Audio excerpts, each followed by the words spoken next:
ಕೃಷ್ಣಂಚ ಬಲಭದ್ರಂಚ ದೇವಕೀ ನಂದನಾಯ ಚ ನಂದಗೋಪಕುಮಾರಾಯ ಗೋವಿಂದಾಯ ನಮೋ ನಮಃ. ವಸುದೇವಸುತಂ ದೇವಂ ಕಂಸಚಾಣೂರಮರ್ಧನಂ ದೇವಕೀ ಪರಮಾನಂದಂ ಕೃಷ್ಣಂ ವಂದೇ ಜಗದ್ಗುರು. ಕ್ಷೇತ್ರ ಸನ್ನಿಧಿಯಾದಂತಹ ಶ್ರೀ ರಾಜರಾಜೇಶ್ವರಿ ದೇವಿಯ ಪಾದಾರವಿಂದಗಳಿಗೆ ಕೊಡಮಡುತ್ತಾ ಅಖಿಲ ಭಾರತೀಯ ಸಾಹಿತ್ಯ ಪರಿಷತ್ ಕರ್ನಾಟಕ ಬೆಳ್ತಂಗಡಿ ತಾಲೂಕು ಸಮಿತಿಯ ವತಿಯಿಂದ ಒಂದು ವರ್ಷದ ಗೀತೆ ಜೊತೆ ಸಾಹಿತ್ಯ ಸಾಂಗತ್ಯ ಉಪನ್ಯಾಸ ಮಾಲಿಕೆಯ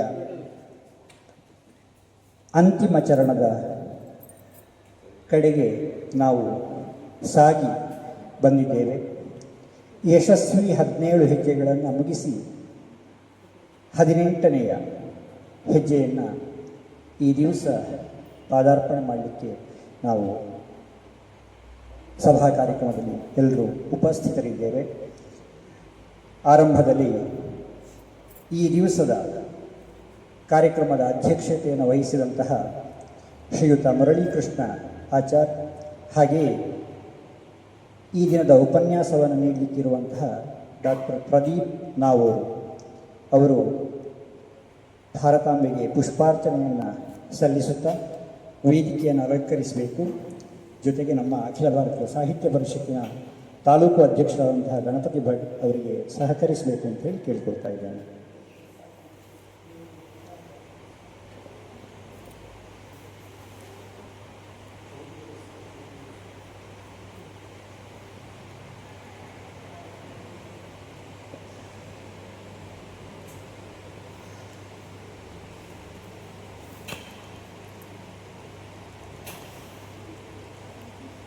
ಪ್ರಾರಂಭದಲ್ಲಿ ಶಾರದೆಯ ಸ್ತುತಿಯನ್ನು ಮಾಡಬೇಕು ಅಂತ ಹೇಳಿ ಶ್ರೀಮತಿ ಅಕ್ಷತಾ ಅಡೂರು ಅವರನ್ನು ಕೇಳಿಕೊಳ್ತಾ ಇದ್ದೇನೆ. ಯಾ ಕುಂದೇಂದು ತುಷಾರಹಾರದವಳ ಯಾ ಶುಭ್ರವಸ್ತ್ರಾನ್ವಿತ ಯಾ ವೀಣಾವರದಂಡಮಂಡಿತಕರ ಯಾ ಶ್ವೇತಪದ್ಮಾಸನಾ ಯಾ ಬ್ರಹ್ಮಾಚ್ಯುತ ಶಂಕರ ಪ್ರಭೃತಿಭಿಃ ದೇವೈಃ ಸದಾ ವಂದಿತಾ ಸಾ ಮಾಂ ಪಾತು ಸರಸ್ವತಿ ಭಗವತಿ ನಿಶ್ಯಜಾಡ್ಯಾಪಃ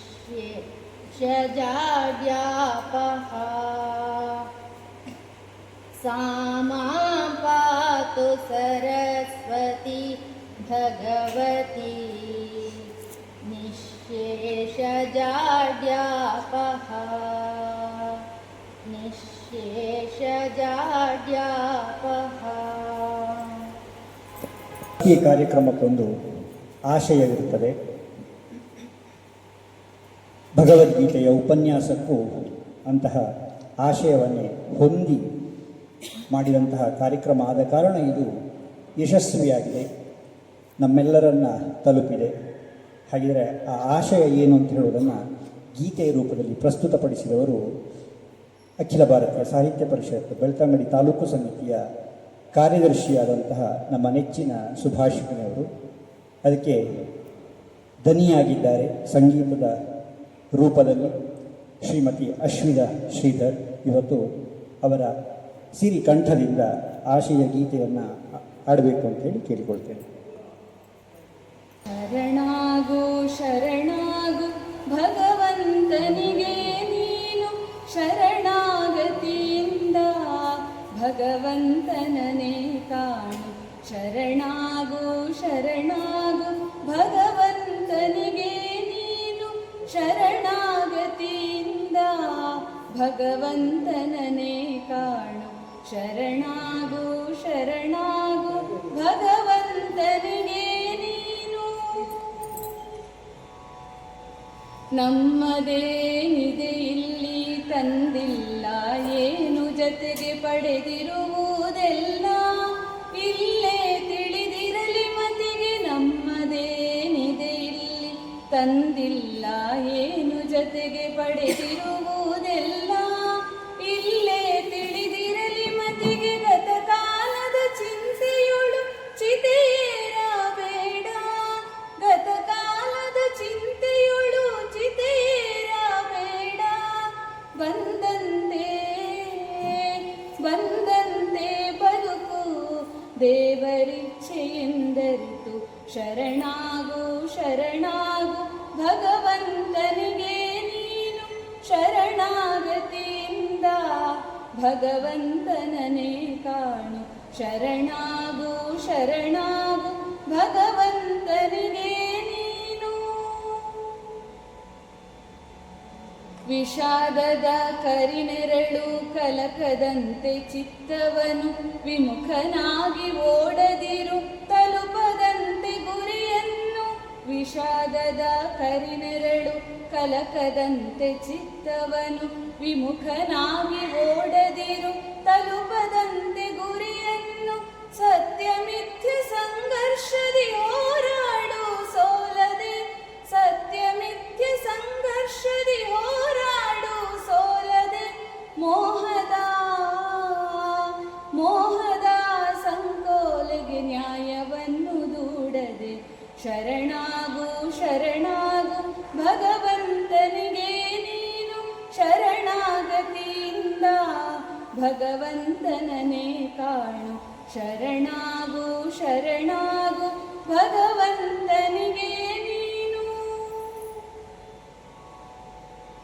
ಹುಟ್ಟು ಸಾವು ಶಾರೀರಿಕ ಮರಣವಿಲ್ಲ ಆತ್ಮಕ್ಕೆ ಹಳತು ತ್ಯಜಿಸಿ ಹೊಸತು ಧರಿಸೋ ಪಾತ್ರವದು ಜೀವಕ್ಕೆ ಹುಟ್ಟು ಸಾವು ಶಾರೀರಿಕ ಮರಣವಿಲ್ಲ ಆತ್ಮಕ್ಕೆ ಹಳತು ತ್ಯಜಿಸಿ ಹೊಸತು ಧರಿಸೋ ಪಾತ್ರವದು ಜೀವಕ್ಕೆ ಭಾವಬಂಧಿಯಾಗದೆ ಸ್ಥಿತ ಪ್ರಜ್ಞಾನಾಗುತ್ತ ಭಾವಬಂಧಿಯಾಗದೆ ಸ್ಥಿತ ಪ್ರಜ್ಞಾನಾಗುತ್ತ ಪಾಲಿಸು ಪಾಲಿಸು ಕರ್ತವ್ಯವೇ ಧರ್ಮವೆನ್ನು ನೀತಿಯ ಶರಣಾಗು ಶರಣಾಗು ಭಗವಂತನಿಗೆ ನೀನು ಶರಣಾಗತಿಯಿಂದ ಭಗವಂತನನೇ ಕಾಣು ಶರಣಾಗು ಶರಣಾಗು ಭಗವಂತನಿಗೆ ನೀನು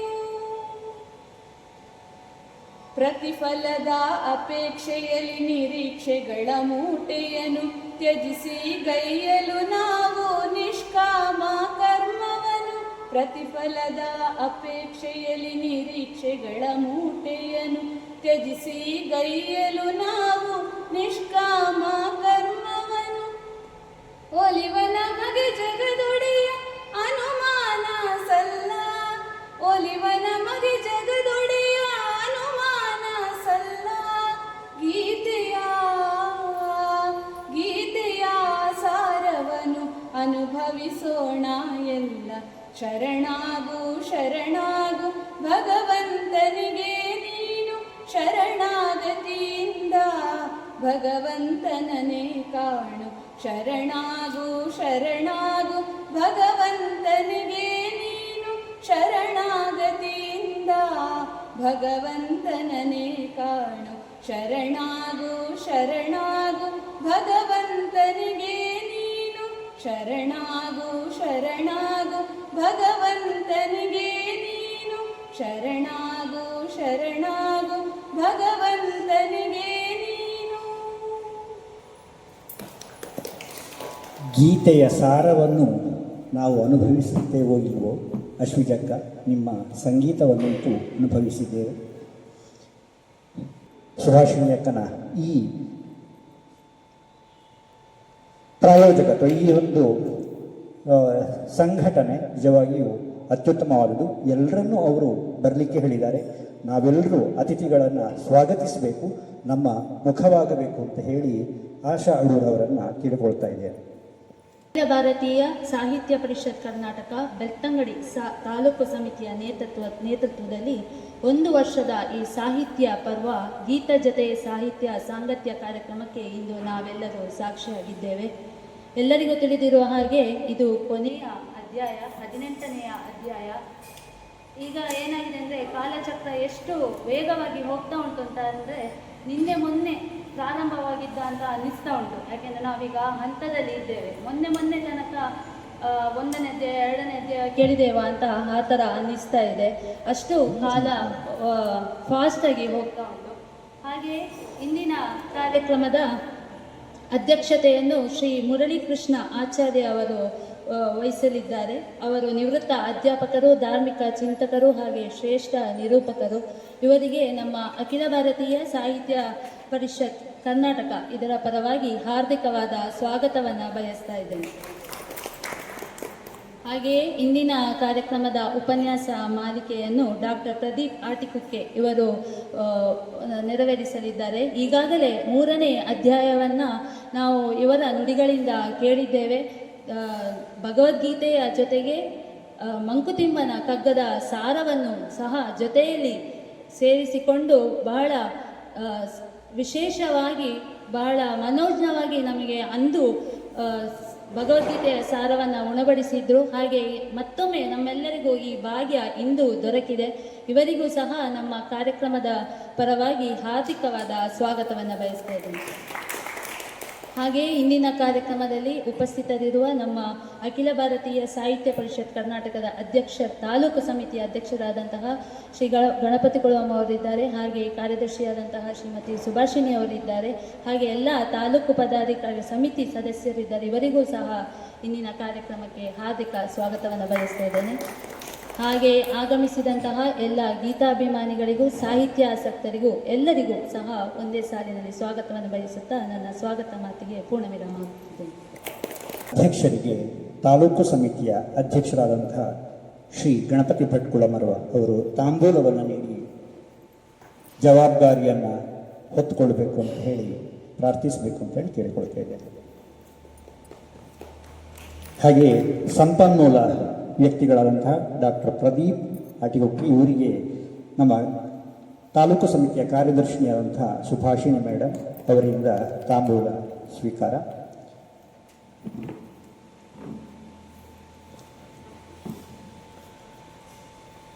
ಸಂಪನ್ಮೂಲ ವ್ಯಕ್ತಿಗಳು ಗೀತೆಯ ಉಪನ್ಯಾಸವನ್ನು ನೀಡುವುದಕ್ಕಿಂತ ಮುಂಚೆ ಅವರ ಪರಿಚಯವನ್ನು ಮಾಡುವಂಥದ್ದು ಕಾರ್ಯಕ್ರಮದ ಒಂದು ಸಂಪ್ರದಾಯಕ್ಕಾಗಿ ನಾವು ಒಂದೆರಡು ಮಾತಾಡಬೇಕೇ ಹೊರತಾಗಿ ಇಲ್ಲದಿದ್ದರೆ ಪ್ರದೀಪ್ ಡಾಕ್ಟರ್ ಬಗ್ಗೆ ನಾನು ಇಲ್ಲಿ ಕೂತವರಿಗೆ ಏನು ಹೇಳಬೇಕು ಅಂತ ಇಲ್ಲ. ಸೂರ್ಯ ಹೇಗೆ ಚಂದ್ರ ಹೇಗೆ ಯಾರು ಅಂತ ಕೇಳಿದರೆ ಹೇಗೋ ಇಲ್ಲಿ ಕೂತವರ ಎಲ್ಲರಿಗೂ ಕೂಡ ಡಾಕ್ಟರ್ ಪ್ರದೀಪ್ ಹೇಳುವವರು ಕೂಡ ಅಷ್ಟೇ ಚಿರಪರಿಚಿತರು. ಶಿಕ್ಷಣವನ್ನು GHS ಪೈವಳಿಕೆ SDM ಉಜಿರೆ ಇಲ್ಲೆಲ್ಲ ಮುಗಿಸಿ BAMS ಪದವಿಯನ್ನು ಪಡೆದು ತದನಂತರದಲ್ಲಿ ಆರೋಗ್ಯ ಕ್ಲಿನಿಕ್ ನಾವೂರು ಇಲ್ಲಿ ತಮ್ಮ ವೈದ್ಯಕೀಯ ಸೇವೆಯನ್ನು ಪ್ರಾರಂಭಿಸಿದರು. ಅಸ್ವಸ್ಥ ಜನರಿಗೆ ಸ್ವಾಸ್ಥ್ಯ ದಾನವನ್ನು ಮಾಡುವಂತಹ ಮೃದು ಸ್ವಭಾವದ ಕರುಣಾಮಯಿ ವೈದ್ಯರಿಗೆ ಮೆದುಳು ಇರುತ್ತದೆ, ಹೃದಯ ಇಲ್ಲ ಅಂತ ಹೇಳ್ತಾರೆ. ಆದರೆ ಇವರು ಹೃದಯವಂತ ವೈದ್ಯರು ಕೂಡ. ತಮ್ಮ ವೈದ್ಯಕೀಯ ವೃತ್ತಿಯ ಜೊತೆಗೆ ಹಲವಾರು ಸಾಮಾಜಿಕ ಕಾರ್ಯಕ್ರಮಗಳಲ್ಲಿ ತೊಡಗಿಕೊಂಡವರು. ರೋಟರಿಯ ಅಂತಹ ಸಾಮಾಜಿಕ ಸಂಸ್ಥೆಗಳಲ್ಲಿ ನಿರಂತರವಾಗಿ ತೊಡಗಿಕೊಂಡವರು. ಹಾಗೆ ಧಾರ್ಮಿಕ ಕಾರ್ಯಕ್ರಮಗಳಲ್ಲಿ ಮುಂದಾಳುತ್ವವನ್ನು ಇವರು ನಿರಂತರವಾಗಿ ವಹಿಸಿಕೊಂಡಿರುವುದೇ ನಮ್ಮೆಲ್ಲರಿಗೂ ಅವರ ಪರಿಚಯಕ್ಕೆ ಪ್ರಮುಖವಾದಂತಹ ಕಾರಣ ಅಂತ ಹೇಳ್ಬೋದು. ಅವರ ಧಾರ್ಮಿಕ ಉಪನ್ಯಾಸ, ಪ್ರೇರಣಾದಾಯಿ ಭಾಷಣಗಳು, ಉಪನ್ಯಾಸಗಳಲ್ಲಿ ಅವರು ಸಿದ್ಧಹಸ್ತರು. ವ್ಯಕ್ತಿ ಪರಿಚಯಗಳನ್ನು, ಗಣ್ಯ ವ್ಯಕ್ತಿಗಳ ಪರಿಚಯವನ್ನು ಮಾಡುವಲ್ಲಿಯೂ ತನ್ನ ವಿಭಿನ್ನ ಶೈಲಿಯ ಮಾತುಗಾರಿಕೆಯಿಂದ ಅವರು ತುಂಬ ಪ್ರಸಿದ್ಧರಾದವರು. ಹಲವಾರು ಗಣ್ಯ ವ್ಯಕ್ತಿಗಳ ಪರಿಚಯವನ್ನು ಸಭೆಗಳಲ್ಲಿ ಮಾಡಿದ್ದನ್ನು ನಾವು ಕೇಳಿರ್ಬೋದು. ಹಾಗೆ ನಾವೂರು ಶ್ರೀ ಗೋಪಾಲಕೃಷ್ಣ ದೇವಸ್ಥಾನದ ಸೇವಾ ಟ್ರಸ್ಟ್ನಲ್ಲಿ ಹಲವಾರು ವರ್ಷಗಳಿಂದ ವಿಷ್ಣು ಸಹಸ್ರನಾಮ ಭಗವದ್ಗೀತೆಯ ಕಾರ್ಯಕ್ರಮಗಳನ್ನು, ಪಠಣ ಕಾರ್ಯಕ್ರಮಗಳನ್ನು, ಹಾಗೆಯೇ ಅಧ್ಯಯನ ಅಧ್ಯಾಪನ ಎರಡೂ ಕಾರ್ಯಕ್ರಮಗಳನ್ನು ನಡೆಸ್ತಾ ಬಂದವರು. ಧನುರ್ಮಾಸದ 1 ತಿಂಗಳು ಬೆಳಿಗ್ಗೆ 5 ಗಂಟೆಯಿಂದ ವಿಷ್ಣು ಸಹಸ್ರನಾಮ ಪಾರಾಯಣ, ಸಾಮೂಹಿಕ ವಿಷ್ಣು ಸಹಸ್ರನಾಮ ಪಾರಾಯಣವನ್ನು ಆಲಿಸಿ ಅನುಭವಿಸಿದವರಿಗೆ ಅದರ ಆನಂದದ ಅರಿವಾಗಬಹುದು. ನಮ್ಮಲ್ಲಿ ಕೆಲವರಾದರೂ ಆ ಆನಂದವನ್ನು ಅನುಭವಿಸಿದ್ದೇವೆ ಅಂತ ಹೇಳಿ ನಾನು ಭಾವಿಸಿಕೊಳ್ತೇನೆ. ಸಾರ್ವಜನಿಕರಿಗೆ ವಿಷ್ಣು ಸಹಸ್ರನಾಮದ ಜೊತೆಗೆ ಭಗವದ್ಗೀತೆಯ ಬೋಧನೆಯು ನಾವೂರಿನಲ್ಲಿ ನಿರಂತರವಾಗಿ ನಡೀತಾ ಇದೆ. ಇದಕ್ಕಿಂತ ಹೆಚ್ಚು ಅವರನ್ನು ನಾನು ಪರಿಚಯಿಸುವುದರಲ್ಲಿ ಇನ್ನೂ ಅರ್ಥ ಇಲ್ಲ ಅಂತ ಭಾವಿಸ್ತಾ, ಬೆಳ್ತಂಗಡಿ ತಾಲೂಕಿನ ನಾವೂರು ಊರಿನ ಧಾರ್ಮಿಕ ರಾಯಭಾರಿ, ಹಿಂದೂ ಸಮಾಜದ ನಮ್ಮ ಅನರ್ಘ್ಯ ರತ್ನಗಳಲ್ಲಿ ಒಬ್ಬರಾದವರು ಡಾಕ್ಟರ್ ಪ್ರದೀಪ್ ನಾವೂರು ಈ ದಿವಸದ ಭಗವದ್ಗೀತೆಯ ಉಪನ್ಯಾಸ ಮಾಲಿಕೆಯ ಕೊನೆಯ ಉಪನ್ಯಾಸವನ್ನು ನಮ್ಮೆಲ್ಲರಿಗೂ ನೀಡಿ ಭಗವದ್ಗೀತೆಯ ಪೂರ್ಣ ಅನುಭವವನ್ನು ಅನುಭವಿಸುವ ಹಾಗೆ ಮಾಡಬೇಕು ಅಂತ ಹೇಳಿ ಅವರಲ್ಲಿ ಕೇಳಿಕೊಳ್ತಾ ವೇದಿಕೆಯನ್ನು ಅವರಿಗಾಗಿ ಬಿಟ್ಟುಕೊಡ್ತಾ ಇದ್ದೇನೆ. ನಾವೆಲ್ಲರೂ ಅವರ ಉಪನ್ಯಾಸಕ್ಕೆ ಕಿವಿಯಾಗೋಣ ಅಂತ ಹೇಳಿ ಪ್ರಾರ್ಥಿಸ್ತಾ ಇದ್ದೇನೆ. ಮೂಕಂ ಕರೋತಿ ವಾಚಾಲಂ ಪಂಗುಂ ಲಂಘಯತೆ ಗಿರಿಂ ಯತ್ಕೃಪಾ ತಮಹಂ ವಂದೇ ಪರಮಾನಂದ ಮಾಧವಂ ಕೃಷ್ಣಂ ವಂದೇ ಜಗದ್ಗುರು. ಅಖಿಲ ಭಾರತೀಯ ಸಾಹಿತ್ಯ ಪರಿಷತ್ತಿನ ಬಹಳ ಮೇಲ್ಮಟ್ಟದ ಕಾರ್ಯಕ್ರಮ. ಸಾಹಿತ್ಯ ಪರಿಷತ್ತು ಏನು ಮಾಡಬಹುದು ಅಂತ ಹೇಳಿ ಇಡೀ ರಾಜ್ಯಕ್ಕೆಲ್ಲ ರಾಷ್ಟ್ರಕ್ಕೆ ತೋರಿಸಿಕೊಟ್ಟಂತಹ ಕಾರ್ಯಕ್ರಮ ಅಂತ ಭಾವಿಸ್ತೇವೆ. ಒಂದು ಸಂಘಟನೆಗೆ ಇರಬೇಕಾದಂತಹ ಉದ್ದೇಶ, ಆ ಉದ್ದೇಶವನ್ನು ಈಡೇರಿಸುವ ಹಿಂದೆ ಇದ್ದಂತಹ ಬದ್ಧತೆ, ಇಚ್ಛಾಶಕ್ತಿ, ಕ್ರಿಯಾಶಕ್ತಿ ಇವೆಲ್ಲವನ್ನು ಆಚರಣೆಗೆ ತರುವುದರ ಮೂಲಕ ಬಹಳ ದೊಡ್ಡ ಒಂದು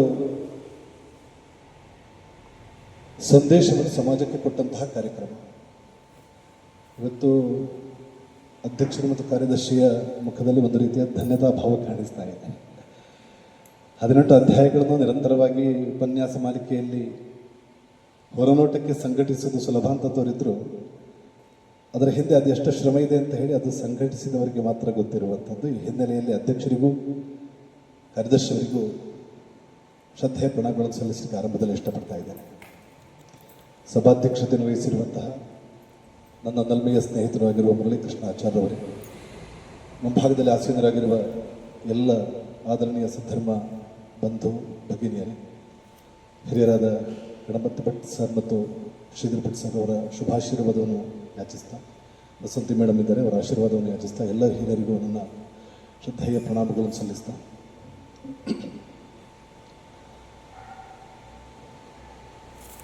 ಆರಂಭದಲ್ಲಿ ಶ್ರೀಧರ್ ಭಟ್ ಸರ್ ಅವರು ಈ ಕಾರ್ಯಕ್ರಮಕ್ಕೆ ಚಾಲನೆ ಕೊಟ್ಟಿದ್ದರು ಮತ್ತು ಮಧ್ಯದಲ್ಲಿ ಒಂದು ಅಧ್ಯಾಯವನ್ನು ಅವರು ಇದೇ ವೇದಿಕೆಯಿಂದ ಮಾಡಿದ್ದಾರೆ. ಅನಂತರ ಇದೀಗ 18ನೇ ಅಧ್ಯಾಯ. ಬಹುತೇಕ ಎಲ್ಲರೂ 17 ಅಧ್ಯಾಯಗಳನ್ನು ನೀವೆಲ್ಲ ಕೇಳಿಸಿಕೊಂಡ ಮಹನೀಯರು ಇರುವ ಕಾರಣಕ್ಕೋಸ್ಕರ ಈ ಅಧ್ಯಾಯ ನನಗಿಂತ ಹೆಚ್ಚು ನೀವು ಈಗಾಗಲೇ ಅನುಭವಿಸಿರ್ತೀರಿ ಅಂತ ಹೇಳೋ ಭಾವನೆ ನನ್ನದು. ನಮ್ಮ ಕಾರ್ಯಕ್ರಮಕ್ಕೆ ಧರ್ಮಸ್ಥಳದ ಭುಜಬಲಿಯವರು ಆಗಮಿಸಿದ್ದಾರೆ. ಅವರ ಉಪಸ್ಥಿತಿಯನ್ನು ಎಲ್ಲರ ಪರವಾಗಿ ಅತ್ಯಂತ ಶ್ರದ್ಧೆಯಿಂದ ಗೌರವಿಸ್ತಾ ಅವರಿಗೆ ಸ್ವಾಗತವನ್ನು ಬಯಸ್ತಾ ಇದ್ದೇವೆ.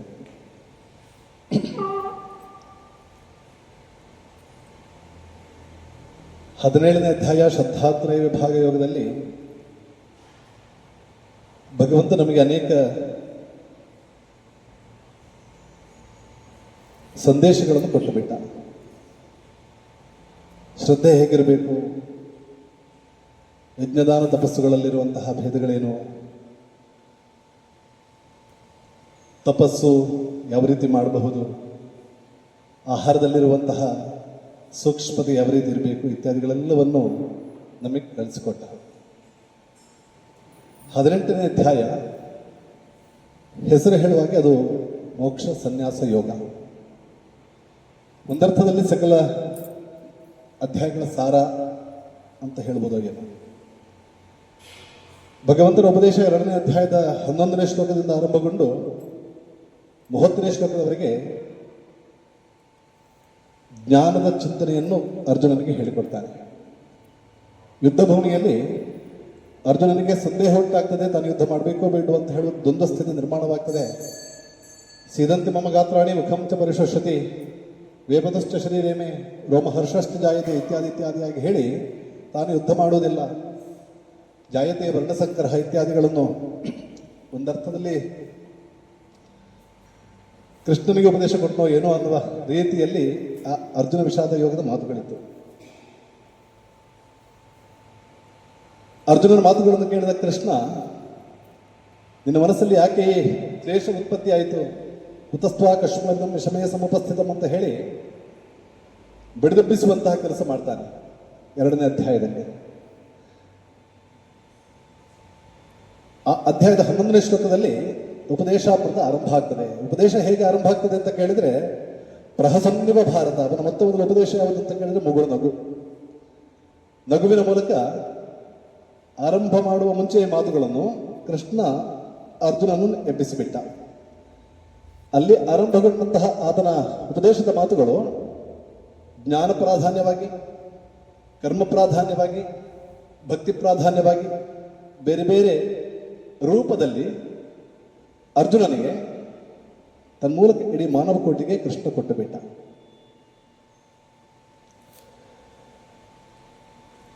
ಕೃಷ್ಣನ ಮಾತುಗಳನ್ನು ಕೇಳ್ತಾ ಕೇಳ್ತಾ ಅರ್ಜುನನಿಗೆ ಮಧ್ಯೆ ಮಧ್ಯೆ ಅನೇಕ ಸಂದೇಹಗಳು ಉತ್ಪತ್ತಿ ಆಗ್ತವೆ. ಯುದ್ಧ ಭೂಮಿಯಲ್ಲಿ ಉಪದೇಶಗೊಂಡಂತಹ ಈ ಭಗವದ್ಗೀತೆ 700 ಶ್ಲೋಕಗಳಷ್ಟು ವಿಸ್ತಾರಗೊಂಡಿರುವಂತಹ ಗೀತೆ. ಇದರ ಹಿಂದಿರುವಂತಹ ಇವತ್ತಿನ ದಿನದ ಪ್ರಾಮುಖ್ಯ ಇರ್ಬೋದು, ದೈವ ಸಂಕಲ್ಪದ ಪ್ರಭಾವ ಇತ್ಯಾದಿಗಳನ್ನು ಈಗಾಗಲೇ ಉದ್ಘೋಷಕರು ಸುಂದರವಾಗಿ ವರ್ಣಿಸಿದರು. 18ನೇ ತಾರೀಕಿಗೆ ಬಂದಿದೆ 18ನೇ ಅಧ್ಯಾಯ. ಬಹುಶಃ ಈ ಕಾರ್ಯಕ್ರಮ ಮೇಡಮ್ರವರ ಯೋಚನೆ ಪ್ರಕಾರ ಬಹುಶಃ ಹಿಂದಿನ ತಿಂಗಳೇ ಆಗಬೇಕಿತ್ತು, ಏನೋ ಗೊತ್ತಿಲ್ಲ, ಅಥವಾ 4ನೇ ತಾರೀಕಿಗೂ 11ನೇ ತಾರೀಕಿಗೂ ಆಗಬೇಕಿತ್ತು. ಇಲ್ಲ, ಎಲ್ಲವೂ ಮೀರಿ 18ನೇ ತಾರೀಕಿಗೆ ಆಗಬೇಕು ಅನ್ನುವಂಥದ್ದು ದೈವ ಸಂಕಲ್ಪ ಇರ್ಬೋದು. ಅದು ಪುಷ್ಯ ಮಾಸದ ಅಮಾವಾಸ್ಯ ದಿನ ಇರಬೇಕು, ಇರಲಿ ಉತ್ತರಾಯಣದಲ್ಲಿ ಆಗಬೇಕಿತ್ತೋ ಏನೋ ಗೊತ್ತಿಲ್ಲ. ಅಂತೂ 700 ಶ್ಲೋಕ, ಸಪ್ತಶತಿ. 700ಕ್ಕೆ ಬಹಳ ವಿಶೇಷವಾದ ಪ್ರಾಧಾನ್ಯವನ್ನು ಕೊಟ್ಟಂತಹ ನಮ್ಮ ಸಂಸ್ಕೃತಿ. ದುರ್ಗಾ ಸಪ್ತಶತಿ 700 ಶ್ಲೋಕಗಳು, ಗಾಥಾ ಸಪ್ತಶತಿ 700 ಶ್ಲೋಕಗಳು, ಆರ್ಯ ಸಪ್ತಶತಿ 700 ಶ್ಲೋಕಗಳು, ಗೀತೆಯನ್ನು ಸಪ್ತಶತಿ, ಗೀತಾ ಸಪ್ತಶತಿ ಅಂತ ಹೇಳ್ಬೋದು. ಏನು 700 ಶ್ಲೋಕಗಳು. ಬಹುಶಃ ಈ ಅಧ್ಯಾಯ ಈ ವೇದಿಕೆಯಿಂದ ಹೇಳುವಂತಹ ಅನೇಕ ಹಿರಿಯರು, ನನಗಿಂತ ಹೆಚ್ಚು ಪ್ರಬುದ್ಧರು ಮತ್ತು ಪ್ರಾಜ್ಞರು ವೇದಿಕೆ ಮುಂಭಾಗದಲ್ಲಿದ್ದಾರೆ. ಅವರ ಎದುರು ನಿಂತು ನಾನು ಎಷ್ಟರ ಮಟ್ಟಿಗೆ ಈ ಸ್ಥಾನಕ್ಕೆ ನ್ಯಾಯವನ್ನು ಒದಗಿಸಲಿಕ್ಕೆ ಸಾಧ್ಯ ಅಂತ ನನಗೆ ಗೊತ್ತಿಲ್ಲ. ಆದರೆ ಒಂದು ಸಣ್ಣ ಅಳುಕಿನ ಮೂಲಕ ಒಂದಷ್ಟು ಚಿಂತನೆಗಳನ್ನು ನನ್ನ ಜೊತೆ ಪ್ರಸ್ತುತಪಡಿಸುವಂಥ ಪ್ರಯತ್ನ ಮಾಡ್ತೇನೆ ಅಷ್ಟೇ. ಮುರಳೀಕೃಷ್ಣ ಸರ್ ಹೇಳಿದ್ರು 5:20ವರೆಗೆ ಅವಕಾಶ ಇದೆ ಅಂತ. ಸುಭಾಷಿಣಿ ಮೇಡಮ್ ಹೇಳಿದ್ರು 45 ನಿಮಿಷ ಅಂತ. ತೊಂದರೆ ಇಲ್ಲ, ಎಷ್ಟು ಹೊತ್ತು ಹೋಗ್ತದೆ ಗೊತ್ತಿಲ್ಲ. 18ನೇ ಅಧ್ಯಾಯದಲ್ಲಿ ಸುದೀರ್ಘವಾದ ಅಧ್ಯಾಯ, 78 ಶ್ಲೋಕ ಇದೆ. ಆ 78 ಶ್ಲೋಕಗಳ ವಿಸ್ತಾರವಾದ ಭಾಗವನ್ನು ಬಹುಶಃ ಪರಿಪೂರ್ಣವಾಗಿ ಹೇಳಬೇಕು ಅಂತಾದರೆ ಕನಿಷ್ಠ 3 ಗಂಟೆ ಬೇಕೋ ಏನೋ ಅಲ್ಲ ಸರ್. ಎಲ್ಲ ಆಯಾಮಗಳಲ್ಲೂ ಕೃಷ್ಣ ಹೇಳಿದ ಮಾತುಗಳನ್ನು ನಾವು ತಲುಪಿಸಲಿಕ್ಕೆ ಸಾಧ್ಯ ಆಗಬೇಕಿದ್ರೆ ಕನಿಷ್ಠ 1 ಗಂಟೆ ಹಾಗೆ 3 ಗಂಟೆ ಬೇಕಾದೀತು. ಇರಲಿ, ಸೀಮಿತ ಅವಧಿಯಲ್ಲಿ ಒಂದಷ್ಟು ಚಿಂತನೆಗಳನ್ನು ನಿಮ್ಮ ಜೊತೆ ಹಂಚಿಕೊಳ್ತೇನೆ. ಸಮಯ ಆರಂಭ ಆಗುವುದು ಈಗ.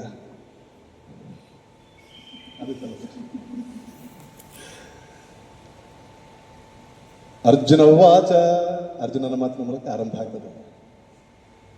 ಸನ್ಯಾಸಸ್ಯ ಮಹಾಬಾಹೋ ತತ್ವಮಿಚ್ಛಾಮಿ ವೇದಿತುಂ ತ್ಯಾಗಸ್ಯ ಚ ಹೃಷಿಕೇಶ ಪೃಥಕ್ಕೇಶಿ ನಿಶೋಧನ. ಅನೇಕ ಬಾರಿ ಕರ್ಮದ ಬಗ್ಗೆ ಹೇಳುವಾಗ ಕೃಷ್ಣ ಜ್ಞಾನ ಶ್ರೇಷ್ಠ ಅಂತ ಹೇಳ್ತಾನೆ, ಕರ್ಮವೇ ಶ್ರೇಷ್ಠ ಅಂತ ಹೇಳ್ತಾನೆ, ಭಕ್ತಿ ಪ್ರಾಧಾನ್ಯ ಅಂತ ಹೇಳ್ತಾನೆ, ಸನ್ಯಾಸ ಒಳ್ಳೆಯದು ಅಂತ ಹೇಳ್ತಾನೆ, ಫಲತ್ಯಾಗ ಶ್ರೇಷ್ಠ ಅಂತ ಹೇಳ್ತಾನೆ. ಅರ್ಜುನನಿಗೆ ಯುದ್ಧ ಭೂಮಿಯಲ್ಲಿ ಇನ್ನೇನು ಕೃಷ್ಣ ನನ್ನನ್ನು ಬಿಡುವುದಿಲ್ಲ, ಯುದ್ಧ ಮಾಡಿಸಿದ ಬಿಡುವುದಿಲ್ಲ ಅಂತ ಹೇಳಿ ಅರ್ಥ ಆಗಿದೆ. ಅದ್ರ ಕೊನೆಯಲ್ಲಿ ಒಂದು ಪ್ರಶ್ನೆ ಕೇಳುವ. ಸನ್ಯಾಸಸ್ಯ ಮಹಾಬಾಹೋ ತತ್ವಮಿಚ್ಛಾಮಿ ವೇದಿತಂ ತ್ಯಾಗಸ್ಯ ಚ ಹೃಷಿಕೇಶ ಪೃಥಕ್ಕೇಶಿ ನಿಶೋಧನ ಅಂತ ಕೃಷ್ಣನ 3 ಹೆಸರುಗಳ ಉಲ್ಲೇಖ ಒಂದೇ ಶ್ಲೋಕದಲ್ಲಿ ಇಲ್ಲಿ ಬಂದು ಬಿಡ್ತದೆ. ಸನ್ಯಾಸ ಅಂದ್ರೆ ಏನು, ತ್ಯಾಗ ಅಂದ್ರೆ ಏನು, ಸನ್ಯಾಸಕ್ಕೂ ತ್ಯಾಗಕ್ಕೂ ಏನಾದರೂ ವ್ಯತ್ಯಾಸ ಇದೆಯಾ? ಇದರ ಬಗ್ಗೆ ನನಗೆ ಮತ್ತಷ್ಟು ತಿಳಿಯುವಂತಹ ಆಸಕ್ತಿ ಬಂದಿದೆ, ಇದನ್ನು ನನಗೆ ಹೇಳಿಕೊಡಪ್ಪ ಅಂತ ಕೃಷ್ಣನಲ್ಲಿ ಭಿನ್ನವಿಸ್ತಾನೆ. 2ನೇ ಶ್ಲೋಕದಿಂದ ಕೃಷ್ಣನ ಮಾತುಗಳು ಆರಂಭ ಆಗ್ತದೆ. ಶ್ರೀ ಭಗವಾನ ವಾಚ, ಇಡೀ ಭಗವದ್ಗೀತೆಯಲ್ಲಿ ಕೃಷ್ಣನ ಮಾತುಗಳೇ ಹೆಚ್ಚಿರುವಂಥದ್ದು. 500-600 ಶ್ಲೋಕಗಳು ಕೃಷ್ಣನ ವಾಚ, ಭಗವಾನ ವಾಚವೇ. ಕೃಷ್ಣ ಆರಂಭ ಮಾಡ್ತಾನೆ, ಸನ್ಯಾಸಸ್ಯ ಮಹಾಬಾಹೋ ತತ್ವಮಿಚ್ಛಾಮಿ ವೇದಿತುಂ ಅಂತ ಕೇಳಿದ ಅರ್ಜುನನ ಪ್ರಶ್ನೆಗೆ ಕೃಷ್ಣ ಕೊಡುವ ಉತ್ತರ, ಅವನು ಉತ್ತರ ಕೊಡುವುದಿಲ್ಲ. ಅವನು ಕಾಮ್ಯಾನಾಂ ಕರ್ಮಣಾನ್ಯಾಸಂ ಸನ್ಯಾಸಂ ಕವಯೋ ವಿದುಃ ಸರ್ವಕರ್ಮ ಫಲತ್ಯಾಗಂ ಪ್ರಾಹುಸ್ತ್ಯಾಗಂ ವಿಚಕ್ಷಣಾಃ.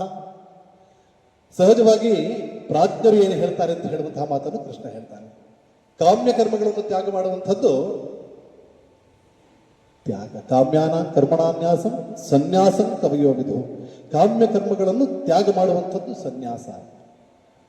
ಸರ್ವಕರ್ಮ ಫಲ ತ್ಯಾಗಂ, ಕರ್ಮ ಫಲವನ್ನು ತ್ಯಾಗ ಮಾಡುವಂಥದ್ದು ತ್ಯಾಗ ಅಂತ ಹೇಳಿ ಸರ್ವಕರ್ಮ ಫಲ ತ್ಯಾಗಂ ಪ್ರಾಹುಸ್ತ್ಯಾಗಂ ವಿಚಕ್ಷಣಾ. ಪ್ರಾಜ್ಞರು ತಿಳಿದವರು ಈ ರೀತಿ ಹೇಳ್ತಾರೆ. ಯಾವುದಾದ್ರೂ ಒಂದು ಬಯಕೆಯನ್ನಿಟ್ಟುಕೊಂಡು ನಾವು ಕರ್ಮ ಮಾಡುವಂಥದ್ದಿದ್ರೆ ಅದು ಕಾಮ್ಯ ಕರ್ಮ ಆಗ್ತದೆ. ನನಗೆ ಇದು ಸಿದ್ಧಿಸಬೇಕು. ಅನೇಕರು ಅನೇಕ ಬಾರಿ ಅನೇಕ ಹರಕೆಗಳನ್ನು ಹೊತ್ತುಕೊಂಡು ಕೆಲಸವನ್ನು ಮಾಡ್ತೇವೆ. ನಾನು ಬಯಸಿದ್ದು ಇದು ಈಡೇರಿದ್ರೆ ಧರ್ಮಕ್ಷೇತ್ರಕ್ಕೆ ಪಾದಯಾತ್ರೆ ಮಾಡ್ತೇನೆ ಇರಬಹುದು. ನನಗೆ ಇದು ಸಿದ್ಧಿಸಿದ್ರೆ ಒಂದು ಹೋಮ ಹವನಾದಿಗಳನ್ನು ಮಾಡ್ತೇನೆ, ಇಂತಹ ಕ್ಷೇತ್ರದಲ್ಲಿ ಪೂಜೆ ಮಾಡಿಸ್ತೇನೆ ಇತ್ಯಾದಿಗಳನ್ನು ನಾವು ಸಹಜವಾಗಿ ನಮ್ಮ ದೈನಂದಿನ ಜೀವನದಲ್ಲಿ ಕೇಳ್ತೇವೆ. ಅಂತಹ ಕರ್ಮಗಳನ್ನು ತ್ಯಾಗ ಮಾಡುವಂಥದ್ದು ಸನ್ಯಾಸ ಅಂತ ಇಲ್ಲಿ ಕೃಷ್ಣ ಅನೇಕ ಪ್ರಾಜ್ಞರು ಈ ರೀತಿ ಹೇಳ್ತಾರೆ. ಕರ್ಮ ಫಲವನ್ನು ತ್ಯಾಗ ಮಾಡುವಂಥದ್ದು ತ್ಯಾಗ ಅಂತ ಹೇಳಿ ಹೇಳ್ತಾರೆ. ಅದೇ ತನ್ನ ಅಭಿಪ್ರಾಯ ಯಾವುದು ಅನ್ನುವಂಥದ್ದನ್ನು ಕೃಷ್ಣ ಉಲ್ಲೇಖ ಮಾಡ್ತಾನೆ. ನಿಶ್ಚಯಂ ಶೃಣುಮೇ ತತ್ರ ತ್ಯಾಗೇ ಭರತ ಸತ್ತಮ ತ್ಯಾಗೋ ಹಿ ಪುರುಷಂ ವ್ಯಾಘ್ರ ತ್ರಿವಿಧ ಸಂಪ್ರಕೀರ್ತಿತಃ. ನನ್ನ ಅಭಿಪ್ರಾಯ ಏನಂತ ಕೇಳಿದ್ರೆ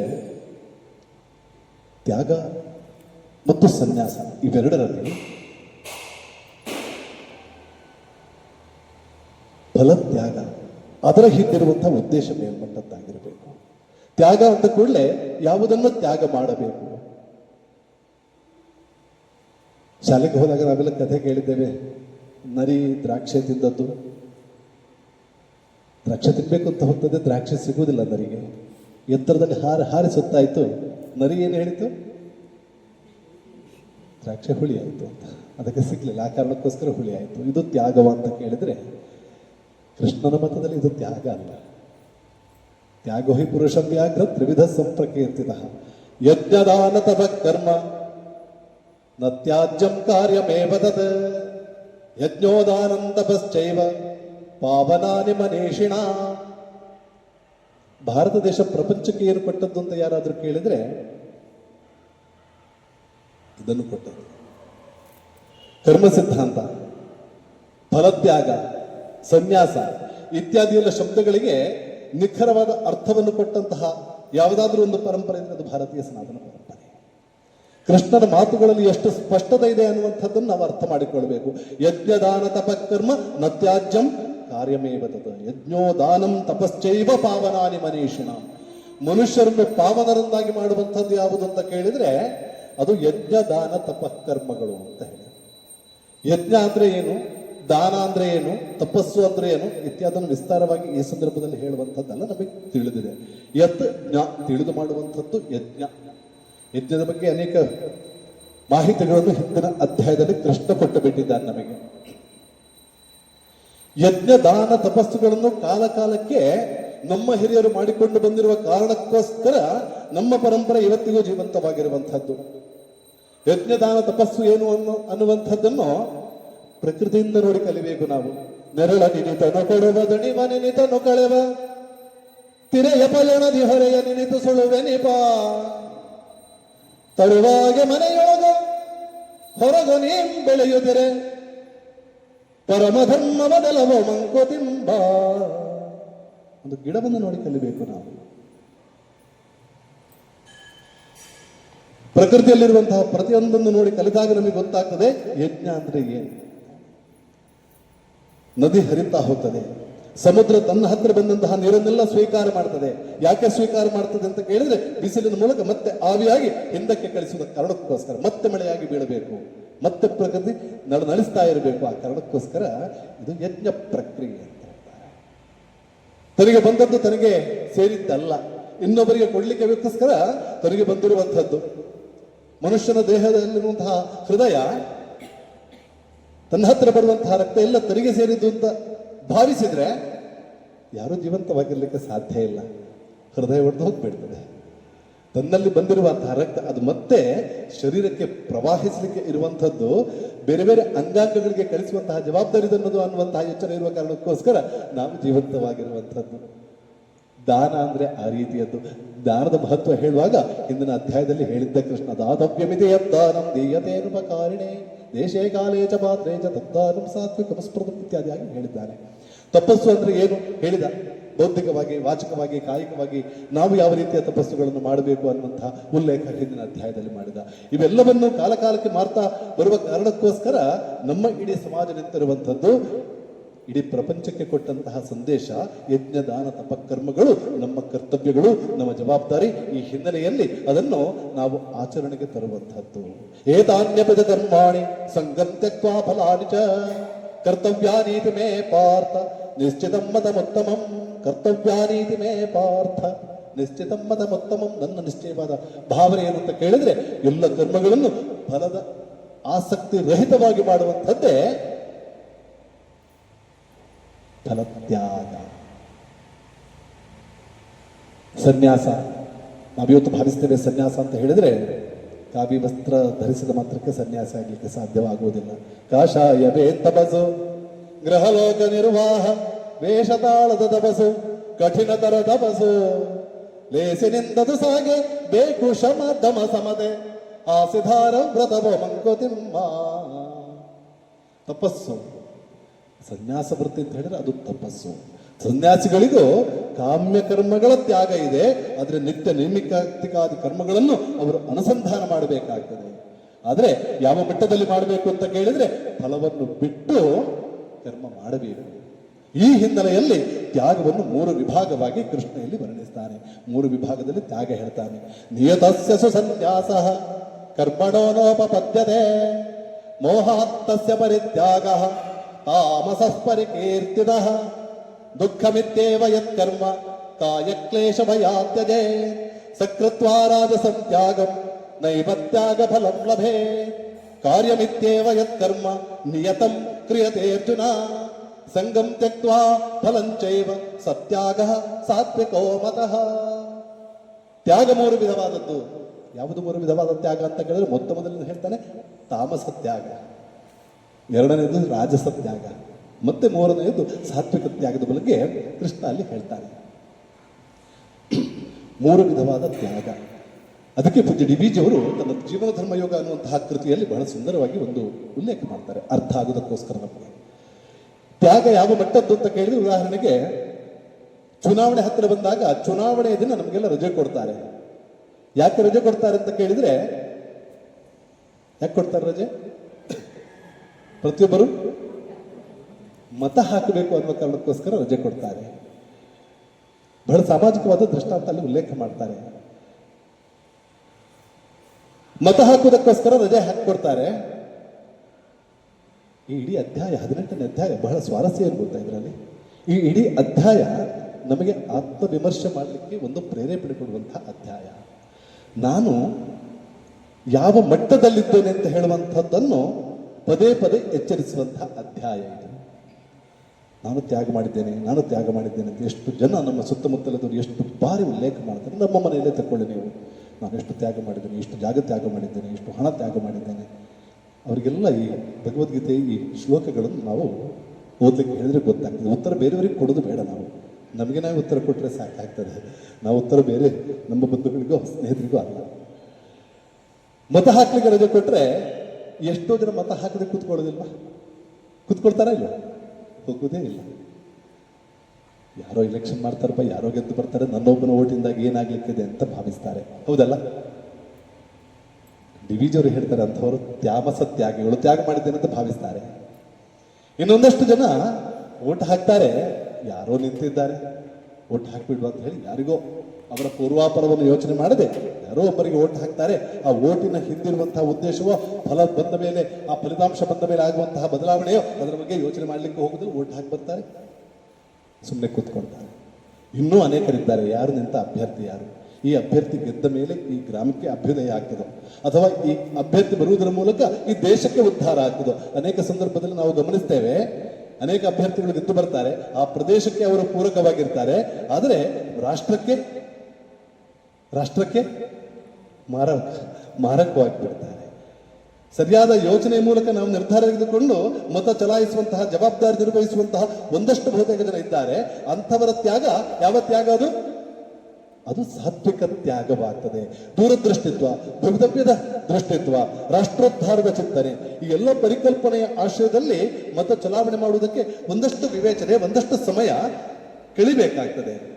ಈ ಹಿನ್ನೆಲೆಯಲ್ಲಿ ನಿಷ್ಕರ್ಷೆ ಮಾಡುವುದರ ಮೂಲಕ ಮತ ಚಲಾವಣೆ ಮಾಡ್ತಾರಲ್ಲ, ಅಂಥವರ ತ್ಯಾಗವನ್ನು ಸಾತ್ವಿಕ ತ್ಯಾಗ ಅಂತ ನಾವು ಗುರುತಿಸಬಹುದು ಅಂತ ಹೇಳಿ ದಿವಿಜಿಯವರು ಅಲ್ಲಿ ತುಲನಾತ್ಮಕವಾದ ದೃಷ್ಟಿಯಲ್ಲಿ ಉಲ್ಲೇಖ ಮಾಡ್ತಾರೆ. ನತ್ವೇಷ್ಟ ಕುಶಲಂ ಕರ್ಮ ಕುಶಲೇನಾನುಷಜ್ಯತೆ ತ್ಯಾಗಿ ಸತ್ವ ಸಮಾವಿಷ್ಟೋ ಮೇಧಾವಿ ಛದ್ಮ ಸಂಶಯ ನಹಿ ದೇಹ ವೃದಾ ಶಕ್ಯಂ ತ್ಯಕ್ತುಂ ಕರ್ಮಾಣ್ಯ ಶೇಷತಃ ಯಸ್ತು ಕರ್ಮ ಫಲ ತ್ಯಾಗಿ ಸತ್ಯಾಗೀತ್ಯಭಿಧೀಯತೆ. ಆದ್ದರಿಂದ ಮತ್ತೆ ಮತ್ತೆ ಒತ್ತಿ ಹೇಳ್ತಾನೆ, ಪದೇ ಪದೇ ಕೃಷ್ಣ ಹೇಳ್ತಾನೆ. ಯಾಕೆ ಅಂತ ಕೇಳಿದ್ರೆ ಅನೇಕ ಬಾರಿ ಅನೇಕ ವಾಕ್ಯಗಳು ಪುನರಾವರ್ತನೆ ಆಗ್ತವೆ. ಯಾಕೆ ಪುನರಾವರ್ತನೆ ಆಗ್ತವೆ ಅಂತ ಕೇಳಿದ್ರೆ ಇದನ್ನು ಮತ್ತೆ ಮತ್ತೆ ಹೇಳುವುದರ ಮೂಲಕ ನಾವು ಅನುಸಂಧಾನ ಮಾಡಬೇಕು ಅನ್ನುವಂತಹ ಎಚ್ಚರ ಅಲ್ಲಿ ಕೃಷ್ಣ ಕೊಟ್ಟು ಬಿಡ್ತಾನೆ. ಎಷ್ಟು ಕರ್ಮ ಫಲತ್ಯಾಗಿ ಸತ್ಯಾಗಿ ಇತ್ಯಭಿಧೀಯತೆ. ಆದ್ದರಿಂದ ಫಲತ್ಯಾಗ ಮಾಡುವಂಥದ್ದು ಅತ್ಯಂತ ಶ್ರೇಷ್ಠವಾದ್ದು. ಬಾಯಿಂದ ಹೇಳಲಿಕ್ಕೆ ಸುಲಭ, ಫಲತ್ಯಾಗ ಫಲತ್ಯಾಗ ಫಲತ್ಯಾಗ ಅಂತ. ಸುಲಭವ ಅಂತ ಕೇಳಿದ್ರೆ ಸುಲಭ ಅಲ್ಲ, ಕಷ್ಟ ಇದೆ. ಆದರೆ ನಿರಂತರವಾದ ಯೋಚನೆಯ ಮೂಲಕ ನಮ್ಮನ್ನು ನಾವು ಎತ್ತರಕ್ಕೆ ಏರಿಸಲಿಕ್ಕೆ ಅವಕಾಶ ಇದೆ. ಗುಣತ್ರಯ ವಿಭಾಗ ಯೋಗ 14ನೇ ಅಧ್ಯಾಯದಲ್ಲಿ ಹೇಳಿದ್ದಾನೆ, 3 ಗುಣಗಳು ಪ್ರತಿಯೊಬ್ಬರಲ್ಲಿರುವಂಥದ್ದು. ಆ ಗುಣಗಳು ನಮ್ಮ ಸ್ವಭಾವ ಯಾವುದು ಅನ್ನುವಂಥದ್ದು ನಮಗೆ ಗೊತ್ತಾದ್ರೆ ತಮೋಗುಣದಿಂದ ರಜೋಗುಣಕ್ಕೆ, ರಜೋಗುಣದಿಂದ ಸತ್ವಗುಣಕ್ಕೆ ನಮ್ಮನ್ನು ನಾವು ಏರಿಸಲಿಕ್ಕೆ ಬೇಕಾದಂತಹ ನಿಟ್ಟಿನಲ್ಲಿ ಕಾರ್ಯಪ್ರವೃತ್ತರಾಗಲಿಕ್ಕೆ ಅವಕಾಶ ಇದೆ. ಆದ್ದರಿಂದ ಈ ಬಗ್ಗೆ ನಾವು ಅರ್ಥ ಮಾಡಿಕೊಂಡು ನಮ್ಮ ಪ್ರತಿಯೊಂದು ಹೆಜ್ಜೆಯನ್ನು ಕಾಲಕಾಲಕ್ಕೆ ಬದಲಾಯಿಸ್ತಾ ಹೋದ್ರೆ ನಮ್ಮಲ್ಲಿ ಪರಿವರ್ತನೆ ಬರಲಿಕ್ಕೆ ಸಾಧ್ಯವಾಗ್ತದೆ. ತತ್ರೈವಂಸತಿ ಕರ್ತಾರಂ ಆತ್ಮಾನಂ ಕೇವಲ ತ್ವಯಃ ಪಶ್ಯತ್ವಕೃತ ವೃದ್ಧಸ್ತ್ವಾನ್ ನಶ ಪಶ್ಯತಿ ದುರ್ಮತಿ. ಆದ್ದರಿಂದ ಈ ಹಿನ್ನೆಲೆಯಲ್ಲಿ ನಮ್ಮ ಯೋಚನೆಯನ್ನು ಹರಿಸುವುದರ ಮೂಲಕ ಸನ್ಯಾಸ ಮತ್ತು ತ್ಯಾಗ ಇದರ ಎರಡರ ಮಧ್ಯೆ ವ್ಯತ್ಯಾಸವನ್ನು ಒಂದು ಸಣ್ಣ ಪರದೆ ಇರುವಂಥದ್ದಷ್ಟೇ. ಹೊರನೋಟಕ್ಕೆ ಸನ್ಯಾಸವೂ ಒಂದೇ, ತ್ಯಾಗವೂ ಒಂದೇ ಅನ್ನುವ ರೀತಿಯಲ್ಲಿ ತೋರಿದ್ರು ಆಂತರ್ಯದಲ್ಲಿ ವಿಭಿನ್ನವಾಗಿರುವಂಥದ್ದು. ಒಂದರಲ್ಲಿ ಜ್ಞಾನ ಪ್ರಾಧಾನ್ಯವಾದರೆ ಇನ್ನೊಂದರಲ್ಲಿ ಕರ್ಮ ಪ್ರಾಧಾನ್ಯ ಇದೆ. ಅರ್ಥದಲ್ಲಿ ಅಂತಿಮವಾಗಿ ಜ್ಞಾನವೇ ನಮಗೆ ಪರಮಶ್ರೇಷ್ಠವಾಗಿ ಒಳಗಿನಿಂದ ಆ ಬೆಣ್ಣೆ ಸಿಗುವಂಥದ್ದು, ಜ್ಞಾನಾಮೃತ ಸಿಗುವಂಥದ್ದು. ಮುಂದುವರಿಸಿ ಕೃಷ್ಣ ಹೇಳ್ತಾನೆ, ಪಂಚೈತಾನಿ ಮಹಾಬಾಹೋ ಕಾರಣಾನಿ ನಿಬೋಧಮೆ ಸಾಂಖ್ಯೇ ಕೃತಾಂತೆ ಪ್ರೋಕ್ತಾನಿ ಸಿದ್ಧಯೇ ಸರ್ವ ಕರ್ಮಣ. 5 ವಿಭಾಗ. ಎಷ್ಟು ಸುಂದರವಾಗಿ ಕೃಷ್ಣ ಹೇಳ್ತಾನೆ ಅಂತ ಹೇಳಿದ್ರೆ, ಯಾವುದೇ ಒಂದು ಕರ್ಮ ಪರಿಪೂರ್ಣವಾಗಬೇಕು ಅಂತಾದ್ರೆ ಅಲ್ಲಿ 5 ವಿಭಾಗಗಳಿವೆ. ಯಾವುದು? ಅಧಿಷ್ಠಾನಂ ತಥಾ ಕರ್ತ ಕರಣಂ ಚ ಪೃಥಕ್ ವಿಧಂ ವಿವಿಧಾಶ್ಚ ಪೃಥಕ್ ಚೇಷ್ಟ ದೈವಚ್ಚೈವಾತ್ರ ಪಂಚಮಂ. ಅದ್ಭುತವಾದಂತಹ ಶ್ಲೋಕಗಳಲ್ಲಿ ಇದು ಒಂದು. ಆ ಶ್ಲೋಕಗಳು ಅದ್ಭುತವೇ. ಆದರೆ ನಮ್ಮ ನಿತ್ಯ ಜೀವನದಲ್ಲಿ ಒಂದಷ್ಟು ಶ್ಲೋಕಗಳು ನಮಗೆ ಪದೇ ಪದೇ ಎಚ್ಚರಿಕೆಯ ಸಂದೇಶಗಳನ್ನು ಕೊಡ್ತವೆ. ಅಧಿಷ್ಠಾನ ತಥಾಕರ್ತ ಕರ್ಣಂ ಚ ಪೃಥಕ್ ವಿಧಂ ವಿವಿಧಾಶ್ಚ ಪೃಥಕ್ ಚೇಷ್ಟ ದೈವಂ ಚೈವಾತ್ರ ಪಂಚಮಂ ಅಂತ. ಒಂದು ಕಾರ್ಯ ಪರಿಪೂರ್ಣವಾಗಬೇಕಿದ್ರೆ ಅಲ್ಲಿ ಅಧಿಷ್ಠಾನ, ಕರ್ತ, ಕರಣ, ಚೇಷ್ಟೆ ಮತ್ತೆ 5ನೆಯದು ದೈವ ಅಂತ. ಒಂದು ಹೊಲದಲ್ಲಿ ನಾವು ಬೆಳೆ ಬೆಳೀತೇವೆ ಅಂತ ಹೇಳಿದ್ರೆ ಅಧಿಷ್ಠಾನ ಬಹಳ ಮುಖ್ಯವಾದ್ದು. ಹೊಲ. ತಥಾಕರ್ತ, ಹೊಲದಲ್ಲಿ ಕೃಷಿ ಮಾಡುವಂಥವನು, ಕರಣ ಆ ಬಿತ್ತನೆಗೆ ಬೇಕಾದಂತಹ ಉಪಕರಣಗಳು, ಹಿಂದಿನ ಕಾಲದಲ್ಲಿ ಹೊಲ ಉಳ್ಳಿಕ್ಕೆ ಬೇಕಾದಂತಹ ವ್ಯವಸ್ಥೆ, ಈಗಿನ ಕಾಲದಲ್ಲಿ ಟಿಲ್ಲರ್ ಇರಬಹುದು, ಬೇರೆ ಬೇರೆ ಮಾನವ ಶಕ್ತಿಗಳು ಅದಕ್ಕೆ ಬೇಕಾದ್ದು, ಕ್ರಿಯೆಗಳು, ವಿವಿಧಾಸ್ತ ಪೃಥಕ್ ಚೇಷ್ಟ, ಇವೆಲ್ಲವುಗಳು ಸರಿಯಾದ ರೀತಿಯಲ್ಲಿ ಪರಿಪೂರ್ಣವಾಗಿದ್ರೂ ಬೆಳೆ ಸರಿಯಾಗಿ ಸಿಗ್ತದ ಅಂತ ಒಮ್ಮೊಮ್ಮೆ ಕೇಳಿದ್ರೆ ಸಿಗ್ತದ? ಕೆಲವೊಮ್ಮೆ ಬೆಳೆ ಸಿಗುವುದಿಲ್ಲ. ಅದಕ್ಕೆ ಏನ್ ಬೇಕಾಗ್ತದೆ? ದೈವಂ ಚೈವಾತ್ರ ಪಂಚಮಂ. ಇದರಲ್ಲಿ ಎಲ್ಲಾದ್ರೂ ಒಂದು ಕಡೆ ನ್ಯೂನಾತಿರೇಕಗಳು ಸಂಭವಿಸಿದ್ರು ಫಲದಲ್ಲಿ ಬಹಳಷ್ಟು ವ್ಯತ್ಯಾಸವಾಗ್ತದೆ. ಶರೀರವಾನ್ಮನೋಭಿರ್ಯ ಕರ್ಮ ಪ್ರಾರಭತೇದರ ನ್ಯಾಯಂ ವಾ ವಿಪರೀತಂ ವಾ ಪಂಚೈತೇದಸ್ಯ ಹೇತವಃ. ಶರೀರ, ವಾಕ್, ಮನ, ಈ ಮೂರು ವಿಭಾಗಗಳಲ್ಲೂ ನಾವು ಮಾಡುವಂತಹ ಪ್ರತಿಯೊಂದು ಕರ್ಮಗಳು ಪರಿಪೂರ್ಣವಾದಂತಹ ರೀತಿಯಲ್ಲಿ ಸಂಪನ್ನವಾಗಬೇಕು ಅಂತ ಆದ್ರೆ ಈ 5 ವಿಭಾಗಗಳು ಪರಿಪೂರ್ಣವಾಗಬೇಕು. ಇವತ್ತು ನಮ್ಮ ಮಧ್ಯೆ ಡಾಕ್ಟರ್ ಕಿರಣ್ ಹರಿ ಅವರಿದ್ದಾರೆ. ದೇರ್ಲಗಟ್ಟೆ KCHD ಆಸ್ಪತ್ರೆಯಲ್ಲಿ ಎಲುಬು ಮತ್ತು ಕೀಲು ರೋಗದಲ್ಲಿ ನುರಿತ ತಜ್ಞರು, MS ಆರ್ಥೋ ಆಗಿ ಆರ್ಥ್ರೋಸ್ಕೋಪಿಯಲ್ಲಿ ಫೆಲೋಶಿಪ್ ಆದವರು. ಅವರಲ್ಲಿ ಕೇಳಿದ್ರೆ ಅವರು ಹೇಳ್ತಾರೆ, ಒಂದು ಸರ್ಜರಿ ಪರಿಪೂರ್ಣ ಆಗಬೇಕಿದ್ರೆ ದೈವ ಬಲ ಬೇಕು ಅಂತ. ಸೌತ್ ಆಫ್ರಿಕಾದಲ್ಲಿ ಒಬ್ರು ಡಾಕ್ಟರ್ ಇದ್ರು, ಅವರು ಖ್ಯಾತ ಹೃದ್ರೋಗ ತಜ್ಞರು, ಬರ್ನಾರ್ಡ್ ಶಾ ಅಂತ ಹೇಳಿ. ಎಂಥ ಖ್ಯಾತ ಹೃದ್ರೋಗ ತಜ್ಞರು ಅಂತ ಹೇಳಿದ್ರೆ 1970-80ರ ದಶಕದಲ್ಲಿ ಅವರು ಹೃದಯವನ್ನು ಟ್ರಾನ್ಸ್ಪ್ಲಾಂಟ್ ಮಾಡಿದ ವೈದ್ಯರು. ಆ ಸಂದರ್ಭದಲ್ಲಿ ಹೃದಯವನ್ನು ಕಸಿ ಮಾಡಿದ ವೈದ್ಯರು ಮೊತ್ತ ಮೊದಲು ಯಾರು ಅಂತ ಕೇಳಿದ್ರೆ ಅವರು ಮೊತ್ತ ಮೊದಲು ಹೃದಯವನ್ನು ಕಸಿ ಮಾಡಿದಂತಹ ವೈದ್ಯರು. ಆ ವ್ಯಕ್ತಿ 21 ದಿನ ಬದುಕಿದ್ರು. ಅಂತಹ ಅನೇಕ ಶಸ್ತ್ರಚಿಕಿತ್ಸೆಗಳನ್ನು ಮಾಡಿದ ವ್ಯಕ್ತಿ ಒಂದು 9 ವರ್ಷದ ಹುಡುಗನ ಶಸ್ತ್ರಚಿಕಿತ್ಸೆ ಸಂದರ್ಭದಲ್ಲಿ ನಡೆದ ಘಟನೆಯನ್ನು ಉಲ್ಲೇಖ ಮಾಡ್ತಾರೆ ಅವರು. ಅವ್ರು ಹೇಳ್ತಾರೆ, ಆ ಶಸ್ತ್ರಚಿಕಿತ್ಸೆ ಎಲ್ಲ ಆಯಿತು, ಶಸ್ತ್ರಚಿಕಿತ್ಸೆಗೆ ತಯಾರಾದ ಸಂದರ್ಭದಲ್ಲಿ ಹುಡುಗ, ಅವನಿಗೆ ಗೊತ್ತಿಲ್ಲ ಶಸ್ತ್ರಚಿಕಿತ್ಸೆ ಆಗ್ತಾ ಇದೆ, ದೊಡ್ಡ ಶಸ್ತ್ರಚಿಕಿತ್ಸೆ ಅಂತ ಹೇಳಿ. ಇವರು ಒಳಗೆ ಪ್ರವೇಶ ಆದ ಕೂಡಲೇ ಅವರು ಎದ್ದು ಕೂತಂತೆ ಹುಡುಗ, ಸೊ ನನಗೆ ಹಸಿವು ಆಗ್ತಾ ಇದೆ, ಸ್ವಲ್ಪ ಆಹಾರ ಬೇಕು ಅಂತ. ಡಾಕ್ಟರ್ ಹೇಳ್ತಾರೆ, ನೋಡಪ್ಪ, ಸರ್ಜರಿ ಆಗಬೇಕಿದ್ರೆ ಹೊಟ್ಟೆಯಲ್ಲಿ ಏನಿರಬಾರ್ದು, ನಿನ್ನ ಹೊಟ್ಟೆ ಖಾಲಿ ಇದೆ, ಸರ್ಜರಿ ಆಗ್ತದೆ, ದೊಡ್ಡ ಸರ್ಜರಿನಲ್ಲ, ಬೇಗ ಸರ್ಜರಿ ಆಗ್ತದೆ. ಮತ್ತೆ ನಿನಗೆ ಬ್ರೆಡ್ ಕೇಳ್ತಾನೆ ಹುಡುಗ, ಬ್ರೆಡ್ ಹಾಕಿ ನಿಮಗೆ ಮೃಷ್ಟಾನ್ನ ಭೋಜನ ಕೊಡ್ತೇನೆ ಅಂತ. ಸರಿ, ಎಲ್ಲ ಸರ್ಜರಿ ಎಲ್ಲ ಆಗ್ತದೆ. ವೈದ್ಯರು ಪಕ್ಕದ ರೂಮಿಗೆ ಹೋಗಿ ಗ್ಲೌಸ್ ಎಲ್ಲ ತೆಗಿತಾರೆ, ಕೈ ತೊಳಿತಾರೆ, ದಾದಿಯರು ಓಡಿಕೊಂಡು ಬರ್ತಾರೆ. ಬಂದವರು ಹೇಳ್ತಾರೆ, ಸರ್ ಪಲ್ಸ್ ಸಿಗ್ತಾ ಇಲ್ಲ ಅಂತ. ಪಲ್ಸ್ ಸಿಗ್ತಾ ಇಲ್ಲ. ತರಾತುರಿಯಲ್ಲಿ ಬರ್ತಾರೆ ವೈದ್ಯರು, ನೋಡ್ತಾರೆ, ಪಲ್ಸ್ ಸಿಗ್ತಾ ಇಲ್ಲ. ಎಲ್ಲ ಪ್ರಯತ್ನ ಮಾಡ್ತಾರೆ, ಇಲ್ಲ, ಹುಡುಗ ಸತ್ತೋಗ್ಬಿಟ್ಟಿಲ್ಲ. ವೈದ್ಯರಿಗೆ ಆಶ್ಚರ್ಯ ಆಗ್ತದೆ, ಎಲ್ಲ ಸರ್ಜರಿ ಅತ್ಯಂತ ಸರಿಯಾಗಿ ಮಾಡಿದ್ದೇನೆ, ಹಿಂದೆ ಈ ರೀತಿಯಾದ ಘಟನೆ ನಡೆದಿಲ್ಲ, ಇಂತಹ ಅನೇಕ ಶಸ್ತ್ರಚಿಕಿತ್ಸೆಗಳನ್ನು ಹಿಂದೆ ಮಾಡಿದ ಅನುಭವ ನನಗಿದೆ, ಆ ಅನುಭವದ ಆಧಾರದಲ್ಲಿ ಶಸ್ತ್ರಚಿಕಿತ್ಸೆ ಮಾಡಿರುವಂಥದ್ದು ಯಾಕೆ ಹೀಗಾಯಿತು ಅಂತ ಅಂತ ಅಳ್ಳಿಕ್ಕೆ ಶುರು ಮಾಡ್ತಾರೆ ಅವರು. ಅಲ್ಲಿದ್ದ ಆ ಸಿಬ್ಬಂದಿಯವರು ಅಷ್ಟರವರೆಗೆ ಡಾಕ್ಟರ್ ಅತ್ತದ್ದು ನೋಡಲಿಲ್ಲ. ಎಲ್ಲರೂ ಪಕ್ಕದ ಹತ್ತಿರ ಬಂದು ಮಾತಾಡಿಸುವ ಧೈರ್ಯ ಯಾರಿಗೂ ಇರಲಿಲ್ಲ. 10 ನಿಮಿಷ ಕಳೆದ ಮೇಲೆ ಎಲ್ಲ ಸಿಬ್ಬಂದಿಗಳು ಬರ್ತಾರೆ, ಸರ್ ನೂರಾರು ಸರ್ಜರಿಗಳನ್ನು ಮಾಡಿದ್ದೀರಿ, ಇಷ್ಟವರೆಗೆ ಇಂಥದ್ದು ಆಗಲಿಲ್ಲ, ಏನೋ ಆಗೋಯ್ತು, ನಿಮ್ಮ ತಪ್ಪೇನಿಲ್ಲ, ಇದರಲ್ಲಿ ಸಮಾಧಾನ ಮಾಡಿಕೊಳ್ಳಿ ಅಂತ ಸಮಾಧಾನ ಹೇಳೋ ಪ್ರಯತ್ನ ಮಾಡ್ತಾರೆ. ಆಗ ವೈದ್ಯರು ಒಂದು ಮಾತು ಹೇಳ್ತಾರಂತೆ, ನನಗೆ ಬೇಸರ ಆಗ್ತಾ ಇರುವಂಥದ್ದು, ಸರ್ಜರಿ ಒಂದು ಹುಡುಗ ತೀರ್ಕೊಂಡ, ಅದ್ರ ಕಟ್ಟುಕಡೆಯಲ್ಲಿ ಒಂದು ಬ್ರೆಡ್ ಕೊಡಿ ಸರ್ ಅಂತ ಕೇಳಿದ. ನಾನು ಹೇಳಿದೆ, ಸರ್ಜರಿ 10-15 ನಿಮಿಷದಲ್ಲಿ ಆಗ್ತದಪ್ಪ, ಮತ್ತೆ ನಿಮಗೆ ಬ್ರೆಡ್ ತಂದು ಕೊಡ್ತೇನೆ ಅಂತ. ನನ್ನನ್ನು ಅಹಂಕಾರ ಇತ್ತು, ಇವನನ್ನು ಬದುಕಿಸ್ತೇನೆ ಅಂತ. ಆದರೆ ಇವತ್ತು ನನಗೆ ಗೊತ್ತಾಯಿತು, ಬದುಕಿಸುವಂಥದ್ದು ನಾನಲ್ಲ, ಕರ್ಮ ಮಾತ್ರ ನಾನು ಮಾಡ್ಬೋದು, ಅದ್ರ ಬದುಕಿಸುವಂಥದ್ದು ಭಗವಂತ ಬದುಕಿಸಬೇಕು ಅಂತ. ಅಷ್ಟವರೆಗೆ ಯಾರಾದರೂ ಆಪರೇಷನ್ ಥಿಯೇಟ್ರಲ್ಲಿ ಯಾರು ಇರ್ತಾರೆ ಅಂತ ಅವರಲ್ಲಿ ಕೇಳಿದ್ರೆ ಅವ್ರು ಹೇಳ್ತಾ ಇದ್ರಂತೆ, ವೈದ್ಯರು ಇರ್ತಾರೆ, ದಾದಿಯರು ಇರ್ತಾರೆ, ಅರವಳಿಕೆ ತಜ್ಞರು ಇರ್ತಾರೆ, ಎಲ್ಲ ಉಪಕರಣಗಳು ಇರ್ತವೆ, ಮತ್ತೆ ಪೇಷಂಟ್ ಇರ್ತಾರೆ. ಆ ಘಟನೆ ನಂತರ ಅವರು ಹೇಳ್ತಾರಂತೆ, ಇದು 4, ಅದರ ಜೊತೆಗೆ ಭಗವಂತ ಇರ್ತಾನೆ ಅಂತ. ಆ ಕಾರಣಕ್ಕೋಸ್ಕರ ಹೇಳುವಂಥದ್ದು, ಅಧಿಷ್ಠಾನಂ ತಥಾ ಕರ್ತ ಕರ್ಣಂ ಚ ಪೃಥಕ್ ವಿಧಂ ವಿವಿಧಾಸ್ತ ಪೃಥಕ್ ಚೇಷ್ಟ ದೈವಂಚೈವಾತ್ರ ಪಂಚಮಂ. ಇಲ್ಲಿ ಯಾವುದಾದ್ರೂ ಒಂದು ವಿಭಾಗದಲ್ಲಿ ನ್ಯೂನಾತಿರೇಕಗಳು ಸಂಭವಿಸಿದ್ರು ಫಲ ಬದಲಾವಣೆ ಆಗ್ತದೆ. ಅನೇಕ ಬಾರಿ ದೈವದ ಮೇಲೆ ನಾವು ಅಪಾರ್ಧನನ್ನು ಹೊರಿಸ್ತೇವೆ. ಭಗವಂತ ನಾನು ಇಷ್ಟೆಲ್ಲ ಶ್ರದ್ಧೆಯಿಂದ ಮಾಡಿದ್ದೇನೆ, ದೈವದಲ್ಲಿ ಅನುಗ್ರಹ ಮಾಡಲಿಲ್ಲ, ದೇವರು ಕಂಡು ಬಿಡಲಿಲ್ಲ ಹೇಳ್ತೇವೆ. ಆದರೆ ಅಧಿಷ್ಠಾನ, ಅದು ಸರಿ ಇದೆಯಾ ಅಂತ ನಾವು ಪರಿಪೂರ್ಣವಾಗಿ ನೋಡ್ಲಿಕ್ಕೆ ಹೋಗುವುದಿಲ್ಲ. ಅನೇಕ ಬಾರಿ ಕೆಲಸ ಮಾಡುವಂಥವ್ರು ಪರಿಪೂರ್ಣವಾಗಿ ಮಾಡಿದ್ದೇವಾ ಅದನ್ನು ನೋಡ್ಲಿಕ್ಕೆ ಹೋಗುದಿಲ್ಲ. ಪಂಪಿನ ಸ್ವಿಚ್ ಹಾಕಿ ಬಿಡ್ತೇವೆ, ನೀರಲ್ಲಿ ಬೀಳ್ತಾ ಇದೆ ಅಂತ ನೋಡ್ಲಿಕ್ಕೆ ಹೋಗುವುದಿಲ್ಲ. ಹೌದಲ್ಲ? ಹೌದು. ಇವತ್ತು ಮನೆಯಲ್ಲಿ ಬೆಳಗ್ಗೆ ಹಾಗೆ ಪಂಪ್ ಹಾಕಿ ಆಯ್ತು, ಅರ್ಧ ಗಂಟೆ ಅಂತ ನೀರು ತುಂಬಲಿಲ್ಲ. ಯಾಕೆ ತುಂಬಲಿಲ್ಲ ಅಂದ್ರೆ ನೀರು ಬೀಳ್ತಾನೆ ಇಲ್ಲ. ಪಂಪ್ ಹಾಕಿ ಬಂದು 1 ಗಂಟೆ ಆಯ್ತು, ಕೆಲಸದವರಲ್ಲಿ ಹಾಕಿ ಬಂದವರು ಹೇಳ್ತಾರೆ ಪಂಪ್ ಆಡ್ದು 1 ಗಂಟೆ ಅಂತ. ನೀರು ಬೀಳಿಲ್ಲ. ನೀರು ಬೀಳ್ತಿದೆ ಇಲ್ಲ ಅಂತ ನೋಡ್ಬೇಕಲ್ಲ. ಮತ್ತೆ ಪಾಪ ಎಲೆಕ್ಟ್ರಿಷಿಯನ್ ಬಂದು ನೋಡಿದ್ರೆ ಅವರೇನೋ ವೈರ್ ಬರ್ನ್ ಆಗಿತ್ತು. ನಾವು ಭಾವಿಸ್ತೇವೆ ನಾವು ಮಾಡುವಂತಹ ಕ್ರಿಯೆ ಪರಿಪೂರ್ಣ ಅಲ್ಲ. ಕ್ರಿಯೆಯಲ್ಲಿರುವಂತಹ ಪರಿಪೂರ್ಣತೆ ಯಾವ ರೀತಿ ಇರಬೇಕು ಅನ್ನುವಂಥದ್ದಕ್ಕೆ ಕೃಷ್ಣ ಎಚ್ಚರಿಸ್ತಾನೆ. ಭಗವಂತನನ್ನು ದೂರುವಂಥದ್ದಲ್ಲ.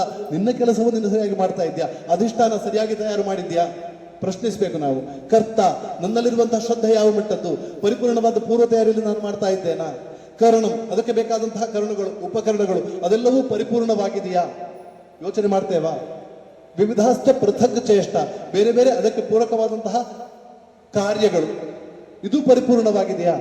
ಇದೆಲ್ಲ ಪರಿಪೂರ್ಣವಾಗಿದ್ರೆ ಮತ್ತಿನದು ದೈವ. ಭಗವಂತ ಇದೆಲ್ಲವನ್ನು ಪರಿಪೂರ್ಣವಾಗಿ ಮಾಡಿದವನಿಗೆ ಮಾತ್ರ ಭಗವಂತ ಅನುಗ್ರಹ ಮಾಡ್ತಾನೆ, ಬೇರೆಯವರಿಗೆ ಅನುಗ್ರಹ ಮಾಡುವುದಿಲ್ಲ. ಅರುಣಿಮಾ ಸಿನ್ಹಾ ಎವರೆಸ್ಟ್ ಪರ್ವತವನ್ನು ಏರಿದಾಗ ಅವಳ ಬೆನ್ನಲ್ಲಿದ್ದಂತಹ ಆಕ್ಸಿಜನ್ ಸಿಲಿಂಡರ್ನಲ್ಲಿ ರೆಡ್ ಲೈಟ್ ತೋರಿಸ್ತಾ ಇದ್ದು. ಆಶ್ಚರ್ಯ ಆಗ್ಬೋದು, ಅವಳ ಕಥೆಯನ್ನು ಓದಿದ್ರೆ ರೆಡ್ ಲೈಟ್ ತೋರಿಸ್ತಾ ಇದ್ದಂತಹ ಅರುಣಿಮಾ ಸಿನ್ಹಾ ಇನ್ನು ಮೇಲಕ್ಕೆ ಹೋಗ್ಲಿಕ್ಕೆ ಸಾಧ್ಯ ಇಲ್ಲ ಅಂತ ಹೇಳಿ ಅವಳ ಜೊತೆಗಿದ್ದವ ಹೇಳಿದಾಗ ಆಕ್ಸಿಜನ್ ಮುಗಿತಾ ಇದೆ, ಮೇಲಕ್ಕೆ ಹೋದ್ರೆ ಹಿಂದಿರುಗಿ ಬರಲಿಕ್ಕೆ ಸಾಧ್ಯ ಇಲ್ಲ ಅಂತ. ಆಗ ಅವಳು ಹೇಳ್ತಾಳೆ ಅವಳ ಗೈಡಿಗೆ, ನೀನು ಬಂದ್ರೆ ನಿನ್ ಜೊತೆ ಹೋಗ್ತೇನೆ, ನೀನು ಬರ್ಲಿಲ್ಲ ಅಂದ್ರೆ ನಾನು ಬಳಿ ಹೋಗ್ತೇನೆ ಅಂತ. ಏರಿ ಬಿಡ್ತಾಳೆ ಎವರೆಸ್ಟ್ ಪರ್ವತವನ್ನು. ನಮಗೆ ಆಶ್ಚರ್ಯ, ಕೆಳಗಿಳಿದು ಬರಬೇಕಿದ್ರೆ ಆಕ್ಸಿಜನ್ ಖಾಲಿಯಾಗಿದೆ. ಒಬ್ಬ ಬ್ರಿಟಿಷ್ ಪ್ರಜೆ, ಅವನಲ್ಲಿ 2 ಸಿಲಿಂಡರ್ ಇತ್ತು, ಇನ್ನು ತಾನು ಮೇಲಕ್ಕೆ ಹತ್ತಲಿಕ್ಕೆ ಸಾಧ್ಯ ಇಲ್ಲ ಅಂತ ಇನ್ನೊಂದು ಸಿಲಿಂಡರ್ನ ಭಾರ ತನಗೆ ಬೇಡ ಅಂತ ಅಲ್ಲಿ ಬಿಸಾಡಿ ಹೋಗ್ತಾ ಇದ್ದಾನೆ. ಬಿಸಾಡಿ ಹೋಗ್ತಾ ಇದ್ದಾನೆ. ಅರುಣಿಮಾ ಸಿನ್ಹಾ ಆ ಸಿಲಿಂಡರ್ನು ಹೆಗಲಿಗೆ ಏರಿಸಿ ಇಳಿತಾಳೆ. ಇಲ್ಲ ಆ ಸಿಲಿಂಡರ್ ಆ ಸಂದರ್ಭದಲ್ಲಿ ಅವಳಿಗೆ ಸಿಕ್ಲಿಲ್ಲ ಅಂತ ಆದ್ರೆ ಅರುಣಿಮಾ ಸಿನ್ಹಾ ಜೀವಂತವಾಗಿ ಇವತ್ತಿರ್ಲಿಕ್ಕೆ ಸಾಧ್ಯ ಇರಲಿಲ್ಲ. ಭಗವಂತ ಯಾರೊಟ್ಟಿಗಿರ್ತಾನೆ? ಯಾರೊಟ್ಟಿಗಿರ್ತಾನೆ ಅಂತ ಹೇಳಿದ್ರೆ ಸಂಪೂರ್ಣವಾಗಿ ಪರಿಪೂರ್ಣವಾಗಿ ಸಮರ್ಪಣಾ ಭಾವದಿಂದ ಯಾರು ಮಾಡ್ತಾರೆ ಅವನೊಟ್ಟಿಗೆ ಭಗವಂತ ಕೃಷ್ಣ ಯಾವತ್ತೂ ಇರ್ತಾನೆ. ಈ ಕಾರಣದಿಂದಾಗಿ ಅರುಣಿಮಾ ಸಿನ್ಹಾ ಹೇಳ್ತಾರೆ, ನನ್ನನ್ನು ಬದುಕಿಸಿದ್ದು ಭಗವಂತ ಅಂತ. ಅವಳು ಬದುಕಿದ್ದೇ ಬಂದು ಪವಾಡ, ಅದು ಬೇರೆ ಮಾತು. ಇರ್ಲಿ. ಜ್ಞಾನಂ ಕರ್ಮ ಚ ಕರ್ತಾ ಚ ತ್ರಿಧೈವ ಗುಣ ಭೇದತಃ ಪ್ರೋಚ್ಯತೆ ಗುಣ ಸಂಖ್ಯಾರೆ ಯಥಾವತ್ ಶೃಣುತಾನ್ಯಪಿ. ಜ್ಞಾನ ಕರ್ಮ, ಜ್ಞಾನಂ ಕರ್ಮ ಚ ಕರ್ತಾ ಚ, ಇದರಲ್ಲೂ 3 ವಿಭಾಗ ಇದೆ ಅಂತ ಹೇಳ್ತಾನೆ. ಜ್ಞಾನ, ಕರ್ಮ ಮತ್ತು ಕರ್ತ. ಜ್ಞಾನ ಅಂತ ಹೇಳಿದ್ರೆ ತಿಳಿಬೇಕಾದ್ದು. ಒಂದು ವಸ್ತುವಿನ ಬಗ್ಗೆ ಪರಿಪೂರ್ಣವಾದ ಜ್ಞಾನ ನಮಗೆ ಸಿಗಬೇಕು ಅಂತ ಆದ್ರೆ ಒಂದು ಜ್ಞಾನ, ಜ್ಞೇಯ, ಜ್ಞಾತ, 3 ಇದೆ ತ್ರಿಪುಟಿಗಳು ಅಂತ ಹೇಳ್ತಾರೆ. ಜ್ಞಾನಂ ಜ್ಞೇಯಂ ಪರಿಜ್ಞಾತ ತ್ರಿವಿಧ ಕರ್ಮ ಚೋದನ ಕರಣಂ ಕರ್ಮ ಕರ್ತೇತಿ ತ್ರಿವಿಧ ಕರ್ಮ ಸಂಗ್ರಹ. ಜ್ಞಾನ, ಜ್ಞೇಯ, ಜ್ಞಾತ, ಯಾವುದರ ಬಗ್ಗೆ ತಿಳ್ಕೊಳ್ಳುವಂಥದ್ದು. ನಾವೆಲ್ಲ ಹೊರಟದ್ದು ಭಗವಂತನ ಬಗ್ಗೆ ತಿಳ್ಕೊಳ್ಳಿರಿ. ಅತ್ಯಂತ ಪವಿತ್ರವಾದ ಜ್ಞಾನ ಯಾವುದು ಅಂತ ಕೇಳಿದ್ರೆ ಭಗವಂತನ ಬಗೆಗಿನ ಜ್ಞಾನ ಪರಿಪೂರ್ಣವಾಗಿರುವಂಥದ್ದು. ಭಗವಂತ ಒಂದು ಮೂರ್ತಿ ಆರಾಧನೆ ಇದ್ರೆ ಮೂರ್ತಿಯಲ್ಲಿ ಭಗವಂತ ಇಲ್ಲ, ಭಗವಂತ ಅದರ ಆಚೆಗಿನ ಶಕ್ತಿ ಅಂತ ಹೇಳುವಂಥದ್ರ ಬಗ್ಗೆ ಎಚ್ಚರಬೇಕು ಅಂತ ಹೇಳಿ. ಜ್ಞೇಯ, ಅದನ್ನು ತಿಳಿಯುವಂತಹ ಮಾರ್ಗ. ಜ್ಞಾತ, ತಿಳಿಯುವಂತಹ ವ್ಯಕ್ತಿ. ಕರಣಂ ಕರ್ಮ ಕರ್ತೇತಿ, ಕರ್ಣ ಅಂತ ಹೇಳಿದ್ರೆ ಅದನ್ನು ಪಡೀಲಿಕ್ಕೆ ಬೇಕಾದಂತಹ ಉಪಕರಣಗಳು. ಕರ್ಮ ಅಂತ ಹೇಳಿದ್ರೆ ಮಾಡುವಂತಹ ಕ್ರಿಯೆ. ಕರ್ತ, ಮಾಡುವಂತಹ ವ್ಯಕ್ತಿ. ಇದು 3 ವಿಧವ ಅಂತ ಹೇಳಿ ಕೃಷ್ಣ ಅಲ್ಲಿ ಹೇಳ್ತಾನೆ. ಈ ಹಿನ್ನೆಲೆಯಲ್ಲಿ ಅವ ಹೇಳ್ತಾನೆ ಜ್ಞಾನಂ ಕರ್ಮ ಚ ಕರ್ಚಾಜ ತ್ರಿಧೈವ ಗುಣ ಭೇದತಃ. ಅಲ್ಲಿ ಮತ್ತೆ 3 ವಿಭಾಗ ಮಾಡ್ತಾನೆ. ಸಾತ್ವಿಕ, ರಾಜಸಿಕ, ತಾಮಸಿಕ. ಎಲ್ಲ ಕಡೆ ಹೋಗುವಂಥದ್ದು ಅದೇ, ಸಾತ್ವಿಕ, ರಾಜಸಿಕ, ತಾಮಸಿಕ. ಇದು ಭಾರತ ದೇಶ ಕೊಟ್ಟಂತಹ ಶ್ರೇಷ್ಠ ಕೊಡುಗೆ. ಕೃಷ್ಣ ಅಲ್ಲಿ ಉಲ್ಲೇಖ ಮಾಡ್ತಾನೆ ಕೊನೆಯಲ್ಲಿ, ಸತ್ವ, ರಜ, ತಮ ಬಿಟ್ಟು ಬೇರೆ ಯಾವುದೂ ಈ ಪ್ರಪಂಚದಲ್ಲಿ ಅಲ್ಲ, ಈ ಬ್ರಹ್ಮಾಂಡದಲ್ಲೇ ಇಲ್ಲ. ಇದು ಭಗವದ್ಗೀತೆಯ ಗಟ್ಟಿತನ. ಕೇವಲ ಮನುಷ್ಯರಿಗೆ ಮಾತ್ರ ಅಲ್ಲ, ಕೇವಲ ಭಾರತೀಯರಿಗೆ ಮಾತ್ರ ಇರುವಂತಹ ಜ್ಞಾನ ಅಲ್ಲ ಇದು. ಇಡೀ ಭೂಲೋಕಕ್ಕೆ ಸಂಬಂಧಪಟ್ಟದ್ದು.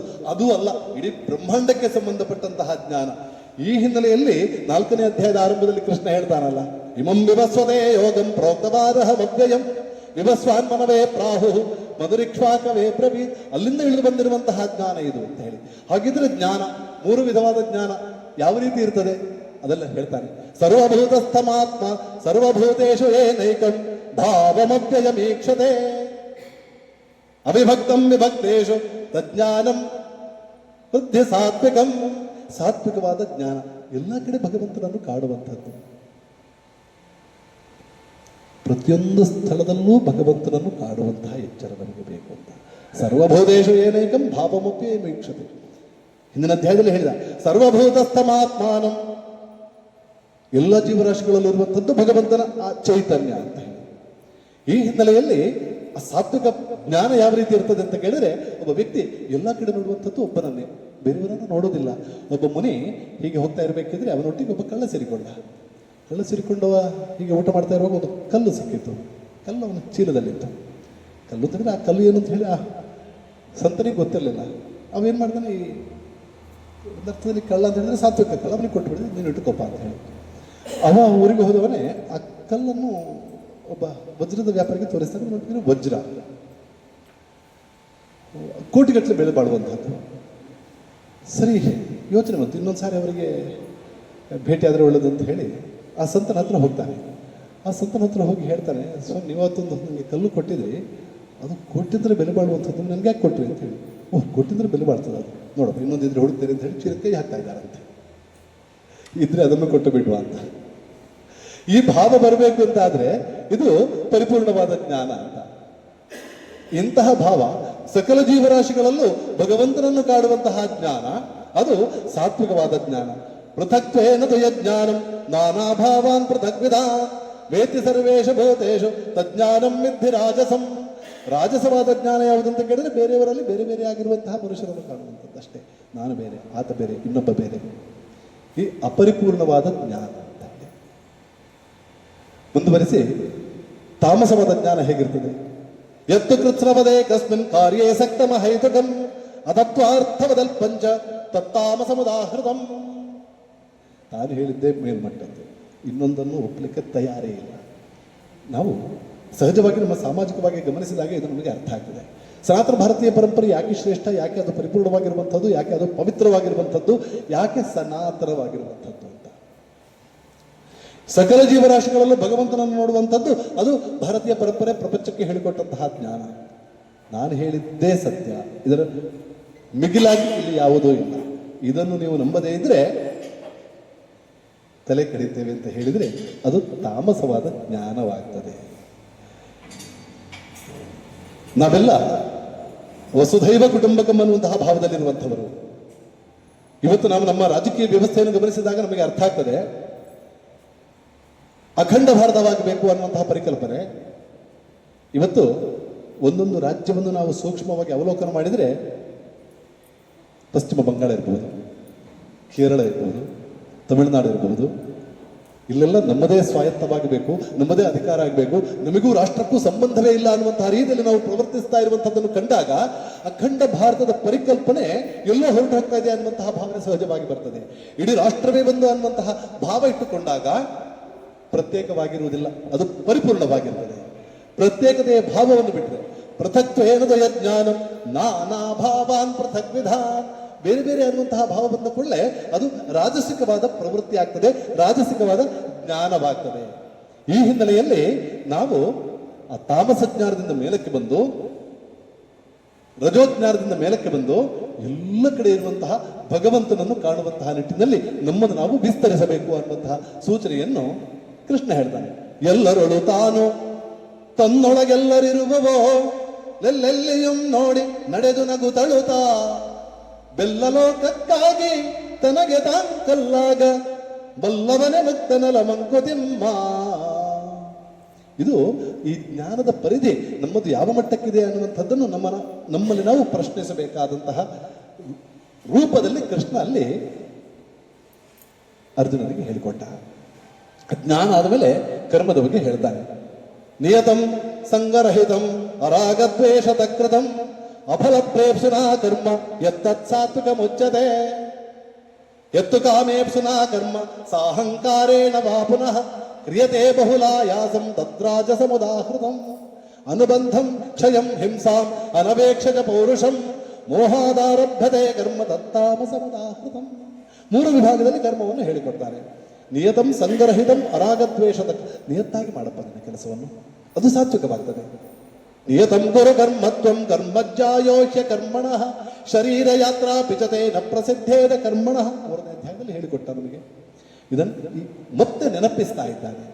ಇರುವ ಕೆಲಸವ ಮಾಡು ಕಿರಿದೆನದೆ ಮನ ಬಿಟ್ಟು ದೊರೆತು ದಹಸಾದ ಬೆಂದುಣ್ಣು ಗೊಣಗಿಡದೆ ಧರಿಸು ಲೋಕದ ಭರವ ಪರಮಾರ್ಥವನ ಬಿಡದೆ ಹೊರಡು ಕರಬರಲೊಳದೆ ಮಂಕುತಿಮ್ಮ. ಕಟ್ಟ ಕಡೆಯ ಕ್ಷಣದಲ್ಲಿ ಅಳ್ತಾ ದೇಹತ್ಯಾಗ ಮಾಡುವಂಥದ್ದಲ್ಲ, ನಗುತ್ತಾ ದೇಹತ್ಯಾಗ ಮಾಡಬೇಕು ಅನ್ನುವಂಥ ಎಚ್ಚರ ನಮಗೆ ಬರಬೇಕು ಅಂತಾದರೆ ಪ್ರತಿಯೊಬ್ಬರಿಗೂ ಇಚ್ಛಾಮರಣೆ ಆಗಲಿಕ್ಕೆ ಸಾಧ್ಯ. ಗೀತೆ ನಿರಂತರವಾಗಿ ಅಧ್ಯಯನ ಮಾಡ್ತಾ ಹೋದರೆ ಪ್ರತಿಯೊಬ್ಬರೂ ಇಚ್ಛಾಮರಣೆ ಆಗಲಿಕ್ಕೆ ಸಾಧ್ಯ. ಇಚ್ಛಾಮರಣೆ ಅಂತ ಹೇಳಿದ್ರೆ ಬೇಕಾದಾಗ ಸಾಯುವಂಥದ್ದು ಅಂತ ಅಲ್ಲ ಅರ್ಥ. ಒಂದರ್ಥ ಅದಾದರೂ ಇನ್ನೊಂದು ಅರ್ಥ ಮರಣವನ್ನು ಇಚ್ಛೆ ಪಡುವಂಥದ್ದು.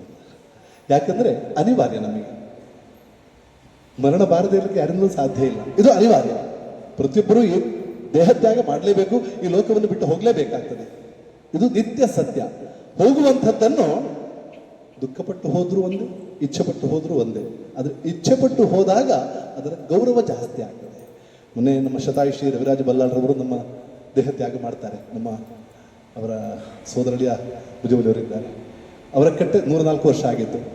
ಕೊನೆಯ ದಿನ SDM ಆಸ್ಪತ್ರೆಯಲ್ಲಿ ಇದ್ದವರು ಬೆಳಗ್ಗೆ ಹಠ ಹಿಡಿದು ಮನೆಗೆ ಬರ್ತಾರಂತೆ. ಅವರು ಹಠ ಹಿಡಿದು ಎಂಕಿಲ್ಲಡೆ ಹೋಗುಡು ಅಂತ ಮನೆಗೆ ಬಂದವರು ಅವ್ರನ್ನ ಸ್ನಾನ ಎಲ್ಲ ಮಾಡಿಸ್ತಾರೆ. ಅವರಿಗೆ ಆಹಾರ ಕೊಡ್ತಾರೆ ಸೊಸೆ. ಅವರದ್ದು ಕೊನೆಯ ಕೆಲವು ಮಂತ್ರಗಳಿವೆ, ಸಲ್ಲೇಖನ ವ್ರತಕ್ಕೆ ಪೂರಕ. ನನಗೆ ಗೊತ್ತಿರ್ಬೋದು, ಜೈನ ಪರಂಪರೆಯಲ್ಲಿ ಸಲ್ಲೇಖನ ಬಹಳ ದೊಡ್ಡ ರಾಷ್ಟ್ರ. ದೇಹತ್ಯಾಗ ಸಲ್ಲೇಖನ ವ್ರತದ ಮೂಲಕ ದೇಹತ್ಯಾಗ ಆದರೆ ನೇರವಾಗಿ ಅದು ಪರಮಧಾಮವನ್ನು ಪ್ರವೇಶ ಮಾಡಲಿಕ್ಕೆ ಇರುವಂತಹ ಆ ಸಲ್ಲೇಖನ ವ್ರತವನ್ನು ಪಠಣ ಮಾಡ್ತಾರೆ ಸೊಸೆ. ಸಲ್ಲೇಖನ ವ್ರತ ಅಂತ ಹೇಳಿದ್ರೆ ಕೊನೆಯ ಆಹಾರ, ಮತ್ತೆ ಆಹಾರ ಸ್ವೀಕಾರ ಮಾಡುವುದಿಲ್ಲ ಅಂತ ಹೇಳುವಂತಹ ಆ ಸಂಕಲ್ಪ ನೋಡಿ. ಎಷ್ಟು ಸಮಯ ಹೋದ್ರು ಆಹಾರ ಸ್ವೀಕಾರ ಮಾಡಲಿಕ್ಕಿಲ್ಲ, ಆಹಾರ ತ್ಯಾಗ ಮಾಡಿಯೇ ದೇಹ ತ್ಯಾಗ ಅಂತ ಹೇಳಿ ಅಲ್ವ ಭುಜಬಲಿಯವರೇ? ಅಲ್ವಾ? ಸ್ವಲ್ಪ ಹೊತ್ತಿನಲ್ಲಿ ದೇಹ ತ್ಯಾಗ ಮಾಡ್ತಾರೆ ಅವರು. ಇದು ನಾವು ಭಾವಿಸ್ತೇವೆ ಇದು ಕಾಕತಾಳೀಯ ಅಂತ. ಪ್ರಪಂಚದಲ್ಲಿ ಕಾಕತಾಳೀಯ ಅಂತ ಯಾವುದೂ ಇಲ್ಲ ಅಲ್ವ ಸರ್? ಎಲ್ಲವೂ ಪೂರ್ವ ನಿರ್ಧಾರಿತ. ಇದು ಇಚ್ಛಾಮರಣಿ ಅಂತ ಹೇಳಿದ್ರೆ ನಿರಂತರವಾಗಿ ಸಾತ್ವಿಕ ಅನುಸಂಧಾನ ಮಾಡ್ತಾ ಬಂದವರಿಗೆ ಅವರು ಒಂದೇ ಒಂದು ದಿನ ಪೂಜೆ ತಪ್ಪಿಸಿದವರಲ್ಲ. ಅವರು ಅಷ್ಟ ಪೂಜೆ ಇದೆಯಲ್ಲ ಸರ್ ನಿಮಗೆ ಪೂಜೆ ಬರೆಯವರೇ? ನಿಮ್ಮ ನಿರಂತರ ಪ್ರತಿನಿತ್ಯ ಮಾಡುವಂತಹ ಪೂಜೆ ಅಲ್ಲ, ಅಷ್ಟವಿಧಾರ್ಥಿನ ಪೂಜೆ ಅವರು ಅಲ್ಲ. ನಮ್ಮ ರವಿರಾಜ ಬಲ್ಲಾಳರು ಪ್ರತಿನಿತ್ಯ ಆ ಪೂಜೆಯನ್ನು ಮಾಡ್ತಾ ಇದ್ದವರು, ಪ್ರತಿನಿತ್ಯ ಅದನ್ನು ತಪ್ಪಿಸಿದವರು. ಆದರೆ ನಿರಂತರವಾಗಿ ಅನುಸಂಧಾನ ಮಾಡ್ತಾ ಇದ್ರೆ ಒಂದು ತತ್ವಕ್ಕೆ ಬದ್ಧವಾಗಿದ್ದುಕೊಂಡು ನಮ್ಮ ದಿನಚರಿಯನ್ನು ನಾವು ರೂಢಿಸಿಕೊಂಡ್ರೆ ಕೃಷ್ಣನ ಮಾತುಗಳು ಅದು ನಮ್ಮೊಳಗೆ ಪ್ರತಿಧ್ವನಿಸಲಿಕ್ಕೆ ಆರಂಭ ಆಗ್ತವೆ. ಈ ಹಿನ್ನೆಲೆಯಲ್ಲಿ ನಾವು ಮಾಡುವಂತಹ ಕರ್ಮ ಏನಿದೆ ಅದು ಸಾತ್ವಿಕ ಕರ್ಮ ಆಗಬೇಕು ಅನ್ನುವಂತಹ ಸಂದೇಶ ಕೃಷ್ಣ ಅಲ್ಲಿ ಹೇಳ್ತಾನೆ. ಎತ್ತು ಕಾಮೇಪ್ಸುನಾ ಕರ್ಮ ಸಾಹಂಕಾರೇಣ ವಾ ಪುನಃ ಕ್ರಿಯತೆ ಬಹುಲಾಯಾಸಂ ತತ್ರಾಚ ಸಮುದಾಹೃತಂ. ಅಹಂಕಾರದಿಂದ, ಫಲದ ಆಸಕ್ತಿಯಿಂದ ಕರ್ಮ ಮಾಡುವಂಥದ್ದು ಇವೆಲ್ಲ ಸ್ವಲ್ಪ ಮಟ್ಟಿನ ಫಲ ಕೊಡ್ತವೆ, ನಮ್ಮಲ್ಲಿ ಹಿಂಸೆಯನ್ನು ಪ್ರಚೋದನೆ ಮಾಡಿಬಿಡ್ತವೆ. ಉದಾಹರಣೆಗೆ ನಾವೆಲ್ಲ ಇವತ್ತು ಕ್ರಿಕೆಟ್ ಅಭಿಮಾನಿಗಳಿದ್ರೆ ನಾವು ಗಮನಿಸ್ತೇವೆ. ಕ್ರಿಕೆಟ್ ಅಭಿಮಾನಿಗಳಿದ್ರೆ ಭಾರತ ತಂಡ ಗೆದ್ದಿತ್ತು ಅಂತ ಹೇಳಿದ್ರೆ ಅವರಿಗೆ ಹೂಹಾರ ಹಾಕ್ತೇವೆ, ಎಷ್ಟು ವಿಜೃಂಭಣೆ ಮಾಡ್ತೇವೆ, ದೊಡ್ಡ ದೊಡ್ಡ ಮೆರವಣಿಗೆ ಏನು ಮಾಡ್ತೇವೆ, ಒಂದಷ್ಟು ಸತ್ತು ಹೋದ್ರೂ ತೊಂದರೆ ಇಲ್ಲ ನಮಗೆ ಅನ್ನೋ ಮಟ್ಟಿಗೆ ಮೆರವಣಿಗೆಯನ್ನು ಮಾಡಿಬಿಡ್ತೇವೆ. ಅಲ್ಲಿ ಕೇಳಿಸ್ತದಲ್ಲ ಮಾತುಗಳು? ಅದೇ ಭಾರತ ತಂಡ ಸೋತ್ರೆ ಇದೇ ಭಕ್ತರು ಅವರ ಮನೆಗೆ ಕಲ್ಲು ಬಿಸಾಡ್ತಾರೆ. ಹೌದಲ್ಲ? ನಮ್ಮ ಸ್ವಭಾವ ಯಾವ ರೀತಿ ಇದೆ ಅನ್ನುವಂಥದ್ದಕ್ಕೆ ಇದೊಂದು ಸಣ್ಣ ಉದಾಹರಣೆ ಅಷ್ಟೇ. ಸ್ಥಿತಪ್ರಜ್ಞ ಸ್ಥಿತಿ ಅಥವಾ ಸಾತ್ವಿಕವಾದ ಚಿಂತನೆ ಹೇಗಿರಬೇಕು ಅಂತ ಕೇಳಿದರೆ ಇದೊಂದು ಮೀರಿದ ಒಂದು ಸ್ಥಿತಿ ಇದೆ. ಈ ಹಿನ್ನೆಲೆಯಲ್ಲಿ ನಾವು ಕರ್ಮ ಮಾಡಿದರೆ ಅದು ಸಾತ್ವಿಕವಾಗ್ತದೆ, ಇಲ್ಲ ರಾಜಸಿಕವಾಗ್ತದೆ. ಅನುಬಂಧಂ ಕ್ಷಯಂ ಹಿಂಸಾಂ ಅನವೇಕ್ಷಜ ಪೌರುಷಂ ಮೋಹಾದಾರಭ್ಯತೆ ಕರ್ಮ ತತ್ತಾಮಸ ಉದಾಹೃತಂ. ಮೋಹದಿಂದ ಆವರಿಸಲ್ಪಟ್ಟದು, ಬಂಧನಕ್ಕೆ ಒಳಪಡಿಸುವಂಥದ್ದು, ಮತ್ತೆ ನಮ್ಮನ್ನು ಕೆಳಕ್ಕೆ ಕೊಂಡು ಹೋಗುವಂತಹ ಕರ್ಮ ಇದು ತಾಮಸ ಕರ್ಮ ಆಗಿಬಿಡ್ತದೆ. ಮುಕ್ತ ಸಂಗೋನಹಂ ವಾದಿ ಧೃತ್ಯುತ್ಸಾಹ ಸಮನ್ವಿತ ಸಿದ್ಧ ಸಿದ್ಧೋ ನಿರ್ವಿಕಾರ ಕರ್ತ ಸಾತ್ವಿಕ ಮುಚ್ಚದೆ. ಕೆಲಸ ಮಾಡುವಂಥವನು ಸಾತ್ವಿಕ ಕೆಲಸದವನಾದ್ರೆ ಹೇಗೆ ಮಾಡ್ತಾನೆ? ಮುಕ್ತ ಸಂಗೋನಹಂವಾದಿ ಧೃತ್ಯುತ್ಸಾಹ ಸಮನ್ವಿತ. ಆ ಸಮನ್ವಯತೆ ಆತನಲ್ಲಿರ್ತದೆ. ಏನು ಮಾಡಬೇಕು ಅನ್ನುವಂಥದ್ರ ಬಗ್ಗೆ ಪರಿಪೂರ್ಣವಾದ ಜ್ಞಾನ ಆತನಲ್ಲಿರ್ತದೆ. ಆ ಎಚ್ಚರದಿಂದ ಕೆಲಸವನ್ನು ಮಾಡ್ತಾ ಹೋಗ್ತಾನೆ. ಚಾಣಕ್ಯನ ಗುಡಿಸಲಿಗೆ ಒಬ್ಬ ರಾತ್ರಿ ಕಳ್ಳರು ಬರ್ತಾರಂತೆ. ಕಳ್ಳರು ಬಂದವರೇ ಅವನ ತುಂಬ ಚಳಿ ಇದ್ದ ಕಾಲ ಅದು. ಚಾಣಕ್ಯನ ಗುಡಿಸಲಿನಲ್ಲಿ ಕಂಬಳಿಗಳ ರಾಶಿ ಇದೆ ಅಂತ ಗೊತ್ತಾಯಿತು ಕಳ್ಳರಿಗೆ. ಅದನ್ನು ದರೋಡೆ ಮಾಡಲಿಕ್ಕೆ ಅಂತ ಹೇಳಿ ಬರ್ತಾರೆ. ಬಂದವರೇ ಒಳಕ್ಕೆ ನೋಡಬೇಕಿದ್ರೆ ಚಾಣಕ್ಯ ಬರಿದಾರದಲ್ಲಿ ಹಳೆ ವಸ್ತ್ರ ಹಾಕೊಂಡು ಮಲಗಿಬಿಟ್ಟಿದ್ದಾನೆ. ದರೋಡೆಕೋರಿಗೆ ಆಶ್ಚರ್ಯ ಆಯ್ತು. ಅಯ್ಯೋ, ಇಲ್ಲಿ ಕಂಬಳಿಯ ರಾಶಿ ಇದೆ, ಘೋರ ಚಳಿ ಇದೆ, ಈತ ನೆಲದಲ್ಲಿ ಮಲಗಿದ್ದಾನೆ, ಅದು ಹಳೆ ಕಂಬಳಿಯನ್ನು ಹಾಕ್ಕೊಂಡು ಮಲಗಿದ್ದಾನೆ. ಎಬ್ಬಿಸಿ ಹೇಳ್ತಾರಂತೆ, ನಾವು ದರೋಡೆಕೋರರು ಬಂದಿದ್ದೇವೆ, ಕಂಬಳಿ ಕೊಂಡೋಗ್ಲಿಕ್ಕೆ ತಗೊಂಡು ಹೋಗ್ತೇವೆ ಅಂತ. ಆದರೂ ಒಂದು ಪ್ರಶ್ನೆ ಅಪ್ಪ, ನೀನು ಯಾಕೆ ಈ ಕೊರೆಯುವ ಚಳಿಯಲ್ಲಿ ಇಷ್ಟು ಕಂಬಳಿ ಇದ್ದುಕೊಂಡು ಹೊದಿಯದೆ ಮಲಗಿದ್ಯಲ್ಲ ಅಂತ. ಅದಕ್ಕೆ ಚಾಣಕ್ಯ ಹೇಳ್ತಾನಂತೆ, ಅದು ನನಗಿದ್ದ ಕಂಬಳಿಗಳಲ್ಲ, ಅದು ಪ್ರಜೆಗಳಿಗೆ ಹಂಚಲಿಕ್ಕೆ ರಾಜ ಕೊಟ್ಟಂತಹ ಕಂಬಳಿಗಳು, ಅದರ ಮೇಲೆ ನನ್ನ ಅಧಿಕಾರ ಯಾವುದೂ ಇಲ್ಲ ಅಂತ ಹೇಳಿ. ಕರ್ತ ಹೇಗಿರಬೇಕು ಅಂತ ಕೇಳಿದರೆ ಈ ಸ್ವಭಾವ ಇಟ್ಟುಕೊಂಡಿರಬೇಕು, ಆಗ ಅದು ಸಾತ್ವಿಕ ಕರ್ತನ ಲಕ್ಷಣವಾಗ್ತದೆ. ಆ ಸ್ವಭಾವ ನಮ್ಮಲ್ಲಿಲ್ಲ ಅಂತ ಆದರೆ ಫಲದ ಆಸಕ್ತಿ ಇಟ್ಟುಕೊಂಡು ಕೆಲಸ ಮಾಡಿದರೆ ನಾವು ಕಂಬಳಿ ಹೊದ್ದು ಮಲಗಿ ಬೆಳಗ್ಗೆ ಚೆಂದ ಮಾಡಿ ಅದನ್ನು ಮಡಚಿ ಅದೇ ಅಟ್ಟೆಯಲ್ಲಿ ಇಟ್ಟುಬಿಡ್ಬಹುದು, ಹಾಗೆ ಮಾಡ್ಬೋದಿತ್ತು. ಆದರೆ ಅದು ಅವನ ಪ್ರವೃತ್ತಿ ಅಲ್ಲ. ಆ ಸ್ವಭಾವ ಇದ್ದಾಗ ಮಾತ್ರ ಅಂತಹ ಕೆಲಸ ಮಾಡಲಿಕ್ಕೆ ಸಾಧ್ಯವಾಗ್ತದೆ. ರಾಗಿ ಕರ್ಮ ಫಲ ಪ್ರೇಪ್ಸು ಲುಬ್ಧೋ ಹಿಂಸಾತ್ಮಕೋಶತೆ ಹರ್ಷಶೋಕಾನ್ವಿತ ಕರ್ತ ರಾಜಸ ಪರಿಕೀರ್ತಿತ. ರಾಗ ಅಂತ ಹೇಳಿದರೆ ಬೇಕು ಅನ್ನುವಂತಹ ಭಾವ ಇಟ್ಟುಕೊಂಡು ಕೆಲಸ ಮಾಡುವಂಥದ್ದು. ಈ ಎಲ್ಲ ವಿಭಾಗಗಳಲ್ಲೂ ಜ್ಞಾನ ಇರ್ಬೋದು, ಕರ್ತ ಇರ್ಬೋದು, ಕರ್ಮ, ಇದೆಲ್ಲ ಲಕ್ಷಣಗಳು ಒಂದಕ್ಕೊಂದು ಪೂರಕವಾಗಿದ್ದ ಹಾಗೆ ನಮಗೆ ಕಾಡ್ತವೆ. ಮತ್ತೆ ಮತ್ತೆ ಎಚ್ಚರಿಸುವ ಕೆಲಸ ಮಾಡ್ತಾನೆ ಯಾಕೆ ಕೃಷ್ಣ ಅಂತ ಹೇಳಿದರೆ, ನಾವು ಯಾವ ಪ್ರವೃತ್ತಿಯಲ್ಲಿದ್ದೇವೆ ಅನ್ನುವಂತಹ ಎಚ್ಚರ ನಮಗೆ ಆಗಬೇಕು ಅನ್ನುವ ಕಾರಣಕ್ಕೋಸ್ಕರ. ನಾವು ಅನೇಕರು ಹೇಳ್ತೀವಿ, ಎಷ್ಟು ಒಳ್ಳೆ ಕೆಲಸ ಮಾಡ್ತೇವೆ, ಇಷ್ಟು ಒಳ್ಳೆ ಕೆಲಸ ಮಾಡಿ ನಮಗೆ ಎಷ್ಟು ಟೀಕೆ ಮಾಡ್ತಾರೆ ಅಂತ ಸಹಜವಾಗಿ ಸಾಮಾಜಿಕವಾಗಿದ್ದಾಗ ನಾವು ಕೇಳ್ತಾ ಹೋಗ್ತೇವೆ. ನಾವು ನಮ್ಮನ್ನು ಪ್ರಶ್ನಿಸಬೇಕು, ನಿಜವಾಗಿ ನಾವು ಒಳ್ಳೆಯ ದೃಷ್ಟಿಯಿಂದ ಮಾಡ್ತಾ ಇದ್ದೇವಾ? ನಿಜವಾಗಿಯೂ ಕರ್ಮದ ಫಲದ ಆಸಕ್ತಿ ಇಲ್ಲದೆ ಮಾಡ್ತಾ ಇದ್ದೇವಾ? ಅಥವಾ ಏನಾದರೂ ಒಂದು ಸಣ್ಣ ಹೆಸರಿಗೋಸ್ಕರ ಮಾಡ್ತಾ ಇದ್ದೇವಾ? ಅಥವಾ ನನಗೆ ಅಧ್ಯಕ್ಷ ಸ್ಥಾನ ಸಿಗಬೇಕು ಅನ್ನುವ ಕಾರಣಕ್ಕೋಸ್ಕರ ಮಾಡ್ತಾ ಇದ್ದೇವಾ? ಏನಾದರೂ ಫಲದ ಆಸಕ್ತಿ ಇದ್ರೆ ಟೀಕೆಯನ್ನು ಸಹಜವಾಗಿ ಎದುರಿಸಲೇಬೇಕಾಗ್ತದೆ, ಎದುರಿಸಲಿಕ್ಕೆ ಸಾಧ್ಯವೇ ಇಲ್ಲ. ಅಯುಕ್ತ ಪ್ರಾಕೃತ ಸ್ತಬ್ಧ ಶಠೋ ನೈಷ್ಕೃತ ಕೋಲಸಃ ವಿಷಾದಿ ದೀರ್ಘಸೂತ್ರೀಜ ಕರ್ತಾ ತಾಮಸ ಉಚ್ಚತೆ. ತಾಮಸಿಯಾದಂತಹ ಕರ್ತ ಹೇಗಿರ್ತಾನೆ ಅಂತ ಕೇಳಿದ್ರೆ ವಿಷಾದಿ ದೀರ್ಘಸೂತ್ರೀಜ. ಇವತ್ತು ಹೇಳಿದ್ದನ್ನು ಇವತ್ತೇ ಮಾಡಪ್ಪ ಅಂತ ಹೇಳಿದ್ರೆ 1 ತಿಂಗಳು ಬಿಟ್ಟು ಮಾಡ್ತಾನೆ. ಅಯುಕ್ತ ಪ್ರಾಕೃತ ಸ್ತಬ್ಧ ಶಠ ನೈಷ್ಕೃತಕ ಅಲಸಃ, ಅನೇಕ ಗುಣಲಕ್ಷಣಗಳನ್ನು ಅಲ್ಲಿ ಎಷ್ಟೆಲ್ಲ ಒಬ್ಬ ವ್ಯಕ್ತಿಗೆ ಋಣಾತ್ಮಕವಾದ ಗುಣಲಕ್ಷಣಗೊಳ್ಳಲಿಕ್ಕೆ ಸಾಧ್ಯ ಇದೆ ಅದೆಲ್ಲವನ್ನು ಅಲ್ಲಿ ಹೇಳ್ತಾನೆ. ಕೌಶಲ್ಯ ಇರುವುದಿಲ್ಲ, ಅವನಿಗೆ ಬದ್ಧತೆ ಇರುವುದಿಲ್ಲ, ಅಹಂಕಾರಿಯಾಗಿರ್ತಾನೆ, ಮುಂಡುತನದಿಂದ ಪ್ರವರ್ತಿಸ್ತಾ ಇರ್ತಾನೆ. ಅಂಥವನು ಅವತ್ತು ನೋಡಿದ್ರೆ ವಿಷಾದಿ ಆಗಿರ್ತಾನೆ, ದೀರ್ಘಸೂತ್ರಿ. ಇವತ್ತು ಹೇಳಿದನ್ನು ಇವತ್ತೇ ಮಾಡಿ ಮುಗಿಸ್ಬೇಕು ಅಂತ ಹೇಳಿದ್ರೆ ಮಾಡಲಿಕ್ಕೆ ಹೋಗುವುದಿಲ್ಲ, ಬಹಳ ಸುದೀರ್ಘವಾಗಿ ಅದನ್ನು ಉದ್ದಕ್ಕೆ ಕೊಂಡು ಹೋಗ್ತಾ ಇರ್ತಾನೆ. ನಾವು ಗಮನಿಸ್ತೇವೆ, ಇವತ್ತು ಕುರ್ಚಿ ಅಧಿಕಾರ ಹಂಚಬೇಕು ಅಂತ ಹೇಳಿದ್ರೆ ಎಷ್ಟು ಉದ್ದ ಎಳೆದು ಮರೆತು ಹೋಗಬೇಕು. ಡಿ ಕೆ ಶಿವಕುಮಾರ್ಗೆ ಅಷ್ಟು ಉದ್ದಕ್ಕೆ ಎಳೆದುಕೊಂಡು ಹೋಗುವಂತಹ ಪ್ರವೃತ್ತಿ ನಾವು ಗಮನಿಸ್ತೇವೆ. ಅಧಿಕಾರ ಹಂಚಿಕೆ ವಿಷಯ ಅಥವಾ ಯಾವುದೇ ವಿಭಾಗದಲ್ಲಿ ಬಂದರೂ ಇದು ತಾಮಸ ಪ್ರವೃತ್ತಿಯವರ ಲಕ್ಷಣವಾಗ್ತದೆ. ಮತ್ತೆ ಮುಂದುವರಿಸಿ ಹೇಳ್ತಾನೆ, ಬುದ್ಧೇರ್ಭೇದಂ ಧೃತೇಶ್ಚೈವ ಗುಣತಸ್ತ್ರಿವಿಧಂ ಶೃಣೋ. ಬುದ್ಧಿ ಮತ್ತು ಧೃತಿ ಇದು ಕೂಡ 3 ವಿಭಾಗದಲ್ಲಿದೆ ಅಂತ ಹೇಳಿ, ಸತ್ವ, ರಜ ಮತ್ತು ತಮ. ಧೃತ್ಯ ಯಯಾ ಧಾರಯತೆ ಮನಃಪ್ರಾಣೇಂದ್ರಿಯ ಕ್ರಿಯಾ ಯೋಗೇನಾವ್ಯಭಿಚಾರಿಣ್ಯ ಧೃತಿಸ್ಸಾ ಪಾರ್ಥ ಸಾತ್ವಿಕಿ. ಕೃಷ್ಣ ಉದ್ಧರಿಸುವಂತ ಒಂದೊಂದು ಆ ಶಬ್ದ ಪ್ರಯೋಗ ಇದೆಯಲ್ಲ, ಅದ್ಭುತ. ಯಾವ ರೀತಿ ಇರಬೇಕು ಅಂತ ಕೇಳಿದ್ರೆ, ಭಗವಂತನ ಮೇಲಿರುವಂತಹ ಪ್ರಜ್ಞಾಪೂರ್ವಕವಾದ ಆ ಶರಣಾಗತಿಯ ಭಾವ ವ್ಯಭಿಚಾರಿ ಭಾವ ಇರಬಾರ್ದು ಅಂತ ಹೇಳ್ತಾರೆ. ಅವ್ಯಭಿಚಾರಿ ಆಗಿರಬೇಕು ಅಂತ ಹೇಳಿ, ಯೋಗೇನಾವ್ಯಭಿಚಾರಿಣ್ಯ. ಅದರ ಜೊತೆಗೆ ಯಯಾತು ಧರ್ಮ ಕಾಮಾರ್ಥ ಧೃತ್ಯ ಧಾರಯತೆ ಅರ್ಜುನ ಪ್ರಸಂಗೇನ ಫಲಾಕಾಂಕ್ಷಿ ಧೃತಿಸ್ಸಾ ಪಾರ್ಥ ರಾಜಸಿ. ಅಧರ್ಮವನ್ನು ಮತ್ತು ಧರ್ಮವನ್ನು ತುಲನಾತ್ಮಕ ದೃಷ್ಟಿಯಿಂದ ವಿಮರ್ಶೆ ಮಾಡಿ, ನಿಷ್ಕರ್ಷೆ ಮಾಡಿ, ಆ ಮೂಲಕ ಕಾರ್ಯಪ್ರವೃತ್ತವಾಗುವಂತಹ ಬುದ್ಧಿ, ಆ ಧೃತಿ, ಆ ಧಾರಣಾ ಶಕ್ತಿ, ಇದನ್ನು ಇಟ್ಟುಕೊಂಡಾಗ ನಮಗೆ ಸಹಜವಾಗಿ ಸುಖ ದುಃಖಗಳು ಬಂದೇ ಬರ್ತವೆ. ಒಳ್ಳೆಯ ಫಲ ಸಿಕ್ಕಿದಾಗ ದುಃಖ, ಒಳ್ಳೆ ಫಲ ಸಿಕ್ಕಿದಾಗ ಸುಖ, ಕೆಟ್ಟ ಫಲ ಸಿಕ್ಕಿದಾಗ ದುಃಖ, ಇದು ಒಂದರ ನಂತರ ಒಂದು ಬರ್ತಾ ಹೋಗ್ತದೆ.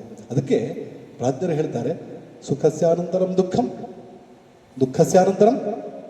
ಇದು ಚಕ್ರ, ಇದನ್ನು ಮೀರಿ ಹೋಗಲಿಕ್ಕೆ ಸಾಧ್ಯ ಇಲ್ಲ. ಸಾಧ್ಯ ಇದೆ ಭಾರತೀಯ ತತ್ವಚಿಂತನೆಯಲ್ಲಿ ಮಾತ್ರ ಅಂತ. ಇನ್ನೊಂದು ಸ್ಥಿತಿ ಇದೆ ಅಂತ ಹೇಳಿ, ತ್ರೈಗುಣ್ಯ ವಿಷಯೋ ವೇದ ನಿಸ್ತ್ರೈಗುಣ್ಯೋ ಭವಾರ್ಜುನ ನಿರ್ದ್ವಂದ್ವೋ ನಿತ್ಯ ಸತ್ವಸ್ಥೋ ನಿರ್ಯೋಗಕ್ಷೇಮ ಆತ್ಮವಾ.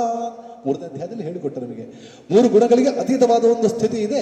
ಆ ಸ್ಥಿತಿಯನ್ನು ಹೊಂದುವಂಥದ್ದು ಇದೆಯಲ್ಲ, ಇದು ಭಾರತೀಯತೆ ಶ್ರೇಷ್ಠತೆ ಅಂತ. ಇದು ಗೀತೆ ನಮಗೆ ಕಲಿಸಿಕೊಡುವಂಥದ್ದು.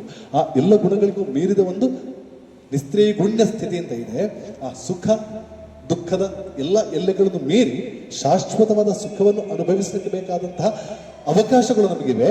ಅದನ್ನು ನಾವು ಅರ್ಥ ಮಾಡಿಕೊಳ್ಳಬೇಕು ಅಂತ ಹೇಳಿ ಮುಂದುವರಿಸಿ ಹೇಳ್ತಾನೆ, ಸುಖಂ ತ್ವಿಧಾನೀಂ ತ್ರಿವಿಧಂ ಶೃಣುಮೇ ಭರತರ್ಷಭ ಅಭ್ಯಾಸಾದ್ರಮತೆ ಯತ್ರ ದುಃಖಾಂತಂ ಚ ನಿಗಚ್ಚತಿ. ಸುಖ 3 ವಿಭಾಗವಾದ ಸುಖ.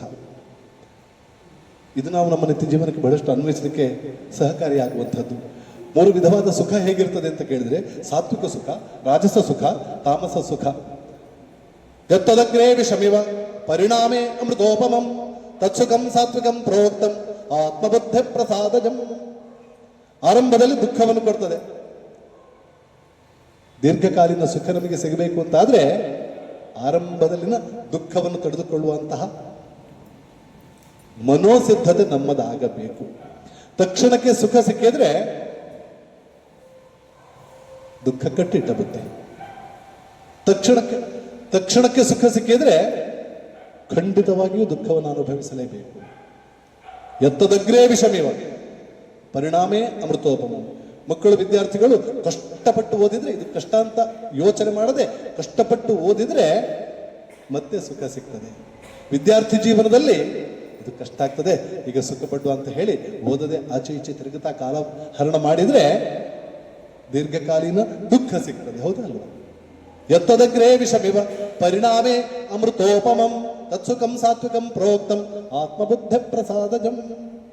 ವಿಷಯೇಂದ್ರಿಯ ಸಂಯೋಗ ಯತ್ತದಗ್ರೇ ಅಮೃತೋಪಮಂ ಪರಿಣಾಮೇ ವಿಷಮಿವ ತತ್ಸುಖಂ ರಾಜ ಸಂಸ್ಕೃತಂ. ಆರಂಭದಲ್ಲಿ ತುಂಬಾ ಖುಷಿ ಕೊಡ್ತದೆ. ಇವತ್ತು ನಮಗೆ ತಕ್ಷಣ ಸುಖಕ್ಕೋಸ್ಕರ ಏನೆಲ್ಲ ಮಾಡ್ತೇವೆ, ಯುವಕರು ಎಷ್ಟೆಲ್ಲ ಅಡ್ಡದಾರ ಹೇಳ್ತಾರೆ ನಮಗೆ ಗೊತ್ತಿದೆ. ಅಮಲು ಪದಾರ್ಥ ಸೇವನೆ, ಉದಾಹರಣೆಗೆ ಹೇಳಿದ್ರೆ ಅಮಲು ಪದಾರ್ಥ ಸೇವನೆ ಮಾಡಿದ್ರೆ ತಕ್ಷಣಕ್ಕೆ ಸುಖ ಕೊಡ್ತದೆ ಅಂತ ಭಾವಿಸ್ತಾರೆ. ಹೌದಲ್ಲ? ಎಷ್ಟೋ ಯುವಕರು ಆ ದಾರಿಯಲ್ಲಿ ಹೋಗ್ತಾರೆ. ತಕ್ಷಣಕ್ಕೆ ಸುಖ ಕೊಡ್ತದೋ ಏನೋ. ಮತ್ತೆ ವಿಷಯೇಂದ್ರಿಯ ಸಂಯೋಗ ಎತ್ತದಗ್ರೇ ಅಮೃತೋಪ. ಆರಂಭದಲ್ಲಿ ಸುಖ ಕೊಡ್ತದೆ, ಪರಿಣಾಮದಲ್ಲಿ ಅದು ವಿಷವಾಗಿ ಪರಿವರ್ತನೆಯಾಗ್ತದೆ. ಅದು ರಾಜಸಿಕ ಸುಖ. ಯದಗ್ರೇ ಚಾನುಬಂಧೇಜ ಸುಖಂ ಮೋಹನಮಾತ್ಮನಃ ನಿದ್ರಾಲಸ್ಯ ಪ್ರಮಾದೋತ್ಥಂ ತತ್ತಾಮಸಮುದಾಹೃತಂ. ಅದು ತಾಮಸಿಕವಾದ ಸುಖ. ಎಲ್ಲ ಕಡೆ ನಮ್ಮನ್ನು ಮೋಹದಿಂದ ಆವರಿಸಲ್ಪಟ್ಟು ಸತ್ಯ ಯಾವುದು ಸುಳ್ಳು ಯಾವುದು ಅನ್ನುವಂಥದ್ದು ಗೊತ್ತಾಗುವುದಿಲ್ಲ. ದೀರ್ಘಕಾಲೀನ ನಮಗೆ ಬರುವಂತಹ ಅನೇಕ ರೋಗಿಗಳನ್ನು ನಾವು ಗಮನಿಸುವಾಗ ಅರ್ಥ ಆಗ್ತದೆ. ದೀರ್ಘಕಾಲೀನ ಅಮಲು ಪದಾರ್ಥ ಸೇವನೆ ಮಾಡಿದವರಿಗೆ ಬೆಳಗ್ಗೆ ಎದ್ದು ಸ್ವಲ್ಪ ಅಮಲು ಪದಾರ್ಥ ಸೇವನೆ ಮಾಡಿದರೆ ಕೈಕಾಲು ನಡುಗಲಿಕ್ಕೆ ಆರಂಭ ಆಗ್ತದೆ. ಅವ್ರಿಗೇನಿಲ್ಲ, ಮತ್ತೆ ಸ್ವಲ್ಪ ಅಮಲು ಪದಾರ್ಥ ಕೊಡಲೇಬೇಕಾಗ್ತದೆ, ಇಲ್ಲದ್ರೆ ಅವ್ರು ಹೇಳಲಿಕ್ಕೆ ಸಾಧ್ಯವೇ ಇಲ್ಲ. ಇದು ತಾಮಸಿಕವಾದಂತಹ ಸುಖವಾಗಿ ಬಿಡ್ತದೆ. ಇದರಲ್ಲಿ ಯಾವುದು ನಾವು ಅನುಭವಿಸುವಂಥದ್ದು ಅನ್ನುವಂತಹ ಸೂಚನೆಯನ್ನು ಕೃಷ್ಣ ಅಲ್ಲಿ ಹೇಳಿಬಿಟ್ಟ. ಮತ್ತೆ ಮುಂದುವರಿಸಿ ಚಾತುರ್ವರ್ಣ್ಯದ ಬಗ್ಗೆ ಉಲ್ಲೇಖ ಮಾಡ್ತಾನೆ. ಚಾತುರ್ವರ್ಣ್ಯಮ್ಮಯ ಸೃಷ್ಟಂ ಗುಣಕರ್ಮ ವಿಭಾಗಶಃ. 4ನೇ ಅಧ್ಯಾಯದಲ್ಲಿ ಹೇಳಿದ ಚಾತುರ್ವರ್ಣ್ಯಗಳು ನನ್ನಿಂದ ಸೃಷ್ಟಿಯಾಗಿರುವಂಥದ್ದು ಅಂತ ಹೇಳಿ ಮತ್ತೆ ಇಲ್ಲಿ ಹೇಳ್ತಾನೆ. ಬ್ರಾಹ್ಮಣ ಕ್ಷತ್ರಿಯ ವಿಶಾನ ಶೂದ್ರಾಣಾಂಚ ಪರಂತಭ ಕರ್ಮಾಣಿ ಪ್ರವಿಭಕ್ತಾನಿ ಸ್ವಭಾವ ಪ್ರಭವೈರ್ಗುಣೈ. ಹೇಗೆ ವಿಂಗಡಣೆ ಮಾಡಿದ್ದಾನೆ ಅಂತ ಹೇಳಿದ್ರೆ ಸ್ವಭಾವಕ್ಕೆ ಅನುಗುಣವಾಗಿ ವಿಂಗಡಣೆ ಮಾಡಿರುವಂಥದ್ದು ಚಾತುರ್ವರ್ಣ್ಯಗಳನ್ನು ಅಂತ ಹೇಳಿ. ಇವತ್ತು ನಮ್ಮ ಅನೇಕ ಸಾಮಾಜಿಕ ಅಥವಾ ರಾಜಕೀಯ ವ್ಯವಸ್ಥೆಗಳಲ್ಲಿ ನಾವು ಬಹಳ ಟೀಕೆಗೆ ಒಳಪಡುವಂಥದ್ದು, ವಿಶೇಷವಾಗಿ ಬ್ರಾಹ್ಮಣ ವರ್ಗದವರು, ಬ್ರಾಹ್ಮಣರು ಅಂತ ಹೆಜ್ಜಿಕೊಂಡವರು. ನಾವು ಬಹುಶಃ ಎದುರಿಸಿದಷ್ಟು ಟೀಕೆಗಳನ್ನು ಬೇರೆ ಯಾರು ಎದುರಿಸುವುದಿಲ್ಲ. ಯಾರೆಲ್ಲ ಜನಿವಾರ ಹಾಕಿದ್ದಾರೆ ಅವರೆಲ್ಲ ಟೀಕೆಗಳಿಗೆ ಕೇಳಲಿಕ್ಕೆ ಇದ್ದವರು ಅಂತ ಆ ಮಟ್ಟಕ್ಕೆ ಆಗಿಬಿಟ್ಟಿದೆ. ಎಲ್ಲರೂ ಹೇಳುವಂಥದ್ದು ಅದೇ, ನೀವು ಬ್ರಾಹ್ಮಣರು ಬ್ರಾಹ್ಮಣರು ಬ್ರಾಹ್ಮಣ, ನಾವು ಶೂದ್ರರು ಶೂದ್ರರು ಶೂದ್ರರು ಅಂತ ಹೇಳಿ. ಕೃಷ್ಣ ಸ್ಪಷ್ಟವಾಗಿ ಎಲ್ಲ ಹೇಳ್ತಾನೆ. 4ನೇ ಅಧ್ಯಾಯದಲ್ಲೂ ಹೇಳಿದ್ದಾನೆ ಚಾತುರ್ವರ್ಣ್ಯಮಯ ಸೃಷ್ಟಂ ಗುಣಕರ್ಮ ವಿಭಾಗಶಃ. ಆ ಗುಣಕರ್ಮ ವಿಭಾಗಶಃ ಯಾರು ಮಾತಾಡಲಿಕ್ಕೆ ಹೋಗುವುದಿಲ್ಲ. ಇಲ್ಲಿ ಹೇಳ್ತಾನೆ ಬ್ರಾಹ್ಮಣ ಕ್ಷತ್ರಿಯ ವಿಷಾಂ ಶೂದ್ರಾಣಾಂಚ ಪರಂತಪ ಕರ್ಮಾಣಿ ಪ್ರವಿಭಕ್ತಾನಿ ಸ್ವಭಾವ ಪ್ರಭವೈರ್ಗುಣೈ. ಸ್ವಭಾವಕ್ಕೆ ಅನುಗುಣವಾಗಿ ಅದನ್ನು ವಿಂಗಡಣೆ ಮಾಡಿದ್ದೇನೆ. 4 ವಿಭಾಗಗಳು: ಶಮೋ ದಮ ತಪ ಶೌಚಂ ಕ್ಷಾಂತಿರಾರ್ಜವಮೇವ ಚ ಜ್ಞಾನಂ ವಿಜ್ಞಾನಮಾಸ್ತಿಕ್ಯಂ ಬ್ರಹ್ಮಕರ್ಮ ಸ್ವಭಾವಜಂ. ಬ್ರಾಹ್ಮಣನಿಗೆ ಇರಬೇಕಾದ ಗುಣ ಸ್ವಭಾವ. ಬ್ರಾಹ್ಮಣ ಅಂತ ಹೇಳಿದ್ರೆ ಒಬ್ಬ ಮನುಷ್ಯನಲ್ಲಿ ಈ ಗುಣ ಸ್ವಭಾವ ಇದ್ರೆ ಅದು ಬ್ರಾಹ್ಮಣ ಅಂತ ಅರ್ಥ. ಬ್ರಾಹ್ಮಣ ಕುಲದಲ್ಲಿ ಜನಿಸಿದವರಿಗೆ ಈ ಗುಣ ಸ್ವಭಾವ ಅಂತ ಹೇಳಿಲ್ಲ ಕೃಷ್ಣ. ಯಾರಿಗೆಲ್ಲ ಈ ಗುಣ ಸ್ವಭಾವಗಳಿವೆ, ಶಮೋ ದಮ ತಪ ಶೌಚಂ ಕ್ಷಾಂತಿ ಆರ್ಜವ ಏವಚ ಜ್ಞಾನಂ ವಿಜ್ಞಾನಂ ಆಸ್ತಿಕ್ಯಂ. ಇದೊಂದು ಗುಣವನ್ನು ವಿಸ್ತಾರ ಮಾಡಲಿಕ್ಕೆ ಹೋಗುವುದಿಲ್ಲ. ಬಹಳ ನಮಗೆಲ್ಲರಿಗೂ ಅರ್ಥ ಆಗುವ ರೀತಿಯಲ್ಲಿ ಅಲ್ಲಿರುವಂಥದ್ದು ಸಮಾಧಾನ ಇರುವಂಥದ್ದು, ಕ್ಷಮಾಗುಣ ಇರುವಂಥದ್ದು, ಜ್ಞಾನಿ ಆಗಿರುವಂಥದ್ದು, ಸ್ವಾಧ್ಯಾಯಕ್ಕೆ ಪೂರಕವಾದಂತಹ ರೀತಿಯಲ್ಲಿ ತನ್ನನ್ನು ತಾನು ತೊಡಗಿಸಿಕೊಳ್ಳುವಂಥದ್ದು, ಕ್ಷಮಾಗುಣ ಇರುವಂಥದ್ದು ಇತ್ಯಾದಿ ಗುಣಗಳೆಲ್ಲ ಬ್ರಾಹ್ಮಣನ ಸ್ವಭಾವಗಳು ಅಂತ ಹೇಳ್ತಾನೆ ಅಲ್ಲಿ. ಶೌರ್ಯಂ ತೇಜೋ ಧೃತಿರ್ ದಾಕ್ಷಂ ಯುದ್ಧೇ ಚಾಪ್ಯ ಬಲಾಯನಂ ದಾನಮೀಶ್ವರ ಭಾವಶ್ಚ ವೈಶ್ಯಕರ್ಮ ಸ್ವಭಾವಜಂ ಕ್ಷಾತ್ರಕರ್ಮ ಸ್ವಭಾವಜಂ. ಕ್ಷತ್ರಿಯರಿಗಿರಬೇಕಾದಂತಹ ಗುಣ ಸ್ವಭಾವ ಏನು ಅಂತ ಅಲ್ಲಿ ಹೇಳ್ತಾನೆ. ಶೌರ್ಯ, ತೇಜ, ಧೃತಿ, ದಾಕ್ಷಂ, ಯುದ್ಧೇ ಚಾಪ್ಯ ಪಲಾಯನ. ಯುದ್ಧ ಬಂದಾಗ ಓಡಿ ಹೋಗುವಂಥದ್ದಲ್ಲ ಉತ್ತರದ ಪೌರುಷದ ಹಾಗೆ. ದಾನಂ ಈಶ್ವರ ಭಾವಸ್ಥ, ಭಗವಂತನ ಮೇಲೆ ಭಕ್ತಿ, ದಾನ ಮಾಡುವಂತಹ ಸ್ವಭಾವ. ಮುಂದುವರಿಸಿ ಹೇಳ್ತಾನೆ, ಕೃಷಿ ಗೌರಕ್ಷ ವಾಣಿಜ್ಯಂ ವೈಶ್ಯಕರ್ಮ ಸ್ವಭಾವಜಂ. ವೈಶ್ಯನಾದವನು ಯಾರು ಅಂತ ಕೇಳಿದ್ರೆ ಕೃಷಿ ಕೆಲಸ ಮಾಡುವಂಥವನು ಮತ್ತು ಗೋರಕ್ಷಣೆ ಹೈನುಗಾರಿಕೆ ಮಾಡುವಂಥವನು. ಗೋರಕ್ಷಣೆ ಮತ್ತು ಕೃಷಿ. ಕೃಷ್ಣನ ಮಾತಿಗೆ ಎಷ್ಟೊಂದು ಪೂರ್ವಯೋಜಿತವಾದ ಮಾತುಗಳು ಅಂತ ಹೇಳಿದ್ರೆ, ಹೈನುಗಾರಿಕೆ ಬಿಟ್ಟು ಕೃಷಿ ಇರಲಿಕ್ಕೆ ಸಾಧ್ಯವೇ ಇಲ್ಲ, ದನ ಸಾಕಾಣಿಕೆ ಇಲ್ಲದೆ ಕೃಷಿ ಮಾಡಲಿಕ್ಕೆ ಸಾಧ್ಯವೇ ಇಲ್ಲ ಅಂತ ಕೃಷ್ಣ ಅವತ್ತೇ ಹೇಳಿದ್ದಾನೆ. ಕೃಷಿ ಗೋರಕ್ಷ ವಾಣಿಜ್ಯಂ ವೈಶ್ಯಕರ್ಮ ಸ್ವಭಾವಜಂ ಪರಿಚರ್ಯಾತ್ಮಕಂ ಕರ್ಮ ಶೂದ್ರಸ್ಯಾಪಿ ಸ್ವಭಾವಜಂ. ಸೇವೆ ಮಾಡುವಂತಹ ಕೆಲಸ. ಒಬ್ಬ ವ್ಯಕ್ತಿ ಆ ವ್ಯಕ್ತಿ ಪರಿಪೂರ್ಣವಾದಂತಹ ವ್ಯಕ್ತಿ ಆಗಬೇಕು ಅಂತ ಆದ್ರೆ ಆತ ಈ 4 ಸ್ವಭಾವಗಳನ್ನು ಬೆಳೆಸಿಕೊಂಡಿರಬೇಕು. ಕೃಷ್ಣನ ಸಂದೇಶ ಇದು. ಒಬ್ಬ ವ್ಯಕ್ತಿ ಬೆಳಗ್ಗೆದ್ದು ಸ್ನಾನ ಮಾಡಿ ಶುಚಿರ್ಭೂತನಾಗಿ ಆತ ದೇವರಿಗೆ ದೀಪ ಹಚ್ಚಿ ಒಂದಷ್ಟು ಒಂದು 10 ನಿಮಿಷವೋ 15 ನಿಮಿಷವೋ ದೇವತಾರಾಧನೆ ಮಾಡುವಂಥದ್ದು. ಇದಕ್ಕೆ ಬ್ರಾಹ್ಮಣ ಕುಲದಲ್ಲೇ ಜನಿಸಬೇಕು ಅಂತ ಏನೂ ಇಲ್ಲ. ಇದೆಯಾ? ಏನೂ ಇಲ್ಲ. ಶ್ರದ್ಧೆಯಿಂದ ಕೃಷಿ ಕೆಲಸವನ್ನು ಮಾಡುವಂಥದ್ದು, ದನದ ಕೆಲಸವನ್ನು ಮಾಡುವಂಥದ್ದು, ಹೈನುಗಾರಿಕೆ ಮಾಡುವಂಥದ್ದು, ಅದೇ ವ್ಯಕ್ತಿ ಮಾಡಲಿಕ್ಕೆ ಅವಕಾಶ. ಯಾರಾದ್ರೂ ಆಕ್ರಮಣಕ್ಕೆ ಬಂದ್ರೆ ಪರಿಪೂರ್ಣವಾದ ಕ್ಷತ್ರಿಯನಾಗುವಂಥದ್ದು ಆತ. ಮನೆಯಲ್ಲಿ ಹಿರಿಯರು ಯಾರಾದ್ರಿದ್ರೆ ಅವರ ಸೇವೆ ಮಾಡುವಂಥದ್ದು. ಒಬ್ಬನೇ ವ್ಯಕ್ತಿ ಮಾಡುವಂಥದ್ದಲ್ಲ ಇದು. ಇದಕ್ಕೆ ಜಾತಿ ಕುಲ ಮತ ಪಂಥದ ಯಾವುದಾದ್ರೂ ವಿಂಗಡಣೆ ಇದೆಯಾ ಅಂತ ಕೇಳಿದ್ರೆ ಖಂಡಿತವಾಗಿಯೂ ಇಲ್ಲ. ಹಾಗೆ ನೋಡ್ಲಿಕ್ಕೆ ಹೋದ್ರೆ ಅತ್ಯಂತ ಕಷ್ಟವಾದ ಯಾವುದು ಅಂತ ಕೇಳಿದ್ರೆ ಅದು ಬ್ರಾಹ್ಮಣ. ವಿಷ್ಣು ಸಹಸ್ರನಾಮದ ಫಲಶ್ರುತಿಯಲ್ಲಿ ಒಂದು ಮಾತು ಬರ್ತದೆ. ವಿಷ್ಣು ಸಹಸ್ರನಾಮ ಯಾರೆಲ್ಲ ಓದ್ಬೋದು ಅಂತ ಕೇಳಿದ್ರೆ ಇವತ್ತು ಉಲ್ಲೇಖ ಮಾಡಿದ್ರು ನಾವೂರು ದೇವಸ್ಥಾನದ ಬಗ್ಗೆ. ಆ ಕಾರಣಕ್ಕೋಸ್ಕರ ಹೇಳುವುದು ನಾವೂರಿನಲ್ಲಿ ಒಂದು ರೀತಿಯಲ್ಲಿ ವಿಷ್ಣು ಸಹಸ್ರನಾಮ ಎಲ್ಲರೂ ಓದುವಂತಹ ಮಟ್ಟಕ್ಕೆ ಬೆಳೆದಿದ್ದಾರೆ. ನಮ್ಮ ಅನೇಕ ಹಿರಿಯರು ಆ ಕಾರ್ಯಕ್ರಮದಲ್ಲಿ ಭಾಗವಹಿಸ್ತಾರೆ. ಬಹುಶಃ ಇಲ್ಲಿದ್ದವರು ಬಹುತೇಕ ಎಲ್ಲರೂ ಮುಂದಿನ ಸಾಲಲ್ಲಿದ್ದವರು ಪ್ರತಿಯೊಬ್ಬರು ಭಾಗವಹಿಸಿದ್ದಾರೆ. ಅವರ ಆಶೀರ್ವಾದದ ಮೂಲಕ ನಿರಂತರವಾಗಿ 10 ವರ್ಷ ಈ ಕಾರ್ಯಕ್ರಮ ಪರಿಪೂರ್ಣ ಆಗಲಿಕ್ಕೆ ಸಾಧ್ಯ ಇದೆ. ಹಾಗೆ ಉಲ್ಲೇಖ ಮಾಡಿದ ಹಾಗೆ ಆ ದೈವ ಬಲ ಬರಬೇಕು ಅಂತಾದರೆ 10 ವರ್ಷದಲ್ಲಿ ಧನುರ್ಮಾಸದಲ್ಲಿ ನಿರಂತರವಾಗಿ 30 ದಿನ ಕಾರ್ಯಕ್ರಮವನ್ನು ಸಂಘಟಿಸುವಂಥದ್ದು, ಆಯೋಜಿಸುವಂಥದ್ದು ಸುಲಭದ್ದಲ್ಲ. ದೈವ ಬಲ ಇದ್ದರೆ ಮಾತ್ರ ಸಾಧ್ಯ. ಇಲ್ಲ ಅಂತಂದರೆ ಖಂಡಿತ ಮನುಷ್ಯ ಪ್ರಯತ್ನದಿಂದ ಆಗುವಂಥದ್ದಲ್ಲ. ಮನುಷ್ಯ ಪ್ರಯತ್ನ ಇದ್ರೆ ಭಗವಂತನ ಅನುಗ್ರಹ ಇದೆ ಅನ್ನುವಂಥದ್ದು ತೋರಿಸಿಕೊಡ್ತದೆ. ಒಂದು 4 ವರ್ಷದ ಮಗು ಎಲ್ಲ ವಿಷ್ಣು ಸಹಸ್ರನಾಮದ ಶ್ಲೋಕವನ್ನು ಹೇಳ್ತದೆ ಆ ಮಗು ಅಂತ ಹೇಳಿದರೆ ಇವತ್ತು ಆ ಮಟ್ಟಕ್ಕೆ ಇರಲಿಕ್ಕೆ ಸಾಧ್ಯ. ಉಚ್ಚಾರ ದೋಷ, ಸ್ವರದೋಷ ಅದೆಲ್ಲ ಇರಬಹುದು, ಸ್ವಲ್ಪ ಮಟ್ಟಿಗೆ ಇರಬಹುದು. ಆದರೆ ನಮ್ಮ ಪ್ರಯತ್ನ ಪರಿಪೂರ್ಣವಾಗಿ ಅದನ್ನು ಎತ್ತರಕ್ಕೆ ಏರಿಸಬೇಕು. ಬಹುಶಃ ನಮಗೆ ಗಣಪತಿ ಭಟ್ ಸರ್ ಮತ್ತು ಶ್ರೀಧರ್ ಭಟ್ ಸರ್ ಅದರ ಬಗ್ಗೆ ಪೂರಕವಾದಂತಹ ರೀತಿಯಲ್ಲಿ ಬಹಳಷ್ಟು ಕೆಲಸ ಮಾಡ್ತಾ ಇದ್ದಾರೆ. ಹಾಗೆ ನಮ್ಮ ಗುಜಬರಿಯವರು ಪ್ರತಿ ವರ್ಷ ಆ ಕಾರ್ಯಕ್ರಮದಲ್ಲಿ ಭಾಗವಹಿಸ್ತಾರೆ. ಯಾಕೆ ಉಲ್ಲೇಖ ಮಾಡ್ತಾ ಇದ್ದೇನೆ ಅಂತ ಕೇಳಿದ್ರೆ, ವಿಷ್ಣು ಸಹಸ್ರನಾಮ ಯಾರು ಓದ್ಬೋದು ಅಂತ ಕೇಳಿದ್ರೆ ಮನುಷ್ಯನಾದವನು ಓದಬಹುದು. ಅಲ್ಲಿ ಫಲಶ್ರುತಿ ಒಂದು ಮಾತು ಬರ್ತದೆ. ಭೀಷ್ಮಾಚಾರ್ಯರು ಹೇಳ್ತಾರೆ ವಿಷ್ಣು ಸಹಸ್ರನಾಮವನ್ನು ಓದಿದ್ರೆ ಏನಾಗ್ತದೆ ಅಂತ, ಏನು ಫಲ ಸಿಗ್ತದೆ ಅಂತ. ಬ್ರಾಹ್ಮಣರಿಗೆ ಏನು ಸಿಗ್ತದೆ? ವೇದಾಂತಗೋ ಬ್ರಾಹ್ಮಣ ಸ್ಯಾತ್. ಬ್ರಾಹ್ಮಣನಾದವನು ವಿಷ್ಣು ಸಹಸ್ರನಾಮ ನಿರಂತರ ಪಠಣ ಮಾಡಿದರೆ ವೇದಾಂತಿ ಆಗ್ತಾನೆ. ವೇದಾಂತಿ ಯಾಕೆ ಆಗ್ಬೇಕು ಅಂತ ಕೇಳಿದ್ರೆ ಬೇರೆಯವರಿಗೆ ಅದನ್ನು ಉಪದೇಶ ಮಾಡಲಿಕ್ಕೆ ಬೇಕಾದ ಅರ್ಹತೆ ಬರ್ತದೆ ಅವನಿಗೆ. ಕ್ಷತ್ರಿಯೋ ವಿಜಯೀ ಭವೇತ್. ಕ್ಷತ್ರಿಯನಾದವನು ವಿಜಯಿ ಆಗ್ತಾನೆ, ಸೋಲುವುದಿಲ್ಲ ಅಂತ ಹೇಳಿ. ವೈಶ್ಯೋ ಧನ ಸಮೃದ್ಧ ಸ್ಯಾತ್. ವೈಶ್ಯನಾದವನಿಗೆ ಅವನು ಮಾಡಿದಂತಹ ಕೆಲಸ ಕಾರ್ಯದ ಮೂಲಕ ಕೃಷಿಯಲ್ಲಿಯೋ ಹೈನುಗಾರಿಕೆಯಲ್ಲೋ ಧನ ಸಮೃದ್ಧಿ ಆಗ್ತದೆ. ವಿಷ್ಣು ಸಹಸ್ರನಾಮ ಪಠಣ ಮಾಡಿದ್ರೆ, ಭಗವದ್ಗೀತೆ ಮಾಡಿದ್ರೆ, ಶ್ಲೋಕ ಹೇಳ್ತಾ ಹೋದ್ರೆ ದನ ಹಾಲು ಹೆಚ್ಚು ಕೊಡ್ತದೆ ಅಂತ ಯಾರು ಹೇಳ್ತಾ ಇದ್ರು. ಯೂಟ್ಯೂಬಲ್ಲಿ ಬಹಳ ವೈರಲ್ ಆಗಿದೆ, ನೀವು ಗಮನಿಸಿರ್ಬೋದು. ಹೌದಲ್ಲೋ ನನಗೆ ಗೊತ್ತಿಲ್ಲ. ಅಂತೂ ಖಂಡಿತವಾಗಿ ಶಕ್ತಿ ಕೊಡ್ತದೆ ಅಂತ ಹೇಳಿ.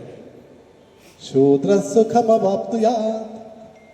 ಶೂದ್ರರಿಗೆ ಏನು ಸಿಗ್ತದೆ? ಏನು ಸಿಗ್ತದೆ? ಸುಖ ಯಾರಿಗೆ ಸಿಗ್ತದೆ? ಇಷ್ಟು 4 ವರ್ಗದಲ್ಲಿ ಸುಖ ಸಿಗುವುದು ಶೂದ್ರರಿಗೆ ಮಾತ್ರ ಅಂತ. ಇದು ನಮಗೆ ಗೊತ್ತಿಲ್ಲ. ಬ್ರಾಹ್ಮಣನಿಗೆ ಸುಖ ಇಲ್ಲ ಅಲ್ಲಿ, ವೈಶ್ಯನಿಗೆ ಸುಖ ಸಿಗ್ಲಿಲ್ಲ, ಕ್ಷತ್ರಿಯನಿಗೆ ಸುಖ ಸಿಗ್ಲಿಲ್ಲ. ಕ್ಷತ್ರಿಯ ವಿಜಯಿ ಆದ, ವೈಶ್ಯನಿಗೆ ಹಣ ಸಿಕ್ಕಿದ್ದು, ಬ್ರಾಹ್ಮಣ ವೇದಾಂತಿ ಆದ. ಸುಖ ಸಿಕ್ಕಿದ್ದು ಯಾರಿಗೆ? ನಮ್ಮ ಧರ್ಮ ಎಷ್ಟು ವಿಶಾಲವಾಗಿದೆ ಅಂತ ಇದನ್ನು ಹೇಳುವಂತಹ ಸಾಮರ್ಥ್ಯ ನಮಗಿಲ್ಲ ಅಂತಂದ್ರೆ ಇದು ಪರಂಪರೆಯಿಂದ ಬಂದಿರುವಂತಹ ಇದನ್ನು ಸತ್ಯಕ್ಕೆ ದೂರ ಪರಿಪೂರ್ಣವಾದ ಸತ್ಯವನ್ನು ಹೊಂದಿರುವಂತಹ ಮಾತುಗಳು ಅಂತ ಹೇಳಿ. ಈ ಹಿನ್ನೆಲೆಯಲ್ಲಿ ಚಾತುರ್ವರ್ಣ್ಯ ಅನ್ನುವಂಥದ್ದು ನಮ್ಮ ನಿತ್ಯ ಜೀವನದಲ್ಲಿ ನಾವು ಹೇಗಿರಬೇಕು ಅನ್ನುವಂಥದ್ದಕ್ಕೆ ಎಚ್ಚರಿಕೆ ಸಂದೇಶವನ್ನು ಕೊಡುವಂಥದ್ದು. ಪರಿಪೂರ್ಣವಾದ ಬ್ರಾಹ್ಮಣ, ಪರಿಪೂರ್ಣವಾದ ಕ್ಷತ್ರಿಯ, ಪರಿಪೂರ್ಣವಾದ ವೈಶ್ಯ, ಪರಿಪೂರ್ಣವಾದ ಶೂದ್ರ, ಈ ವಿಭಾಗಗಳಲ್ಲಿ ನಾವು ಜೋಡಿಸಿಕೊಂಡ್ರೆ, ಈ ವಿಭಾಗದ ಮಟ್ಟಕ್ಕೆ ನಮ್ಮನ್ನು ನಾವು ಏರಿಸಿದ್ರೆ ಮೋಕ್ಷತ್ವ ಸಿಗ್ತದೆ ಅಂತ ಹೇಳಿ ಮತ್ತೆ ಕೊನೆಯಲ್ಲಿ ಹೇಳ್ತಾನೆ ಕೃಷ್ಣ. ನಮ್ಮ ಜೀವನದ ಉದ್ದೇಶ, ಬಹುಶಃ ಸಮಯ ಆಯ್ತಾ ಏನು ಗೊತ್ತಿಲ್ಲ, 8:24 5:24 ಮುಗಿಸ್ಲಿಕ್ಕೆ ಅರ್ಧ ದಾರಿಗೆ ಬಂದಿದ್ದೇವೆ ನಾವು. ಎಷ್ಟು ವೇಗವಾಗಿ ಹೋದರೂ ಮುಗಿಸ್ಲಿಕ್ಕೆ ಕಷ್ಟ ಅಂತ ಹೇಳುವಂಥದ್ದು ಬಹುಶಃ 18ನೇ ಅಧ್ಯಾಯ 2 ವಿಭಾಗದಲ್ಲಿ ಮಾಡಬೇಕಿತ್ತು ಏನೋ ಗೊತ್ತಿಲ್ಲ, ಇರಲಿ ತೊಂದರೆ ಇಲ್ಲ. ಸ್ವೇ ಸ್ವೇ ಕರ್ಮಣ್ಯ ಬಿರತಃ ಸಂಸಿದ್ಧಿಂ ಲಭತೇತರಃ ಸ್ವಕರ್ಮ ನಿರತಂ ಸಿದ್ಧಿಂ. ಸ್ವಕರ್ಮದಲ್ಲಿ ನಿರತನಾದವರಿಗೆ ಸಿದ್ಧಿ ಸಿಗ್ತದೆ.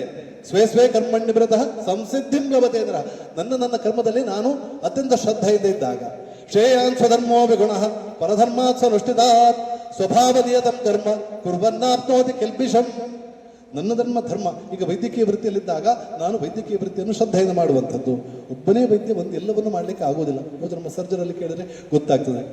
ಸರ್ಜನ್ ಒಳ್ಳೆಯ ರೀತಿಯ ಸರ್ಜನ್ ಆಗಿ ಕೆಲಸ ಮಾಡಬೇಕಿದ್ರೆ ಅವರಿಗೆ ಹೆಲ್ಪರ್ ಅವರಿಗಿಂತ ಹುಷಾರಿರಬೇಕು. ಇವತ್ತು ಹಾರ್ವರ್ಡ್ ಯೂನಿವರ್ಸಿಟಿಯಲ್ಲಿ ಅಷ್ಟು ದೊಡ್ಡ ಹೆಸರಿದೆ ಯಾಕಂತ ಕೇಳಿದ್ರೆ ಅಲ್ಲಿ ಗ್ರಂಥಪಾಲಕರಾದವರು PhD ಆದವರಿದ್ದಾರೆ ಅಲ್ಲ ಸರ್, ಅಷ್ಟು ಮೇಧಾವಿಗಳಿದ್ದಾರೆ. ಅಂದ್ರೆ ಆ ಮೇಧಾವಿತನ ಅವರವರ ಶ್ರದ್ಧೆಯಿಂದ ಕೆಲಸ ಮಾಡಿದ್ರೆ ಆಯಾ ಕ್ಷೇತ್ರದಲ್ಲಿ ಪರಿಪೂರ್ಣತೆಯನ್ನು ಸಾಧಿಸಲಿಕ್ಕೆ ಸಾಧ್ಯವಾಗ್ತದೆ. ಆದ್ದರಿಂದ ಇದನ್ನು ಮಾಡಬೇಕಾದ ಅನಿವಾರ್ಯತೆ. ಅಹಂಕಾರಂ ಬಲಂ ದರ್ಪಂ ಕಾಮಂ ಕ್ರೋಧಂ ಪರಿಗ್ರಹಂ ವಿಮುಕ್ತ ನಿರ್ಮಮ ಶಾಂತ ಬ್ರಹ್ಮಭೂಯಾಯ ಕಲ್ಪತೆ. ಪ್ರತಿಯೊಬ್ಬರಿಗೂ ಅವಕಾಶ ಇದೆ. ಅಹಂಕಾರ, ಬಲ, ದರ್ಪ, ಕಾಮ, ಕ್ರೋಧ ಇವೆಲ್ಲವನ್ನು ತ್ಯಾಗ ಮಾಡಿಕೊಂಡು ಭಗವಂತ ಶರಣಾಗತಿಯ ಮೂಲಕ ನಾವು ಭಗವಂತನಿಗೆ ಅರ್ಪಣೆ ಮಾಡಿದ್ರೆ ಭಗವಂತ ನಮ್ಮನ್ನು ಎತ್ತರಿಸ್ತಾನೆ. ಬ್ರಹ್ಮಬೋಧ ಪ್ರಸನ್ನಾತ್ಮ ನ ಶೋಚತಿ ನ ಕಾಂಕ್ಷತಿ ಸಮಸ್ಸರ್ವೇಶು ಭೂತೇಶು ಮದ್ಭಕ್ತಿಂ ಲಭತೆ ಪರಾ. ಬ್ರಹ್ಮಾನುಸಂಧಾನ ಲೋಕ ಸಂಧಾನದಲ್ಲಿ ಬ್ರಹ್ಮ ದರ್ಶನವೆಲ್ಲ ಜೀವರೂಪದಲ್ಲಿ ಬ್ರಹ್ಮಾನುಭವ ದೇಹ ಕರುಣಾನುಭವಗಳಲ್ಲಿ ಮರ್ಮವಿದು ಮುಕ್ತಿ ಗೆಲುವ ಮಂಕುತಿಮ್ಮ. ಬ್ರಹ್ಮತ್ವ ಪ್ರಾಪ್ತಿಯಾಗಲಿಕ್ಕೆ ಸಾಧ್ಯವಾಗ್ತದೆ. ಅದು ಪಡಿಬೇಕು ಅಂತಾದ್ರೆ ಕೃಷ್ಣ ಹೇಳ್ತಾನೆ, ಮಜ್ಜುತ್ತ ಸರ್ವ ದುರ್ಗಾಣಿ ಮತ್ಪ್ರಸಾದಾತ್ತರಿಷ್ಯಸಿ ಅಥ ಚೇತ್ವಹಂಕಾರ ನ ಶ್ರೋಸ್ಯಸಿ ವಿನಂಕ್ಷಸಿ. ಕೃಷ್ಣನ ಮಾತಿನ ಗಟ್ಟಿದನ ಯಾವ ಮಟ್ಟಕ್ಕಿದೆ ನೋಡಿ. ಇಷ್ಟೆಲ್ಲ ಹೇಳ್ತಾನೆ ಕೃಷ್ಣ, ಹೇಳ್ತಾನೆ ಮಜ್ಜಿತ್ತ ಸರ್ವ ದುರ್ಗಾಣಿ ಮತ್ಪ್ರಸಾದಾತ್ತರಿಷಸಿ. ನಿನ್ನ ಗಮನವನ್ನು ನಾನು ಹೇಳಿದ ಮಾತಿನ ಕಡೆ ಕೊಟ್ಟು ಕೆಲಸ ಮಾಡಪ್ಪ, ಇಲ್ಲ ಅಂತಂದ್ರೆ ಉದ್ಧಾರ ಆಗುವುದಿಲ್ಲ. ನಶ್ರೋಸ್ಯಸಿ ನಾಶವಾಗಿ ಹೋಗ್ತಿ ಅಂತ. ವಿನಂಕ್ಷಸಿ ಈ ಮಾತನ್ನು ನೀನು ಪಾಲನೆ ಮಾಡಿದ್ರೆ ಇನ್ನು ಸರ್ವನಾಶವಾಗಿ ಹೇಳ್ದಾರಲ್ಲ, ಎಕ್ಕೊಟ್ಟು ಹೋಗ್ತಿ ಅಂತ. ಸರ್ವನಾಶವಾಗಿ ಹೋಗ್ತಿ, ಇದನ್ನು ಪಾಲನೆ ಮಾಡು. ಈ ಮಾತನ್ನು ನಾವು ಅನುಸಂಧಾನ ಮಾಡಿದರೆ ಯದಹಂಕಾರಮಾಶ್ರಿತ್ಯ ನಶ್ರೋಸ್ಯ ಇತಿ ಮನ್ಯಸೆ ಮಿಥ್ಯೈಷ ವ್ಯವಸಾಯಸ್ಥೆ ಪ್ರಕೃತಿ ಸ್ವಾಂ ನಿಯೋಕ್ಷತಿ. ನಾನು ಮಾಡುವುದಿಲ್ಲ ಅಂತ ಅಹಂಕಾರದಿಂದ ನೀನು ಕೂತ್ರೆ ಪ್ರಕೃತಿ ನಿನ್ನಿಂದ ಮಾಡಿಸ್ತದೆ ಕೆಲಸ. ಅಹಂಕಾರ ಬಿಡು ಅಂತ. ಅಹಂಕಾರ ಬಿಡು. ಅಹಂಕಾರ ಅಂತ ಹೇಳಿದ್ರೆ ನಾವು ಹೇಳುವ ಅಹಂಕಾರ ಹೇಳಿದ್ದಲ್ಲ. ಅಹಂಕಾರವನ್ನು ಬದಿಗಿಟ್ಟು ನೀನು ಯುದ್ಧ ಮಾಡು ಅಂತ ಹೇಳುವ ರೀತಿಯಲ್ಲಿ ಆತನನ್ನು ಪ್ರೇರೇಪಣೆ ಮಾಡ್ತಾನೆ. ನಾವು ಅನೇಕ ಬಾರಿ ಹೇಳ್ತೇವೆ, ನಾನೆಲ್ಲವನ್ನು ಬಿಟ್ಟಿದ್ದೇನೆ. ಈಗ ಅನೇಕ ಬಾರಿ ನಾವು ಗಮನಿಸ್ತೇವೆ, ವೃತ್ತಧಾರಿಗಳಾಗಿ ಯಾವುದೋ ಮಂದಿರಗಳನ್ನು ಭೇಟಿ ಮಾಡಿ ಬರ್ತಾರೆ. 48 ದಿನ ಎಲ್ಲವನ್ನು ಮಾಂಸಾಹಾರ ಇಲ್ಲ, ಮದ್ಯಪಾನ ಇಲ್ಲ, ಮಾರುತಿ ಇಲ್ಲ, ಏನೂ ಇಲ್ಲ. ಬರುವಾಗ ಬಡ್ಡಿ ಸಮೇತ. ಸತ್ತವೆಂದಾಶೆಗಳು ಗೆದ್ದರಿಂದ್ರಿಯ ಗಣವ ಚಿತ್ತವಿನ್ನಲುಗದೆಂಬ ಜಂಭ ಬೇಡ. ಎತ್ತಣಿಂದೊಳಗಾಳಿ ಮೋಹ ಬೀಜವ ತಂದು ಬಿತ್ತಲಾರದ ಮನದಿ ಮಂಕುತಿಮ್ಮ. ನಾನು ಗೆದ್ದಿದ್ದೇನೆ, ಇಂದ್ರಿಯವನ್ನು ಗೆದ್ದಿದ್ದೇನೆ. ಇಂದ್ರಿಯವ ಜಯಿಸಿದೆಯೋ ಮಂದವೋ ನಿನ್ನಕ್ಷಿ ಸೌಂದರ್ಯ ಯಕ್ಷಿಣಿಯೇ ನಿನ್ನ ತೊರೆದಿಹಳೋ. ಅಂಧನೆ ವಿರಕ್ತನ್ ಅಪ್ಸರೆಯೇ ಕಾಣದನೆಯತಿ ಕಂಡು ಕೆರಳದವನಾರೋ ಮಂಕುತಿಮ್ಮ. ಅಪ್ಸರೆಯನ್ನು ಕಂಡು ಕೆರಳದವರು ಯಾರಾದ್ರೂ ಇದ್ದಾರ ಅಂತ ಕೇಳ್ತಾನೆ ಕವಿಯಲ್ಲಿ.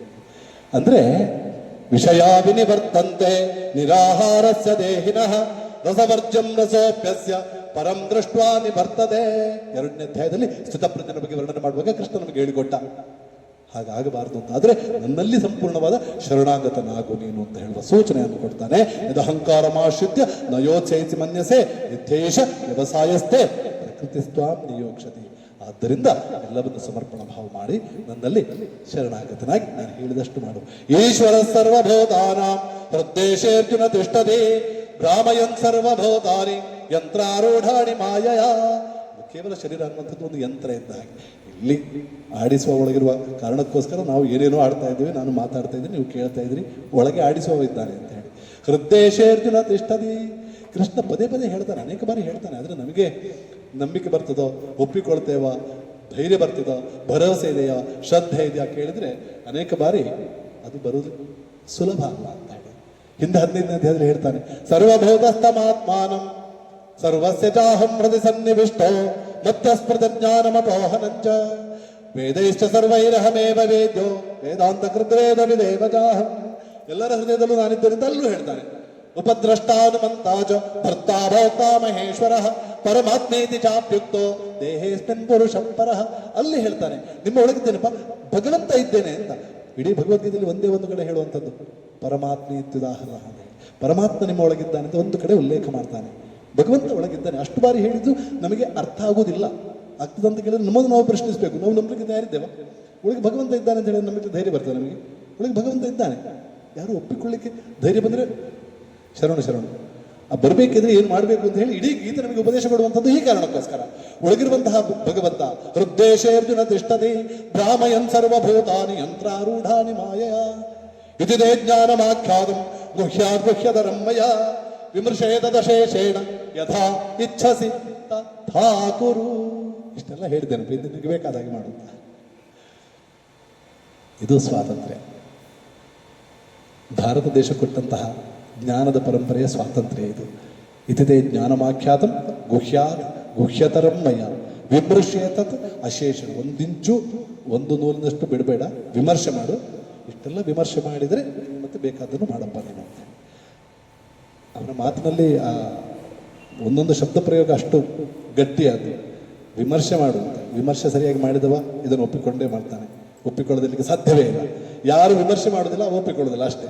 ವಿಮರ್ಶೇತ ಶೇಷೇಣ ಯಥಾ ಇಚ್ಛಸಿ ತಥಾ ಕುರು ಇದಂ ತೇನ ತಪಸ್ಕಾಯ ನ ಭಕ್ತಾಯ ಕದಾಚನ ನ ಚ ಶುಶ್ರೂಷವೇ ವಾಚ್ಯಂ ನ ಚ ಮಾಮ್ಯೋಭ್ಯಸೂಯತಿ. ಇದೇ ಉಪದೇಶ, ಇದೇ ನಾನು ನಿಂಗೆ ಮಾಡಿದ್ದೇನಪ್ಪ, ಎಲ್ಲರಲ್ಲಿ ಹೇಳಿಕೊಂಡು ಹೋಗ್ಲಿಕ್ಕೆ ಹೋಗಬೇಡ ಇದು ಅಂತ ಹೇಳ್ತಾನೆ. ಯಾರ್ಯಾರೋ ಕಾರ್ಯದಲ್ಲಿ ಸಿಗ್ತಾರೆ, ಅವ್ರಿಗೆ ಪಾಪದಿಗೆ ಗೀತೆ ಹೇಳಿಕೊಡ್ತೇನೆ ಅಂತ ಹೇಳಿಕ್ಕೆ ಹೋಗಬೇಡ. ಇದಂತೆ ನಾ ತಪಸ್ಕಾಯ ನಾ ಭಕ್ತಾಯ ಕದಾಚನ. ನನ್ನ ಭಕ್ತ ಬಲದವನಿಗೆ ಹೇಳಲಿಕ್ಕೆ ಹೋಗ್ಬೇಡ ನೀನು. ಯಾರ್ಯಾರನ್ನು ಕುರಿತು ಮಕ್ಕಳಿಗೆ ಹೇಳಿಕೊಡಿ. ಮುಗ್ಧ ಮನಸ್ಸು ಯಾರು ಬೇಕ ಅವರು ಅಂಗೀಕಾರ ಮಾಡ್ತಾರೆ. ಬೆಳೆದು ದೊಡ್ಡವರಾದಾಗ ಅವರಿಗೆ ಅದು ಅರ್ಥ ಆಗ್ತಾ ಹೋಗ್ತದೆ. ಅವರನ್ನು ತಯಾರುಗೊಳಿಸಿ. ಹಾಗೆಂತ ಹೇಳಿ ಒಪ್ಪದವರಿಗೆ ಹೇಳಬೇಡಿ ಅಂತ ಹೇಳಿದ್ದಲ್ಲ ಅಲ್ಲಿ ಅರ್ಥ. ಯಾರು ಒಪ್ಪುವುದಿಲ್ಲ ಅವರನ್ನು ಈ ಮಟ್ಟಕ್ಕೆ ಇಳಿಸಿ ಮತ್ತೆ ಒಪ್ಪಿಸಿ ಅಂತ. ಅಭಕ್ತನನ್ನು ಭಕ್ತನನ್ನಾಗಿ ಮಾಡು ಮೊದಲು, ಮತ್ತೆ ಇದನ್ನು ಒಪ್ಪಿಸು ಅಂತೇಳಿ. ಇದಂ ತೇನ ತಪಸ್ಕಾಯ ನಾ ಭಕ್ತಾಯ ಕದಾಚನ ನ ಚ ಶುಶ್ರೂಷವೇ ವಾಚಂ ನ ಚ ಮಾಮ್ಯೋಭ್ಯಸೂಯತಿ ಕಚ್ಚಿದೇ ತಚ್ಛ್ರುತಂ ಪಾರ್ಥ ತ್ವಯ್ಯೈಕಾಗ್ರೇಣ ಚೇತಸ. ಏಕಾಗ್ರ ಚಿತ್ತದಿಂದ ಕೇಳಿಸಿದ್ಯಲ್ಲಪ್ಪ. ಮತ್ತೆ ಕೇಳ್ತಾನೆ, ನಾನು ಹೇಳಿದ ಎಷ್ಟು ಮಾತನ್ನು ಏಕಾಗ್ರ ಚಿತ್ತದಿಂದ ಕೇಳಿಸಿಕೊಂಡಿದ್ದೆಲ್ಲಪ್ಪ. ಆಗ ಅರ್ಜುನ ಹೇಳ್ತಾನೆ, ಅರ್ಜುನ ಉವಾಚ ನಷ್ಟೋ ಮೋಹಸ್ಮೃತಲ್ಲಬ್ಧ ತ್ವಯ್ಯೈಕಾಗ್ರೇಣ ಚೇತಸ ನಷ್ಟೋ ಮೋಹಸ್ಮೃತಲ್ಲಬ್ಧ ತ್ವತ್ಪ್ರಸಾದಾನ್ಮಯಾಚ್ಯುತ ಸ್ಥಿತೋಸ್ಮಿ ಗತ ಸಂದೇಹ ಕರಿಷ್ಯೇ ವಚನಂ ತವ ಸೀದಂತೆ ಮಮ ಗಾತ್ರಾಣಿ ಮುಖಂ ಚ ಪರಿಶುಷ್ಯತಿ. ಕೈಯಲ್ಲಿ ನಡುತ್ತಾ ಇದ್ದದ್ದು 1ನೇ ಅಧ್ಯಾಯದಲ್ಲಿ. ಈಗ ಹೇಳ್ತಾನೆ ಸ್ಥಿತೋಸ್ಮಿ ಗತ ಸಂದೇಹ ಕರಿಷ್ಯೇ ವಚನಂ ತವ. ಇದು ಗಟ್ಟಿಯಾಗಿ ನಿಂತು ಬಿಟ್ಟಿದ್ದೇನೆ, ನೀನು ಹೇಳಿದ ಹಾಗೆ ಮಾಡ್ತೇನೆ ಅಂತ ಹೇಳಿ ಎದೆ ತಟ್ಟಿ ಹೇಳ್ತಾನೆ ಅರ್ಜುನ ಕೃಷ್ಣನಿಗೆ. ಸಂಜಯ ಉವಾಚ ಇತ್ಯಹಂ ವಾಸುದೇವಸ್ಯ ಪಾರ್ಥಸ್ಯ ಚ ಮಹಾತ್ಮನಃ ಸಂವಾದಮಿಮಮ ಶ್ರೌಷಮದ್ಭುತಂ ರೋಮ ಹರ್ಷಣಂ. ರೋಮಾಂಚನವಾಗ್ತಾ ಇದೆ ಅಂತ ಹೇಳ್ತಾನೆ ಸಂಜಯ ಧೃತರಾಷ್ಟ್ರನಿಗೆ ಹೇಳ್ತಾನೆ. ಇತ್ಯಹಂ ವಾಸುದೇವಸ್ಯ ಪಾರ್ಥಸ್ಯ ಚ ಮಹಾತ್ಮನಃ. ಪಾರ್ಥ ಮತ್ತು ಕೇಶವನ ಸಂವಾದವನ್ನು ಕೇಳ್ತಾರೆ. ನನಗೆ ರೋಮಾಂಚನ ಆಗ್ತಾ ಇದೆ. ಕೇಶವಾರ್ಜುನಯೋ ಪುಣ್ಯಂ ಹೃಷ್ಯಾಮಿ ಚ ಮುಹುರ್ಮುಹುಃ. ನನ್ನ ಇಡೀ ದೇಹ ರೋಮಾಂಚಿತಗೊಂಡಿದೆ. ತಚ್ಚ ಸಂಸ್ಮೃತ್ಯ ರೂಪಮತ್ಯದ್ಭುತಂ ಹರೇಃ ವಿಸ್ಮಯೋ ಮೇ ಮಹಾರಾಜ ಹೃಷ್ಯಾಮಿ ಚ ಪುನಃ. ಮತ್ತೆ ಮತ್ತೆ ನನ್ನ ಮನಸ್ಸು ಹಿಗ್ಗುತ್ತಾ ಇದೆ, ಬಹಳಷ್ಟು ಸಂತೋಷ ಪಡ್ತಾ ಇದೆ. ಧೃತರಾಷ್ಟ್ರ ನಿನ್ನಿಂದಾಗಿ ನನಗೆ ಅವಕಾಶ ಸಿಕ್ಕಿದೆ ಅಂತ ಹೇಳ್ತಾನೆ. ಧೃತರಾಷ್ಟ್ರನಿಗೆ ಒಂದು ವೇಳೆ ಕೃಷ್ಣ ದಿವ್ಯ ದೃಷ್ಟಿಯನ್ನು ಅನುಗ್ರಹ ಮಾಡಿರ್ತಿದ್ರೆ ಸಂಜಯನಿಗೆ ಅವಕಾಶ ಸಿಗ್ತಾ ಇರಲಿಲ್ಲ. ಅಂತಹ ಸಂಜಯ ಅದನ್ನು ಪ್ರತ್ಯಕ್ಷವಾಗಿ ತನ್ನ ಕಣ್ಣಿಂದ ನೋಡಿ ಧೃತರಾಷ್ಟ್ರನಿಗೆ ಹೇಳ್ತಾನೆ, ಯತ್ರ ಯೋಗೇಶ್ವರ ಕೃಷ್ಣೋ ಯತ್ರ ಪಾರ್ಥೋ ಧನುರ್ಧರಃ ತತ್ರ ಶ್ರೀ ವಿಜಯೋ ಭೂತಿರ್ ಧ್ರುವಾರೇ ಧರ್ಮ ಧರ್ಮಮ. ಇಲ್ಲೆಲ್ಲ ಕೃಷ್ಣಾರ್ಜುನರಿದ್ದಾರೆ, ಅಲ್ಲಿ ವಿಜಯ ಖಂಡಿತವಾಗಿ ನಮಗೆ ಸಿಗ್ತದೆ ಅನ್ನುವಂತಹ ಮಾತನ್ನು ಹೇಳಿಕೊಂಡು ಧರ್ಮ, ಅರ್ಥ, ಕಾಮ, ಮೋಕ್ಷ, ಕಾಮ ಮೋಕ್ಷ, ಕಾಮ ಅರ್ಥ ಕಾಮಗಳನ್ನು ಧರ್ಮದ ಮಾರ್ಗದಲ್ಲಿ ಸಂಪಾದನೆ ಮಾಡುವುದರ ಮೂಲಕ ಮೋಕ್ಷದತ್ತ ಹೋಗ್ಲಿಕ್ಕೆ ಸಾಧ್ಯ ಇದೆ ಅಂತ ಹೇಳಿ ಇಡೀ ಭಗವದ್ಗೀತೆ ನಮಗೆ ಕಲಿಸಿಕೊಡ್ತದೆ. ಧರ್ಮಕ್ಷೇತ್ರೇ ಕುರುಕ್ಷೇತ್ರೇ ಸಮವೇತಾಯುತ್ಸವ ಆರಂಭಗೊಂಡ ಶ್ಲೋಕ ಧ ಅಕ್ಷರದಿಂದ ಆರಂಭಗೊಳ್ತದೆ. ಧ್ರುವಾನೇ ತೆಮ್ಮ ತೆಮ್ಮಮ ಮಮ ಮೊದಲ ಅಕ್ಷರ ಮತ್ತು ಕೊನೆಯ ಅಕ್ಷರವನ್ನು ಸೇರಿಸಿದ್ರೆ ಇಡೀ ಧರ್ಮವನ್ನು ಕೃಷ್ಣ ಆ 700 ಅಕ್ಷರಗಳಲ್ಲಿ ಜೋಡಿಸಿಬಿಟ್ಟ. ಎಂಥ ಅದ್ಭುತವಾದಂತಹ ಕೃಷ್ಣ. ಅಂತಹ ಕೃಷ್ಣನ ಮಾತುಗಳು ನಮ್ಮ ಜೀವನಕ್ಕೆ ಹೊಸ ಆಯಾಮವನ್ನು ಕೊಡಲಿ. ನಮ್ಮ ಜೀವನದಲ್ಲಿ ಒಳಗಿರುವಂತಹ ಕೃಷ್ಣನನ್ನು ಕಾಣಲಿಕ್ಕೆ ಪ್ರೇರೇಪಣೆಯನ್ನು ಕೊಡಲಿ ಅಂತ ಈ ಸಂದರ್ಭದಲ್ಲಿ ಪ್ರಾರ್ಥಿಸಿಕೊಳ್ತಾ ಬಹುಶಃ 5 ನಿಮಿಷ ನಿಮ್ಮ ಸಮಯಕ್ಕಿಂತಲ್ಲ ಅವರ ಸಮಯಕ್ಕಿಂತ 5 ನಿಮಿಷ ಹೆಚ್ಚು ಮಾತಾಡಿದೆ ನಾನು. ಈ ಹಿನ್ನೆಲೆಯಲ್ಲಿ ಓಂ ತತ್ಸದಿತಿ ಶ್ರೀಮದ್ ಭಗವದ್ಗೀತಾಸು ಉಪನಿಷತ್ಸು ಬ್ರಹ್ಮ ವಿದ್ಯಾಯಾಂ ಯೋಗಶಾಸ್ತ್ರೇ ಶ್ರೀಕೃಷ್ಣಾರ್ಜುನ ಸಂವಾದೆ ಮೋಕ್ಷ ಸನ್ಯಾಸ ಯೋಗೋ ನಾಮ 18ೋऽಧ್ಯಾಯಃ. ಶರಣು ಭಗು ಜೀವನ ರಹಸ್ಯದಲ್ಲಿ ಸತ್ವದಲ್ಲಿ ಶರಣು ಜೀವನವ ಸುಮಬೆನಿಪ ಯತ್ನದಲ್ಲಿ ಶರಣಂತರಾತ್ಮ ಗಂಭೀರ ಪ್ರಶಾಂತಿಯಲಿ ಶರಣು ವಿಶ್ವಾತ್ಮದಲ್ಲಿ ಮಂಕುತಿಮ್ಮ ಮಂಕುತಿಮ್ಮ. ನಿಮ್ಮೆಲ್ಲರ ಆಶೀರ್ವಾದವನ್ನು ಬೇಡಿಕೊಂಡು ನನ್ನ ಮಾತನ್ನು ಮುಗಿಸ್ತಾ ಇದ್ದೇನೆ. ವಂದನೆಗಳು. ಕೃಷ್ಣಾರ್ಪಣೆ. 1 ಗಂಟೆಯ ಕಾಲ ಹೆಚ್ಚು ಕಡಿಮೆ ನಮ್ಮನ್ನು ಸತ್ಸಂಗ ಲೋಕಕ್ಕೆ ಕರೆದೊಯ್ದು ಪುನೀತರನ್ನಾಗಿಸಿದಂತಹ ಡಾಕ್ಟರ್ ಪ್ರದೀಪ್ ನಾವ್ರು ಅವರಿಗೆ ಕೃತಜ್ಞತೆಯ ಮಾತುಗಳನ್ನು ಸಲ್ಲಿಸ್ತಾ ಇದ್ದೇನೆ. ಹೇಳಿದರು ವಿಮರ್ಶೆ ಮಾಡಿ ಒಪ್ಪಿಕೊಳ್ಬೇಕು ಅಂಥೇಳಿ. ವಿಮರ್ಶೆ ಮಾಡಲಿಕ್ಕೆ ನಮ್ಮ ಅಧ್ಯಕ್ಷ ಸ್ಥಾನವನ್ನು ವಹಿಸಿದಂಥ ಮುರಳೀಕೃಷ್ಣ ಆಚಾರ್ಯರಿದ್ದಾರೆ. ಪ್ರೌಢಶಾಲಾ ಅಧ್ಯಾಪಕರಾಗಿ ನಿವೃತ್ತರಾದವರು. ತನ್ನ ಜೀವಮಾನದ ಅರ್ಧಕ್ಕಿಂತ ಹೆಚ್ಚಿನ ಕಾಲ ಸರಿಸುಮಾರು 38 ವರ್ಷಗಳ ಸುದೀರ್ಘ ಅವಧಿಯಲ್ಲಿ ಸಾರ್ವಜನಿಕ ಶಿಕ್ಷಣ ಇಲಾಖೆಯಲ್ಲಿ ಪ್ರಾಥಮಿಕ ಶಾಲಾ ಗುರುಗಳಿಂದ ಆರಂಭಿಸಿ ಸಂಪನ್ಮೂಲ ವ್ಯಕ್ತಿತ್ವ ವಿಕಸನ ತರಬೇತುದಾರ, ಹೀಗೆ ಬೇರೆ ಬೇರೆ ಕರ್ತವ್ಯಗಳನ್ನು ಮಾಡುತ್ತಾ ವಿವಿಧ ಹುದ್ದೆಗಳನ್ನು ಸಮರ್ಥವಾಗಿ ನಿರ್ವಹಿಸಿದ ಕಾರಿಂಜೆಯ ಮುತ್ತು. JCI, ರೋಟರಿ ಕ್ಲಬ್, ಲಯನ್ಸ್ ಕ್ಲಬ್ಗಳಂತಹ ವಿವಿಧ ಸಂಸ್ಥೆಗಳಲ್ಲಿ ಸಮಾಜ ಸೇವೆ, ಯಕ್ಷಧ್ರುವ ಪಟ್ಲ ಫೌಂಡೇಶನ್ ಬೆಳ್ತಂಗಡಿಯ ಉಪಾಧ್ಯಕ್ಷರಾಗಿಯೂ ಕಾರ್ಯವನ್ನು ನಿರ್ವಹಿಸ್ತಾ ಇದ್ದಾರೆ. ಯಕ್ಷಭಾರತಿ ಕನ್ಯಾಡಿಯ ಸಂಯೋಜಕರಾಗಿಯೂ ತಮ್ಮ ಸೇವೆಯನ್ನು ಮಾಡ್ತಾ ಇದ್ದಾರೆ. ತುಳಸಿವಳ್ಳಿ ಸಭಾ ಬೆಳ್ತಂಗಡಿ ತಾಲೂಕು ಘಟಕದ ಕಾರ್ಯದರ್ಶಿಯಾಗಿಯೂ ಈಗ ಕರ್ತವ್ಯವನ್ನು ಮಾಡ್ತಾ ಇರುವಂತಹ ಮುರಳೀಕೃಷ್ಣ ಆಚಾರ್ಯರು ಹವ್ಯಾಸಿ ಯಕ್ಷಗಾನ ಕಲಾವಿದರಾಗಿದ್ದವರು. ನಾಟಕದ ಅಭಿನಯಗಳಲ್ಲಿ ಚಾಕಚಕ್ಯತೆಯನ್ನು ತೋರಿಸಿದವರು. ನನ್ನಂತಹ ಬಾಲ ನಿರೂಪಕರಿಗೆ ಗುರುಗಳಾಗಿ ಹಲವು ಕಾರ್ಯಕ್ರಮಗಳಲ್ಲಿ ತಮ್ಮ ನಿರೂಪಣಾ ಸಾಮರ್ಥ್ಯವನ್ನು ಪ್ರದರ್ಶಿಸಿದವರು. ಕೈಯಾಡಿಸಿದ ಕ್ಷೇತ್ರವಿಲ್ಲ ಎಂಬಂತಹ ವ್ಯಕ್ತಿತ್ವವನ್ನು ಹೊಂದಿದಂತಹ ಮುರಳೀಕೃಷ್ಣ ಆಚಾರ್ಯರಿಂದ 18ನೇ ಅಧ್ಯಾಯದ ಅಧ್ಯಕ್ಷೀಯ ಮಾತುಗಳು ನಮಗಾಗಿ. ಹರಿ ಓಂ.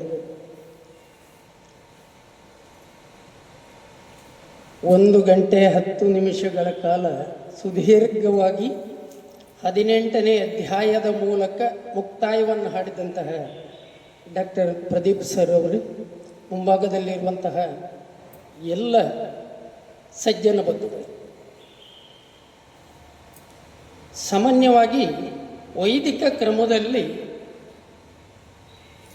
ಯಾಗಗಳನ್ನೆಲ್ಲ ಮಾಡುವಾಗ ದೊಡ್ಡ ದೊಡ್ಡ ಪುರೋಹಿತರುಗಳು ಬರ್ತಾರೆ. ಆ ಪುರೋಹಿತರುಗಳನ್ನು ಒಂದಷ್ಟು ಜನರನ್ನು ಹಂಚಿ ಹಾಕ್ತಾ ಆರಂಭದಲ್ಲಿ ಪ್ರಾರ್ಥನೆ ಮಾಡಲಿಕ್ಕೆ ಒಬ್ಬರು ಸಮರ್ಥರು, ಕೊನೆಗೆ ಪ್ರಸಾದ ಕೊಡಲಿಕ್ಕೆ ಇನ್ನಷ್ಟು ಸಮರ್ಥರನ್ನು ನೇಮಿಸಿ ಯಾಗಗಳನ್ನು ಪರಿಪೂರ್ಣ ಮಾಡುವಂಥ ಒಂದು ಸಂಪ್ರದಾಯದಲ್ಲಿ ನಾವೆಲ್ಲ ಬೆಳೆದು ಬಂದವರು. ಈ ನಿಟ್ಟಿನಲ್ಲಿ ನೋಡಿದರೆ ಹಿರಿಯರಾದ ಗಣಪತಿ ಭಟ್ರು ಬಹಳ ಚೆನ್ನಾಗಿ ಯೋಚನೆ ಮಾಡಿದ್ದಾರೆ. ಸುಭಾಷಿಣಿ ಮೇಡಮ್ ಜೊತೆಗೆ ಪ್ರಾರ್ಥನೆ ಮಾಡಿ ಯಾರು ನಾಂದಿ ಹಾಡಬೇಕು ಅಂತ ಹೇಳಿದರೆ ಡಾಕ್ಟರ್ ಶ್ರೀಧರ್ ಭಟ್. ಅಂತಿಮವಾಗಿ ಈಗ ಪೂರ್ಣಾಹುತಿ ಹೊತ್ತು ಫಲವನ್ನು ಯಾರು ಎಲ್ರಿಗೂ ಉಣಬಡಿಸಬೇಕು ಅಂತ ಹೇಳಿದರೆ ಭಗವದ್ಗೀತೆ, ವಿಷ್ಣು ಸಹಸ್ರನಾಮ ಪಾರಾಯಣ, ಮಂಕುತಿಮ್ಮನ ಕಗ್ಗ, 3 ಅರೆದು ಕುಡಿದಂತಹ ಡಾಕ್ಟರ್ ಪ್ರದೀಪ್ ಸೂರ್ಯನಷ್ಟೇ ಬೆಳಗುವವರು ಅಂತ ಅರ್ಥ. ಹಾಗಾದರೆ ಈ ಸಂದರ್ಭದಲ್ಲಿ ಸುಭಾಷಿಣಿ ಮೇಡಮ್ ಏನೆಲ್ಲ ಸಂಕಲ್ಪ ಇಟ್ಟುಕೊಂಡಿದ್ದೀರೋ, ಅಧ್ಯಕ್ಷರು ಆದಿಯಾಗಿ ಪದಾಧಿಕಾರಿಗಳು ಏನು ಸಂಕಲ್ಪ ಇಟ್ಟುಕೊಂಡಿದ್ದೀರೋ 18ಕ್ಕೆ ಮುಕ್ತಾಯ. ಇವತ್ತು ನಾವೆಲ್ಲ ಹೆಮ್ಮೆ ಪಡುವ ದಿನ. 18ನೇ ಅಧ್ಯಾಯದ ಮುಕ್ತಾಯ ಆಯಿತು ಅಂತ ಒಂದು ಗಳಿಗೆ ಯೋಚನೆ ಮಾಡಿದರೆ, ಇನ್ನೊಂದು ಕಡೆಯಲ್ಲಿ ನಮ್ಮ ತಾಲೂಕಿನ ಪ್ರಾಯದಲ್ಲಿ ಅತ್ಯಂತ ಕಿರಿಯ ಯತಿವರೇಣ್ಯರಲ್ಲಿ ಇವತ್ತು ಶ್ರೀಕೃಷ್ಣನ ಪೂಜೆಗೆ ದೀಕ್ಷಾಬದ್ಧರಾಗಿ ಇದ್ದಂತಹ ದಿನ. ರಾಮಕೃಷ್ಣಣ್ಣ ಹೇಳಿದಾಗೆ ಅಮಾವಾಸ್ಯೆ ಹೌದು. ಎಲ್ಲಿಗೆ ಅಮಾವಾಸ್ಯೆ ಮತ್ತು ಎಲ್ಲಿಗೆ ಪಾಡ್ಯ? ಸಂಘ ಸಂಸ್ಥೆಗಳು ಮತ್ತು ಅದರಲ್ಲಿರುವಂತಹ ಪದಾಧಿಕಾರಿಗಳ ಅಥವಾ ಬೇರೆ ಬೇರೆ ವೃತ್ತಿಯಲ್ಲಿರುವಂತಹ ನಾವುಗಳ ನಮ್ಮನ್ನು ತೊಡಗಿಸಿಕೊಳ್ಳುವುದೇ ಪ್ರಧಾನವಾಗಿ ಇರುವಂತಹದ್ದು ಪಾಡ್ಯ. ಯಾರೆಲ್ಲ ಅಡಗಿಸಿಕೊಳ್ತಾರೆ ಅವರಿಗೆ ಅಮಾವಾಸ್ಯೆ. ಬಂಧುಗಳೇ, ಒಂದು ನಿಮಿಷ, 18 ಅಧ್ಯಾಯವನ್ನು ಇಲ್ಲಿ ಕುಳಿತು ಕೇಳಿದವರು ಎಷ್ಟು ಮಂದಿ? ಕೈ ಎತ್ತಿ ನೋಡು. ಕಾರಣಗಳು ಬೇರೆ ಬೇರೆ ಇದ್ದರೂ ಕೂಡ ಬಹುಶಃ ಅತ್ಯಂತ ಹೆಚ್ಚು ಸಂತೋಷ ಪಡ್ತಾ ಇರುವವರು ಸುಭಾಷಿಣಿ ಮೇಡಮ್. ಬಂಧುಗಳೇ, ಇತ್ತೀಚಿನ ದಿನಗಳಲ್ಲಿ ನಮ್ಮ ಈ ಒದ್ದಾಟ, ಅದು ಕೂಡ ಕಲಿಯುಗದ ಒದ್ದಾಟವನ್ನು ಮೊದಲೇ ಕೃಷ್ಣ ಅರ್ಜುನನ ಮೂಲಕ ಇದು ನಮಗೆ ಕೊಡಿಸಿದ್ದು. ಅರ್ಜುನನಿಗೆ ಅವನು ಸವ್ಯಸಾಚಿ, ತ್ರಿಲೋಕವನ್ನು ಜಯಿಸಿದವ, ಈಶ್ವರನನ್ನೇ ಜಯಿಸಿ ಪಾಶುಪತಾಸ್ತ್ರವನ್ನು ಪಡೆದವ. ಅಂಥವನಿಗೆ ರಥದಲ್ಲಿ ಕುಳಿತಾಗ ಮೌಢ್ಯ ಬರುವುದು ಅಂತ ಹೇಳಿದರೆ ಏನರ್ಥ? ಅವನಿಗೆ ಮೌಢ್ಯ ಬಂದದ್ದಲ್ಲ, ಅವನಿಗೆ ಮೌಢ್ಯ ಬರಲಿಕ್ಕೂ ಸಾಧ್ಯತೆಯೂ ಇಲ್ಲ. ಅಥವಾ 700 ಶ್ಲೋಕಗಳನ್ನು 18 ಅಧ್ಯಾಯಗಳನ್ನು ಯುದ್ಧ ಭೂಮಿಯಲ್ಲಿ ಕುಳಿತು ಬೋಧಿಸಲಿಕ್ಕೆ ಅದೇನು ವಿರಾಮದ ಮನೆ? ಹಾಗಾದರೆ ಇದರ ಒಟ್ಟು ತಾತ್ಪರ್ಯವನ್ನು ನಾವು ತಿಳ್ಕೊಂಡ್ರೆ, ಮುಂದೆ ಕಲಿಯುಗದಲ್ಲಿ ಇಂತಹವರೆಲ್ಲ ಬರ್ತಾರೆ ಅಂತ ಮೊದಲೇ ಕೃಷ್ಣನಿಗೆ ಗೊತ್ತಿತ್ತು. ಆ ಉದ್ದೇಶಕ್ಕಾಗಿಯೇ ಅರ್ಜುನನ ಮೂಲಕ ನಮಗೆ ಕೊಡಿಸಿದಂತಹ ಉಪದೇಶಗಳೇ ಇಲ್ಲಿ ಇರುವುದು. ನಮಗಿಂತ ಸ್ವಲ್ಪ ಉನ್ನತ ಪ್ರಾಜ್ಞರಾದಂತಹ ಸ್ವಾಮಿ ವಿವೇಕಾನಂದರು ಅದನ್ನು ಅಂದೇ ಅರ್ಥ ಮಾಡಿಕೊಂಡು ಆ 3ರ ಜೊತೆಗೆ 4ನೇದ ರಾಜಯೋಗವನ್ನು ಅನುಸಂಧಾನ ಮಾಡಿಕೊಂಡು ಎಷ್ಟೆಲ್ಲ ಪ್ರಚಾರ ಮಾಡಿದ್ರು ನೋಡಿ, ಅಷ್ಟು ಸಣ್ಣ ಪ್ರಾಯದಲ್ಲಿ. ಹಾಗಾದರೆ ನಮಗೆಲ್ಲ ನನ್ನ ಹಾಗೆ 60 ವರ್ಷ ಆದವರಿಗೂ ಇನ್ನೂ ಇದನ್ನು ಅರ್ಥ ಮಾಡಿಕೊಳ್ಳಿಕ್ಕೆ ಆಗ್ತಾ ಇಲ್ಲ ಅಂತ ಹೇಳಿದರೆ ನಮ್ಮ ತೊಡಗಿಸಿಕೊಳ್ಳುವಿಕೆ ಸಾಲದು ಅಂತ ಅರ್ಥ. ಅದಕ್ಕಾಗಿ ಅಖಿಲ ಕರ್ನಾಟಕ ಸಾಹಿತ್ಯ ಪರಿಷತ್ತಿನವರು ಮಾಡಿದಂತಹ ಕಾರ್ಯಕ್ಕೆ ಅನಂತ ಪ್ರಣಾಮಗಳು. ಯಾಕೆ ಅಂತ ಹೇಳಿದರೆ, ಒಂದನೇದು ಆ ರಾಜರಾಜೇಶ್ವರಿ ಅನುಗ್ರಹ ಅಂತ ಕಾಣುತ್ತದೆ. ಸಂಕಲ್ಪ, ಆ ಸಂಕಲ್ಪ ಈ ಜಾಗದಲ್ಲಿ ಆದ ಕಾರಣ 18 ಎಳ್ಕೊಂಡು ಹೋಯ್ತು. ಇಲ್ಲದಿದ್ದರೆ ಕೆಲವು ಸಲ ವಿಘ್ನಗಳು ಬಂದು ಎಲ್ಲ ಆಗ್ತಿತ್ತು. ಏನು? ಒಂದನೇದ್ದು ಸಂಕಲ್ಪ.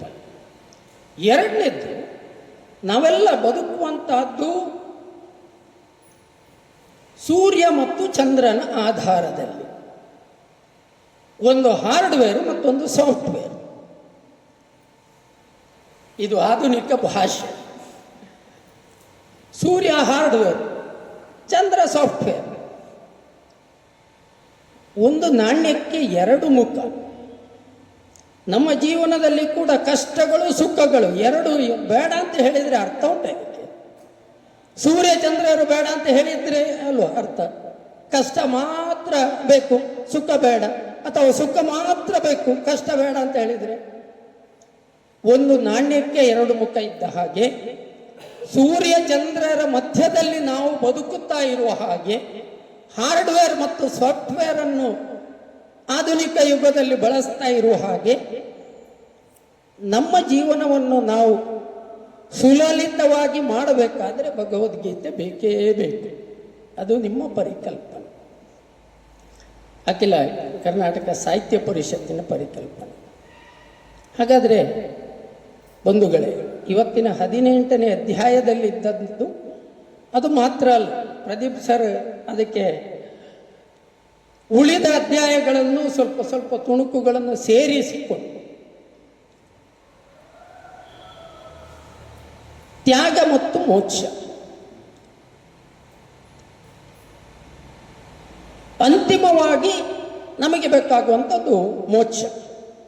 ತ್ಯಾಗ ಎಷ್ಟು ಮಾಡ್ತೇವೆ ಅಂತ, ಇವರಷ್ಟು ನಾವು ತ್ಯಾಗ ಮಾಡಲಿಲ್ಲ. ಮೋಕ್ಷ ಎಲ್ರಿಗೂ ಬೇಕಾ ಬೇಡ? ಅದಕ್ಕಾಗಿ ವಿಷ್ಣು ಸಹಸ್ರನಾಮ ಪಾರಾಯಣ ಆಗಲಿ, ಭಗವದ್ಗೀತೆ ಆಗಲಿ, ಸಾಮಾನ್ಯವಾಗಿ ಹೇಳುವುದು ಹೇಗೆ, ಯಾರಿಗೆ ಸಾಯಬೇಕು ಅಂತ ಉಂಟು, ಬದುಕಬೇಕು ಅಂತ ಅಲ್ಲ, ಯಾರಿಗೆ ಸಾಯಬೇಕು ಅಂತ ಉಂಟು ಅಥವಾ ಯಾರಿಗೆ ಸಾವು ಉಂಟು ಅವರೆಲ್ಲರೂ ಭಗವದ್ಗೀತೆ ಕೇಳಬೇಕು, ವಿಷ್ಣು ಸಹಸ್ರನಾಮ ಪಾರಾಯಣ ಮಾಡಬೇಕು. ಪ್ರದೀಪ್ ಸರ್ ಹೇಳಿದಾಗೆ ಚಾತುರ್ವರ್ಣಕ್ಕೂ ಅಲ್ಲಿ ಪ್ರಾಧಾನ್ಯತೆ ಕೊಟ್ಟಂತಹ ಉದ್ದೇಶ ಅದೇ.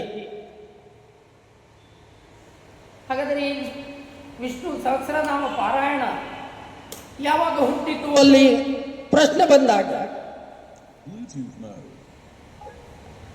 ಭೀಷ್ಮಾಚಾರ್ಯರು ಹೇಳಿದ್ದು ಯಾವಾಗ? ಸಾಯ್ಲಿಕ್ಕೆ ಹೋಗೋಲ್ಲ ಹೇಳಿದ್ದು. ಇವನು ತನ್ನಲ್ಲಿರುವ ಅಸ್ತ್ರಗಳನ್ನೆಲ್ಲ ಕೆಳಗಿಟ್ಟು ನನಗೆ ಇದು ಬೇಡ ಅಂತ ಹೇಳಿ ಹೊರಟಾಗ ಒಂದು ಉಪದೇಶ ಬಂದ. ಆ ಎರಡೂ ಕೂಡ ಅಂತ್ಯಕ್ಕೆ ಅಂತ ಆದರೆ, ಮನಸ್ಸಿನ ಅಂತ್ಯವೋ ದೇಹದ ಅಂತ್ಯವೋ ಅಂತ ಆದರೆ ನಮಗೂ ಕೂಡ ಸಾವು ಬೇಕು ಬೇಡ? ಹಾಗಾದ್ರೆ ಸಾವಾದರೂ ನಾವು ಒಪ್ಪಿಕೊಳ್ಳಲೇಬೇಕಾದದ್ದು, ಜಾತಸ್ಯ ಮರಣಂ ಧ್ರುವಂ. ಹಾಗಾದರೆ ಸಾಯುವ ಮೊದಲು ಏನಾದರೂ ಸ್ವಲ್ಪ ಆದರೂ ಕೇಳಿಕೊಂಡು, ಸಾಧ್ಯ ಆದರೆ ಉಳಿದವರಿಗೆ ಹೇಳಿ, ಕೇಳುವುದು ಮೊದಲು. ನಾವು ಕೆಲವು ಸಂದರ್ಭದಲ್ಲಿ ಹೇಳುವುದುಂಟು, ಉತ್ತಮ ಭಾಷಣಗಾರನಾಗಬೇಕಾದ್ರೆ ಮೊದಲು ಅವನು ಕೇಳುಗನ ಆಗಬೇಕು. ಬೇರೆಯವರ ಭಾಷಣವನ್ನು ಕೇಳಿದರೆ ಮಾತ್ರ ಅವನು ಮುಂದಕ್ಕೆ ಒಳ್ಳೆಯ ಭಾಷಣಗಾರ ಆಗ್ತಾನೆ ಅಂತೇಳಿ. ಹಾಗೆ ಭಗವದ್ಗೀತೆಯ ಅಂತಿಮ 18ನೇ ಅಧ್ಯಾಯದ ತಾತ್ಪರ್ಯ ಅಂತಿಮವಾಗಿ ಅದೇ. ನೀವು ಮೊದಲು ಈ ಎಲ್ಲ ಅಧ್ಯಾಯದಲ್ಲಿ ಇದ್ದದ್ದನ್ನು ಮೊದಲು ಕೇಳು. ಕೇಳಿದ ಮೇಲೆ ಬಹುಶಃ ಕೇಶವಣ್ಣನ ಹಾಗೆ ನಾವೆಲ್ಲ ಚೇರ್ನಲ್ಲಿ ಕೂತ್ಕೊಂಡು ಆರಾಮವಾಗಿ ಕೇಳ್ತಾ ಇದ್ವಿ. ಅವರು ಒಂದು ನಿಮಿಷ ಕೂಡ ಕುಳಿತು ಕೇಳಲಿಲ್ಲ, ನಿಂತುಕೊಂಡು ಓಡಾಡಿಕೊಂಡು ಕೇಳ್ತಾ ಇದ್ದಾರೆ. ಯಾಕೆಂತ ಹೇಳಿದ್ರೆ ನಂತರದ ಫಲ ಅಪೇಕ್ಷೆ ಇರಬಾರ್ದು ಅಂತ ಕೃಷ್ಣ ಹೇಳಿದ್ರು ಕೂಡ ನಮ್ಮ ಜೀವನದಲ್ಲಿ ಏನಾದರೂ ಅಪೇಕ್ಷೆ ಇಲ್ಲದೆ ನಾವು ಬದುಕಲಿಕ್ಕೆ ಆಗ್ತದ? ಏನಾದರೂ ಅಪೇಕ್ಷೆ ಇಲ್ಲದೆ ನಾವು ಬದುಕಿದ್ದು ಉಂಟ? ಇಲ್ಲ. ಹಾಗಾದ್ರೆ ಆ ಅಪೇಕ್ಷೆಯು ಸಾಧುವಾಗೇ ಇರಬೇಕು. ಅಂತಿಮವಾಗಿ ಅವನು ಹೇಳಿದ್ದನ್ನೇ, ನೀನು ಇಷ್ಟೆಲ್ಲ ಕೇಳಿದ ಮೇಲೆ ನೀನು ಮಾಡುವಂಥದ್ದೇನಿಲ್ಲ, ಏನು ಮಾಡಬೇಕು ಅಂತ ನನಗೂ ಗೊತ್ತುಂಟು. ಮಾಡಿಸುವವನು ಮಾಡುವವನು ನಾನೇ, ನೀನು ನಿಮಿತ್ತ ಮಾತ್ರ. ಹಾಗಾದರೆ ನಮ್ಮ ಜೀವನದಲ್ಲಿ ಕೂಡ ನಾವೆಲ್ಲ ನಿಮಿತ್ತ ಮಾತ್ರ. ಹಾಗಾದರೆ ಬರುವಂಥದ್ದು ಎಲ್ಲಿ ಅಂತ ಹೇಳಿದ್ರೆ, ಯಾವುದೇ ಕೆಲಸ ಅದರ ಆರಂಭ, ಅದರ ಸಂಕಲ್ಪ, ಅದರಲ್ಲಿ ನಮ್ಮ ತೊಡಗಿಸಿಕೊಳ್ಳಬೇಕು. ಇದು ಪರಿಶುದ್ಧವಾಗಿದ್ದಾಗ ನಾವು ಅಪೇಕ್ಷಿಸದಿದ್ದರೂ ಫಲ ಅತ್ಯಂತ ಯಶಸ್ವಿಯಾಗಿ ನಮಗೆ ಸಿಗ್ತದೆ. ಬಹುಶಃ ನಿಮ್ಮ ಮನೆಗಳಲ್ಲಿ ಶುಭ ಸಮಾರಂಭಗಳು ಎಷ್ಟೋ ಆಗಿರ್ಬೋದು. ದುಡ್ಡಿದ್ದೇ ಮಾಡಿದ್ರೆ, ದುಡ್ಡಿದ್ದೇ ಮನೆ ಕಟ್ಟಿದ್ದ, ಎಲ್ಲವೂ ಪೂರ್ವ ನಿರ್ಧರಿತವಾಗಿ ಆಗುವುದಿಲ್ಲ.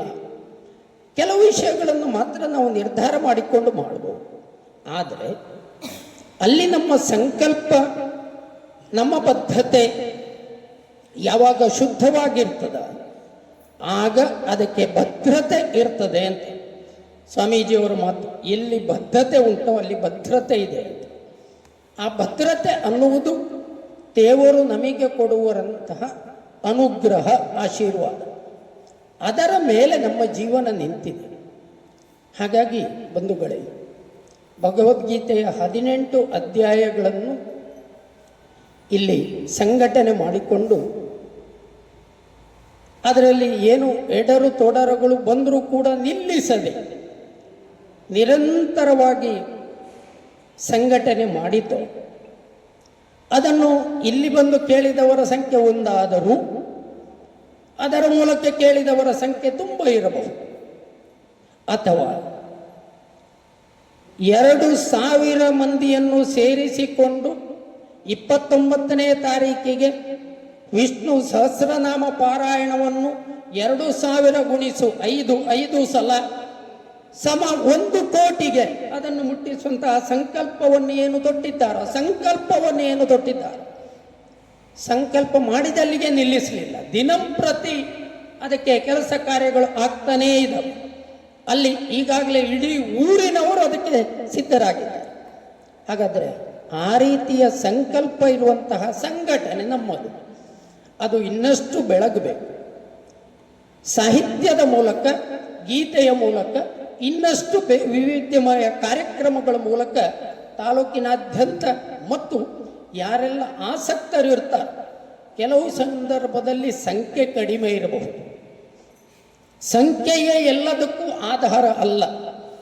ಸದ್ಬುದ್ಧಿ, ಸತ್ಪ್ರೇರಣೆ ಇದು ಆಧಾರವಾಗಿದ್ದಾಗ ಅದು ಸತ್ಫಲವನ್ನು ಕೊಡ್ತದೆ ಅನ್ನುವುದರಲ್ಲಿ 2 ಮಾತಿಲ್ಲ. ಆದ್ದರಿಂದ ಅಂತಹ ಸಂಕಲ್ಪ ಇನ್ನು ಮುಂದಕ್ಕೂ ಕೂಡ ಸಂಘಟನೆ ಮೂಲಕ ನಡೆಯಲಿ ಅಂತ ಹೇಳಿ ದೇವರಲ್ಲಿ ಪ್ರಾರ್ಥಿಸ್ತಾ, 18 ಅಧ್ಯಾಯಗಳನ್ನು ಅತ್ಯಂತ ಯಶಸ್ವಿಯಾಗಿ ಪೂರೈಸಿದಂತಹ ಎಲ್ಲ 18 ಅಧ್ಯಾಯ ನಡೆಸಿಕೊಟ್ಟಂತಹ ಮೇಧಾವಿಗಳಿಗೆ ಮತ್ತೊಮ್ಮೆ ವಂದಿಸ್ತಾ, ಬಂಧುಗಳೇ, ಈ ಸಂಘಟನೆ ಆರಂಭದಲ್ಲಿ ಅಖಿಲ ಕರ್ನಾಟಕ, ಅಖಿಲ ಭಾರತ, ಅಲ್ಲಿ ಸಾಹಿತ್ಯ ಎಲ್ಲವೂ ಸೇರಿದೆ ಅಂತ ಅರ್ಥ. ಎಲ್ಲ ಸಾಹಿತ್ಯಗಳು ಒಟ್ಟಿಗೆ ಸೇರಿಕೊಂಡು ಅದು ಮಾಡುವಂತಹ ಉದ್ದೇಶ ಅನ್ನುವಂತಹ ಸಂಕಲ್ಪ ಅಲ್ಲೇ ಇದ್ದ ಕಾರಣ ಆ ಸಂಕಲ್ಪ ನಮ್ಮ ತಾಲೂಕಿನಲ್ಲಿ ಯಶಸ್ವಿಯಾಗಿ ನಡೆಯಲಿ ಅಂತೇಳಿ ದೇವರಲ್ಲಿ ಪ್ರಾರ್ಥಿಸ್ತಾ, ಸಂಘಟನೆಗೆ ಮತ್ತೊಮ್ಮೆ ಇಂತಹ ಆಯೋಜನೆಗಾಗಿ ಎಲ್ಲ ಶ್ರೋತೃಗಳ ಪರವಾಗಿ ವಂದಿಸ್ತಾ, ಮುಂದಕ್ಕೆ ನನ್ನನ್ನು ಕರೆದದ್ದಕ್ಕಾಗಿ, ನನ್ನ ಮಾತುಗಳನ್ನು ಕೇಳಿದ್ದಕ್ಕಾಗಿ ಮತ್ತೊಮ್ಮೆ ವಂದಿಸ್ತಾ ಮಾತನ್ನು ಮುಗಿಸ್ತೇನೆ. ಭದ್ರಂ ಶುಭಂ ಮಂಗಳಂ. ಅಧ್ಯಕ್ಷತೆಯನ್ನು ವಹಿಸಿದಂಥ ಶ್ರೀಯುತ ಕೃಷ್ಣ ಆಚಾರ್ ಅವರಿಗೆ ಗೀತಾ ವಿ ರಾವ್ ಅವರು ಸ್ಮರಣಿಕೆಯನ್ನು ನೀಡಿ ಗೌರವಿಸಬೇಕು ಅಂತೇಳಿ ಕೇಳಿಕೊಳ್ತಾ ಇದ್ದೇನೆ. ಹಾಗೆಯೇ ಈ ದಿನದ ಸಂಪನ್ಮೂಲ ವ್ಯಕ್ತಿಗಳಾಗಿ ನಮ್ಮ ಸಂಪತ್ತನ್ನು ವೃದ್ಧಿಸಿದ ಡಾಕ್ಟರ್ ಪ್ರದೀಪ್ ನಾವೂರ್ ಅವರಿಗೆ ಡಾಕ್ಟರ್ ಕಿರಣ್ ಹರಿ ಅವರು ಸ್ಮರಣಿಕೆಯನ್ನು ನೀಡಿ ಗೌರವಿಸಬೇಕು ಅಂತೇಳಿ ಕೇಳಿಕೊಳ್ತಾ ಇದ್ದೇನೆ.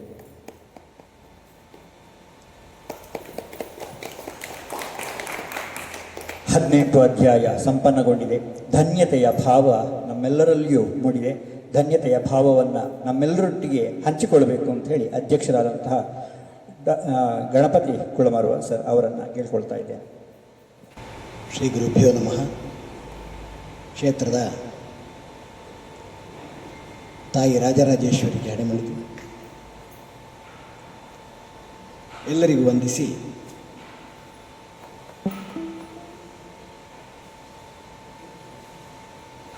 ಅಖಿಲ ಭಾರತೀಯ ಸಾಹಿತ್ಯ ಪರಿಷತ್ ಬೆಳ್ತಂಗಡಿ ತಾಲೂಕು ಸಮಿತಿ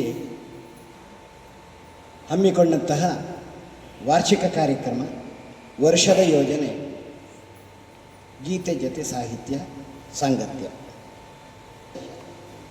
ಅದಕ್ಕೆ ಕಲಶ ಇಟ್ಟ ಹಾಗೆ ಇವತ್ತು ಡಾಕ್ಟರ್ ಪ್ರದೀಪ್ ಅವರು ಅಧ್ಯಕ್ಷರು ಮಾತಾಡೋ ಒಂದು ಮಾತು ಹೇಳಿದರು, ಮಂತ್ರಮುಗ್ಧ ಅಂತ.